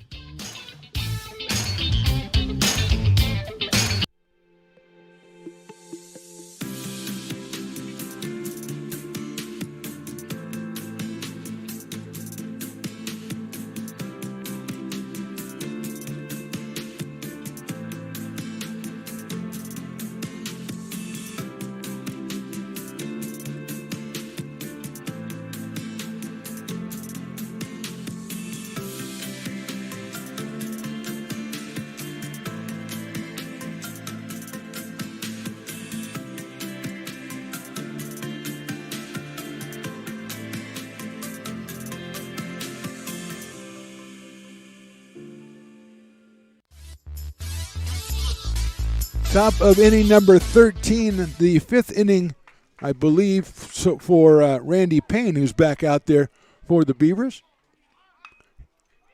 Bunted there by Alexander. Nice play at third, but it's not going to be in time, and Alexander beats out the bunt to start off the 13th inning. His first hit of the day He's been on base a couple times, and that was a perfectly placed bunt down the third base line to open up the 13th, and that will bring up Toby Perry for his second time at the plate. Williamson coming in at third now on Perry with Alexander over at first base.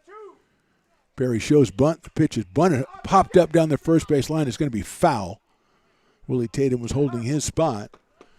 And it is 0-1 on Toby Perry. He'll be followed by Dylan Marks, then Zane Denton and Anthony Cepeda.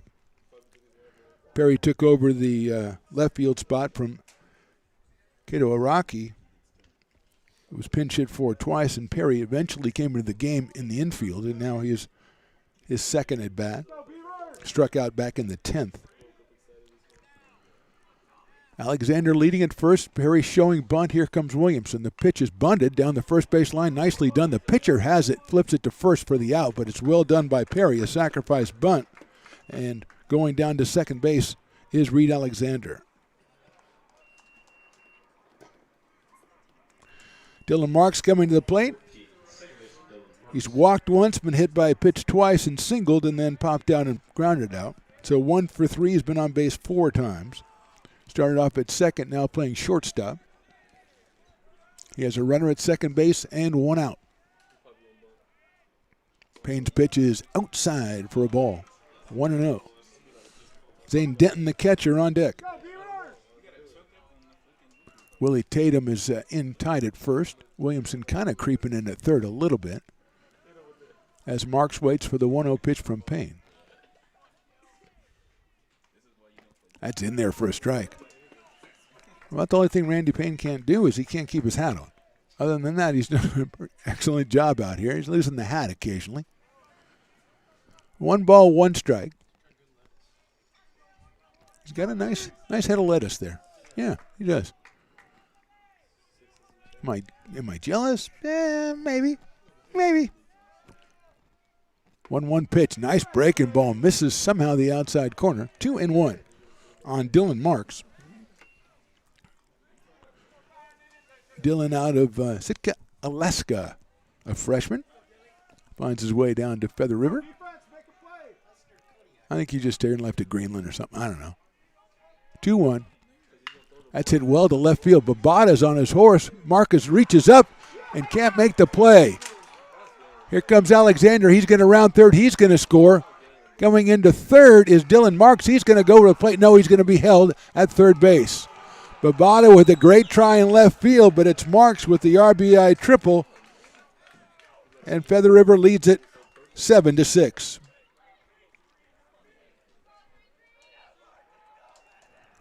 Babada gave it the try, trying to run to his left. And it is 7-6, and now they're going to bring the infield in for Zane Denton. Well hit ball by Dylan Marks, his second hit of the game.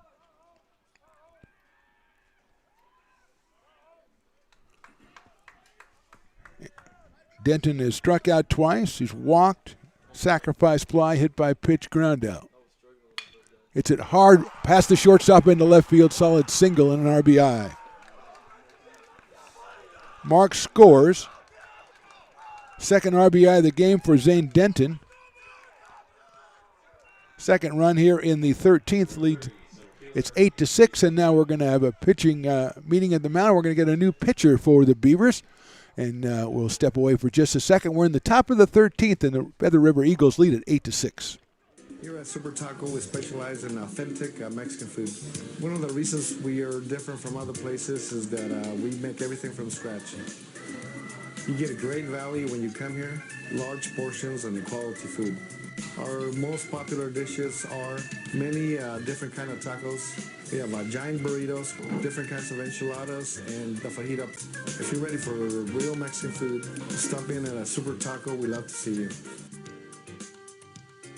American River College is a top-tier community college sports program that provides student athletes with the opportunity to thrive both athletically and academically. ARC Athletics is currently ranked 5th in the state and 2nd in Northern California. With over 19 sports programs, our athletes compete with the region's best athletes. Our diverse and dedicated coaching staff helps athletes develop the skills necessary to compete at the next level. Start your community college athletics journey with us. American River College, Sacramento's best athletic program. Go Beavers. Hi, I'm Monica from Ace Body Shop and Towing. We are a family-oriented business. We've been in business for over 30 years. We are located downtown Lincoln at 333 Lincoln Boulevard in Lincoln, California. We do automotive repair and 24-hour towing. Our phone number is 916-645-2859, or you can find us on the web.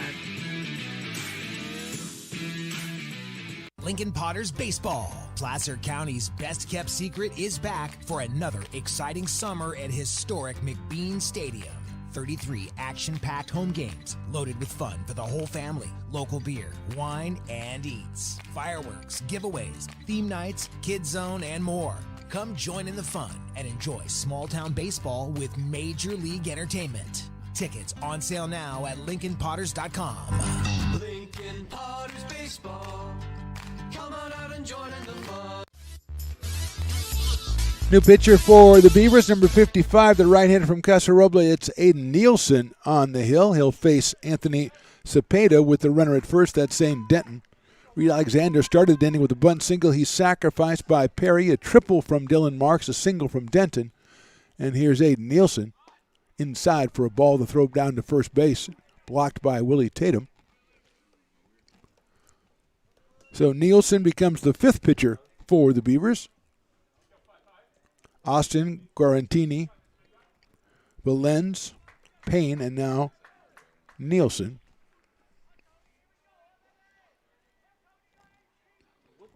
He bunts at that one and fouls it off. Gorienti was our second pitcher. Joey Gorienti pitched very well. 4 innings before the Beavers just gave up 2 runs. He and Austin went the first 8. Valenz and then Payne came on, and he's in his 5th inning of work. He bunts it right back to the pitcher, handled by Nielsen. He's going to go to first for the out. Sacrifice from Cepeda, his second of the day. Going to second is Zane Denton, and that'll bring up Andrew Lehman for his, I'm saying, 8th time at the plate. Single, hit by pitch, fly out, line out, double, pop out, and fly out. He had 16 at-bats coming in, and he's got 8 plate appearances today, not official at-bats. Nielsen's first pitch, I think that might have hit him in the foot, so it's another plate appearance and not an official at-bat for Lehman.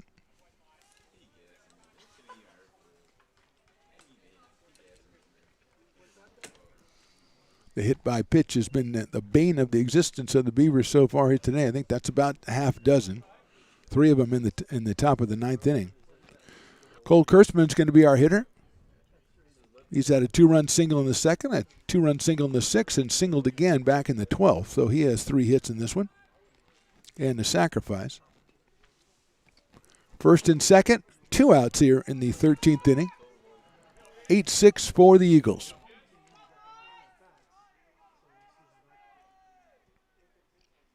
Inside for a ball, gets all the way back to the screen. The wild pitch will move the runners from over second and third. Denton now at third and Lehman at second base. 1 ball, no strikes on Colt Kurtzman.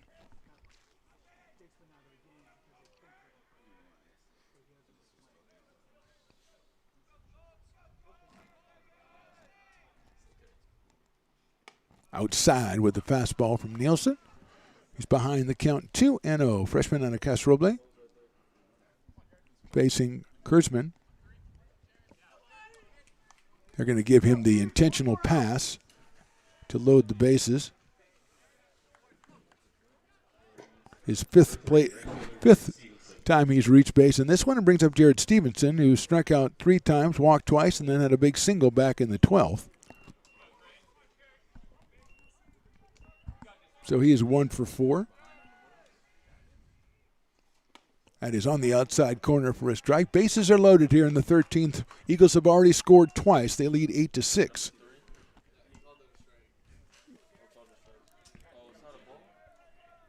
Beavers will have the top of the order, and Brett Griffiths in the bottom of the 13th inning.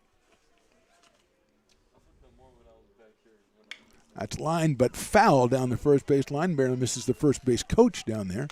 It's quickly 0-2 on Jared Stevenson. Jared with 4 runs batted in coming in, no home runs.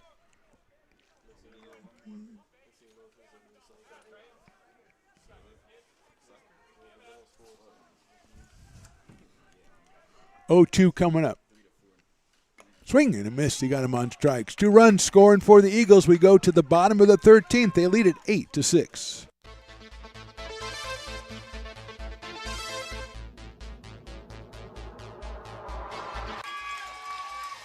Fast flung on and missed. He got him on strikes at 86, the off-speeder. Bruno strikes out the side. Potters get the win 8-5.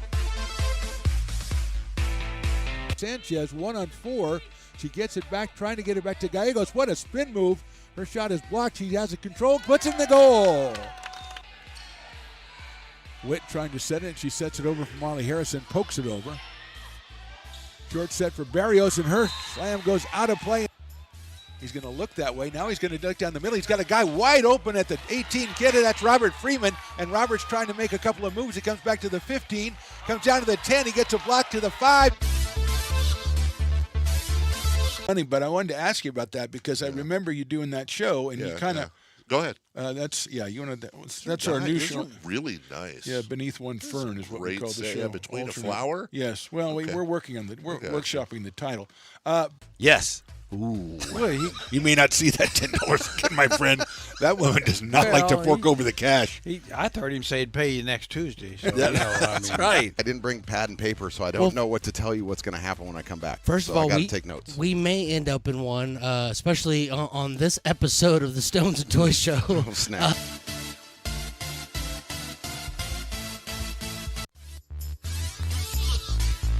Top of the order for the Beavers against Will Page Allen here in the top of the 13th, or bottom of the 13th inning. Beavers need 2 to force the fortunes, which is what we're all hoping for, I think, probably. Griffiths has 3 hits. He's reached on an error and had a sacrifice fly. Will Page Allen been very effective so far. His first pitch, though, is in the dirt for a ball. He came on with 1 out in the 9th inning, finished that inning, went through the 10th, 11th, and 12th. 5 strikeouts. So here's Griffiths. He's followed by Danny Gallego and Darren Eels. Fouled off back to the screen. 1 ball in, 1 strike.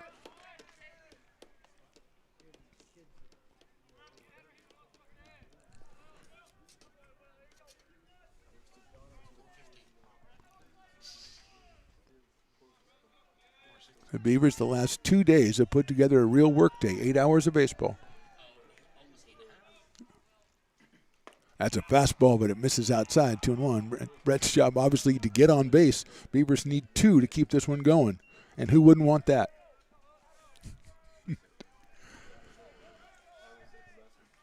It's a great picture. The cameras are fantastic, Stones. You're doing a great job. Swing and a miss, 2-2. Reminder, you subscribe to Stones Radio Networks on YouTube or ARC Athletics YouTube, or both. You'll never miss a game like tomorrow when we have a doubleheader over at the softball field, which we'll be leaving for right after this inning, or right after this game. I'm going to say this inning, this game. And we'll be just kind of having a picnic over there until tomorrow at noon.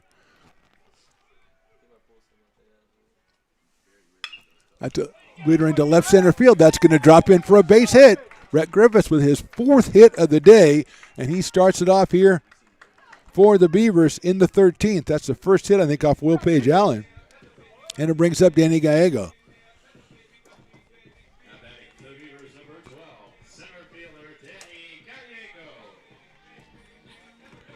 Danny Gallego is coming on here. He's got a 2-run double back in the 6th inning. Was hit by a pitch in the 5th, so he is 1 for 5 with a couple of runs batted in. He has 3 of those on the season now.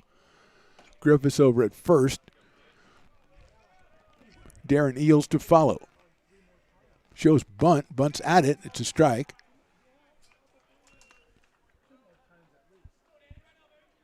Lehman over at third, coming on in. Marks at short, and Perry at second base for Alexander over at first for the Eagles. Gallego swings and misses. 0-2 quickly on Danny.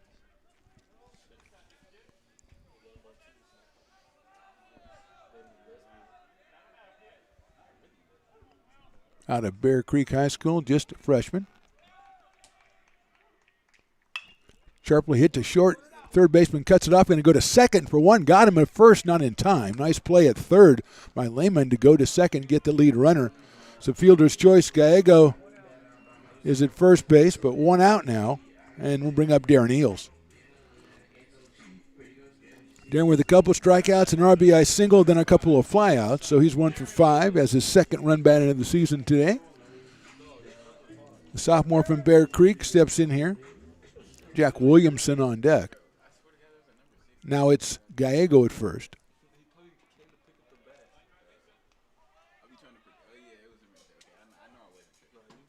That's a fastball right down the middle. 0-1.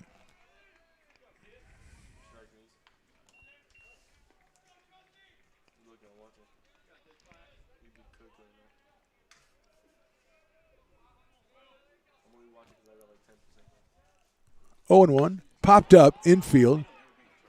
Shortstop going out as Mark's calling for it. Makes the catch and he drops it. I don't know if they're going to call it safe.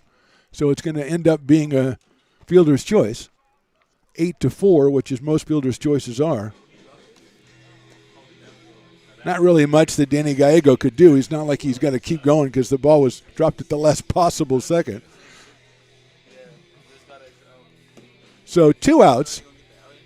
1 on, and Jack Williamson, who flied out to right field his last time up, hit the ball well. He's up here with 2 outs and 1 on. Ask him for his music to be turned off. And you got to give, 4 hours into it, the guy leaves the music on one batter. Come on, give the guy a break, he's getting a DJ gig. Come on. Hanson on deck. Outside for a ball. Ended up with Darren Eels being the runner at first base now.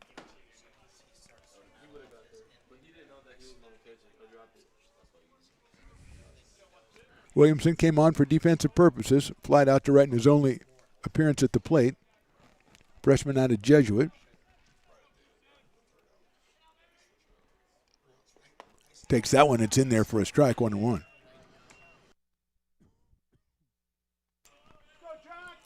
One ball, one strike.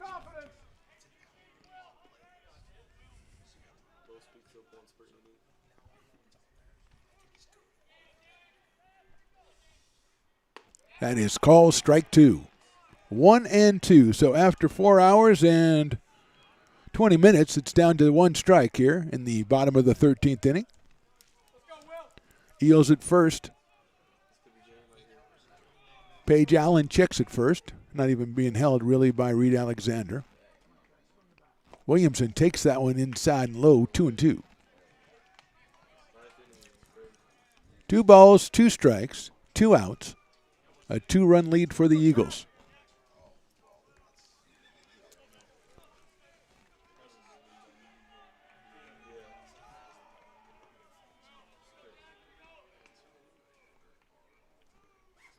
That is ball 3, 3-2. Williamson cool as a cucumber up there. 3 balls, 2 strikes, runner will be going. Duncan Hansen on deck. Will Page Allen looks into his catcher, Zane Denton. 3-2 coming up. Ball 4. Great at bat by Williamson. Works his way to a base on balls. Now 2 on, and Duncan Hansen coming to the plate. Duncan has flied out a couple times, grounded out a couple times, struck out in single.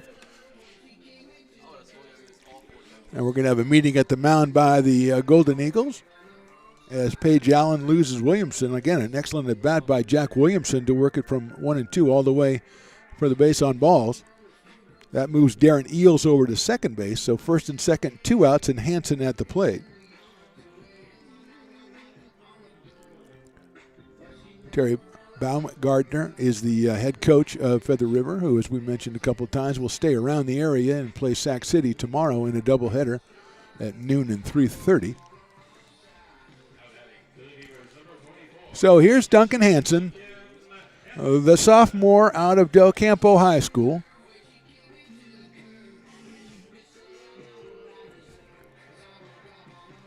Right-hander against right-hander. Paige Allen working well into his 5th inning.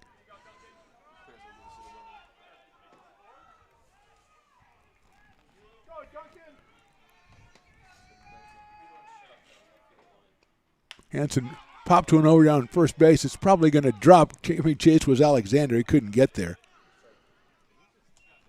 So now if he would just do the same thing but hit it 300 feet further and keep it fair, that would be good. Okay, 350 is fine, but I think 300 would do the trick.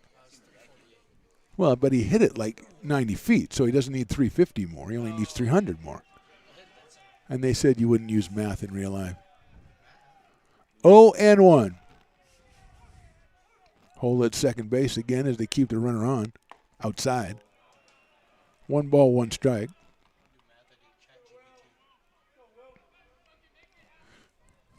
One and one on Duncan Hansen.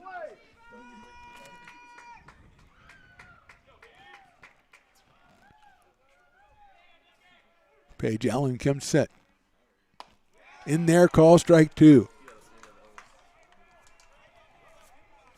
1 ball, 2 strikes. Duncan takes a little bit of a walk. He's had a tough day. He's caught 13 innings. I mean, that's a full day right there.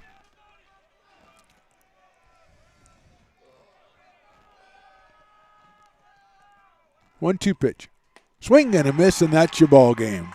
What a ball game we had out here at Beaver Field, but the end, not what Beaver fans wanted. Final score, Feather River Golden Eagles 8, American River College Beavers 6. Reminder, the Beavers on the road tomorrow. They visit Shasta. They'll play up there tomorrow at 1 o'clock. They're back next week for a couple of home games while Feather River plays a doubleheader against Sac City. We'll be with American River College Athletics YouTube and Stones Radio Networks. We'll be over at the softball field tomorrow for a doubleheader when Butte comes to town to take on the Beavers. And a final reminder that the Alumni Association Crab Feed is tomorrow from 5 to 9. Tickets and information, arcbeavers.com. On behalf of Chris Toy, on behalf of Stones McCoy,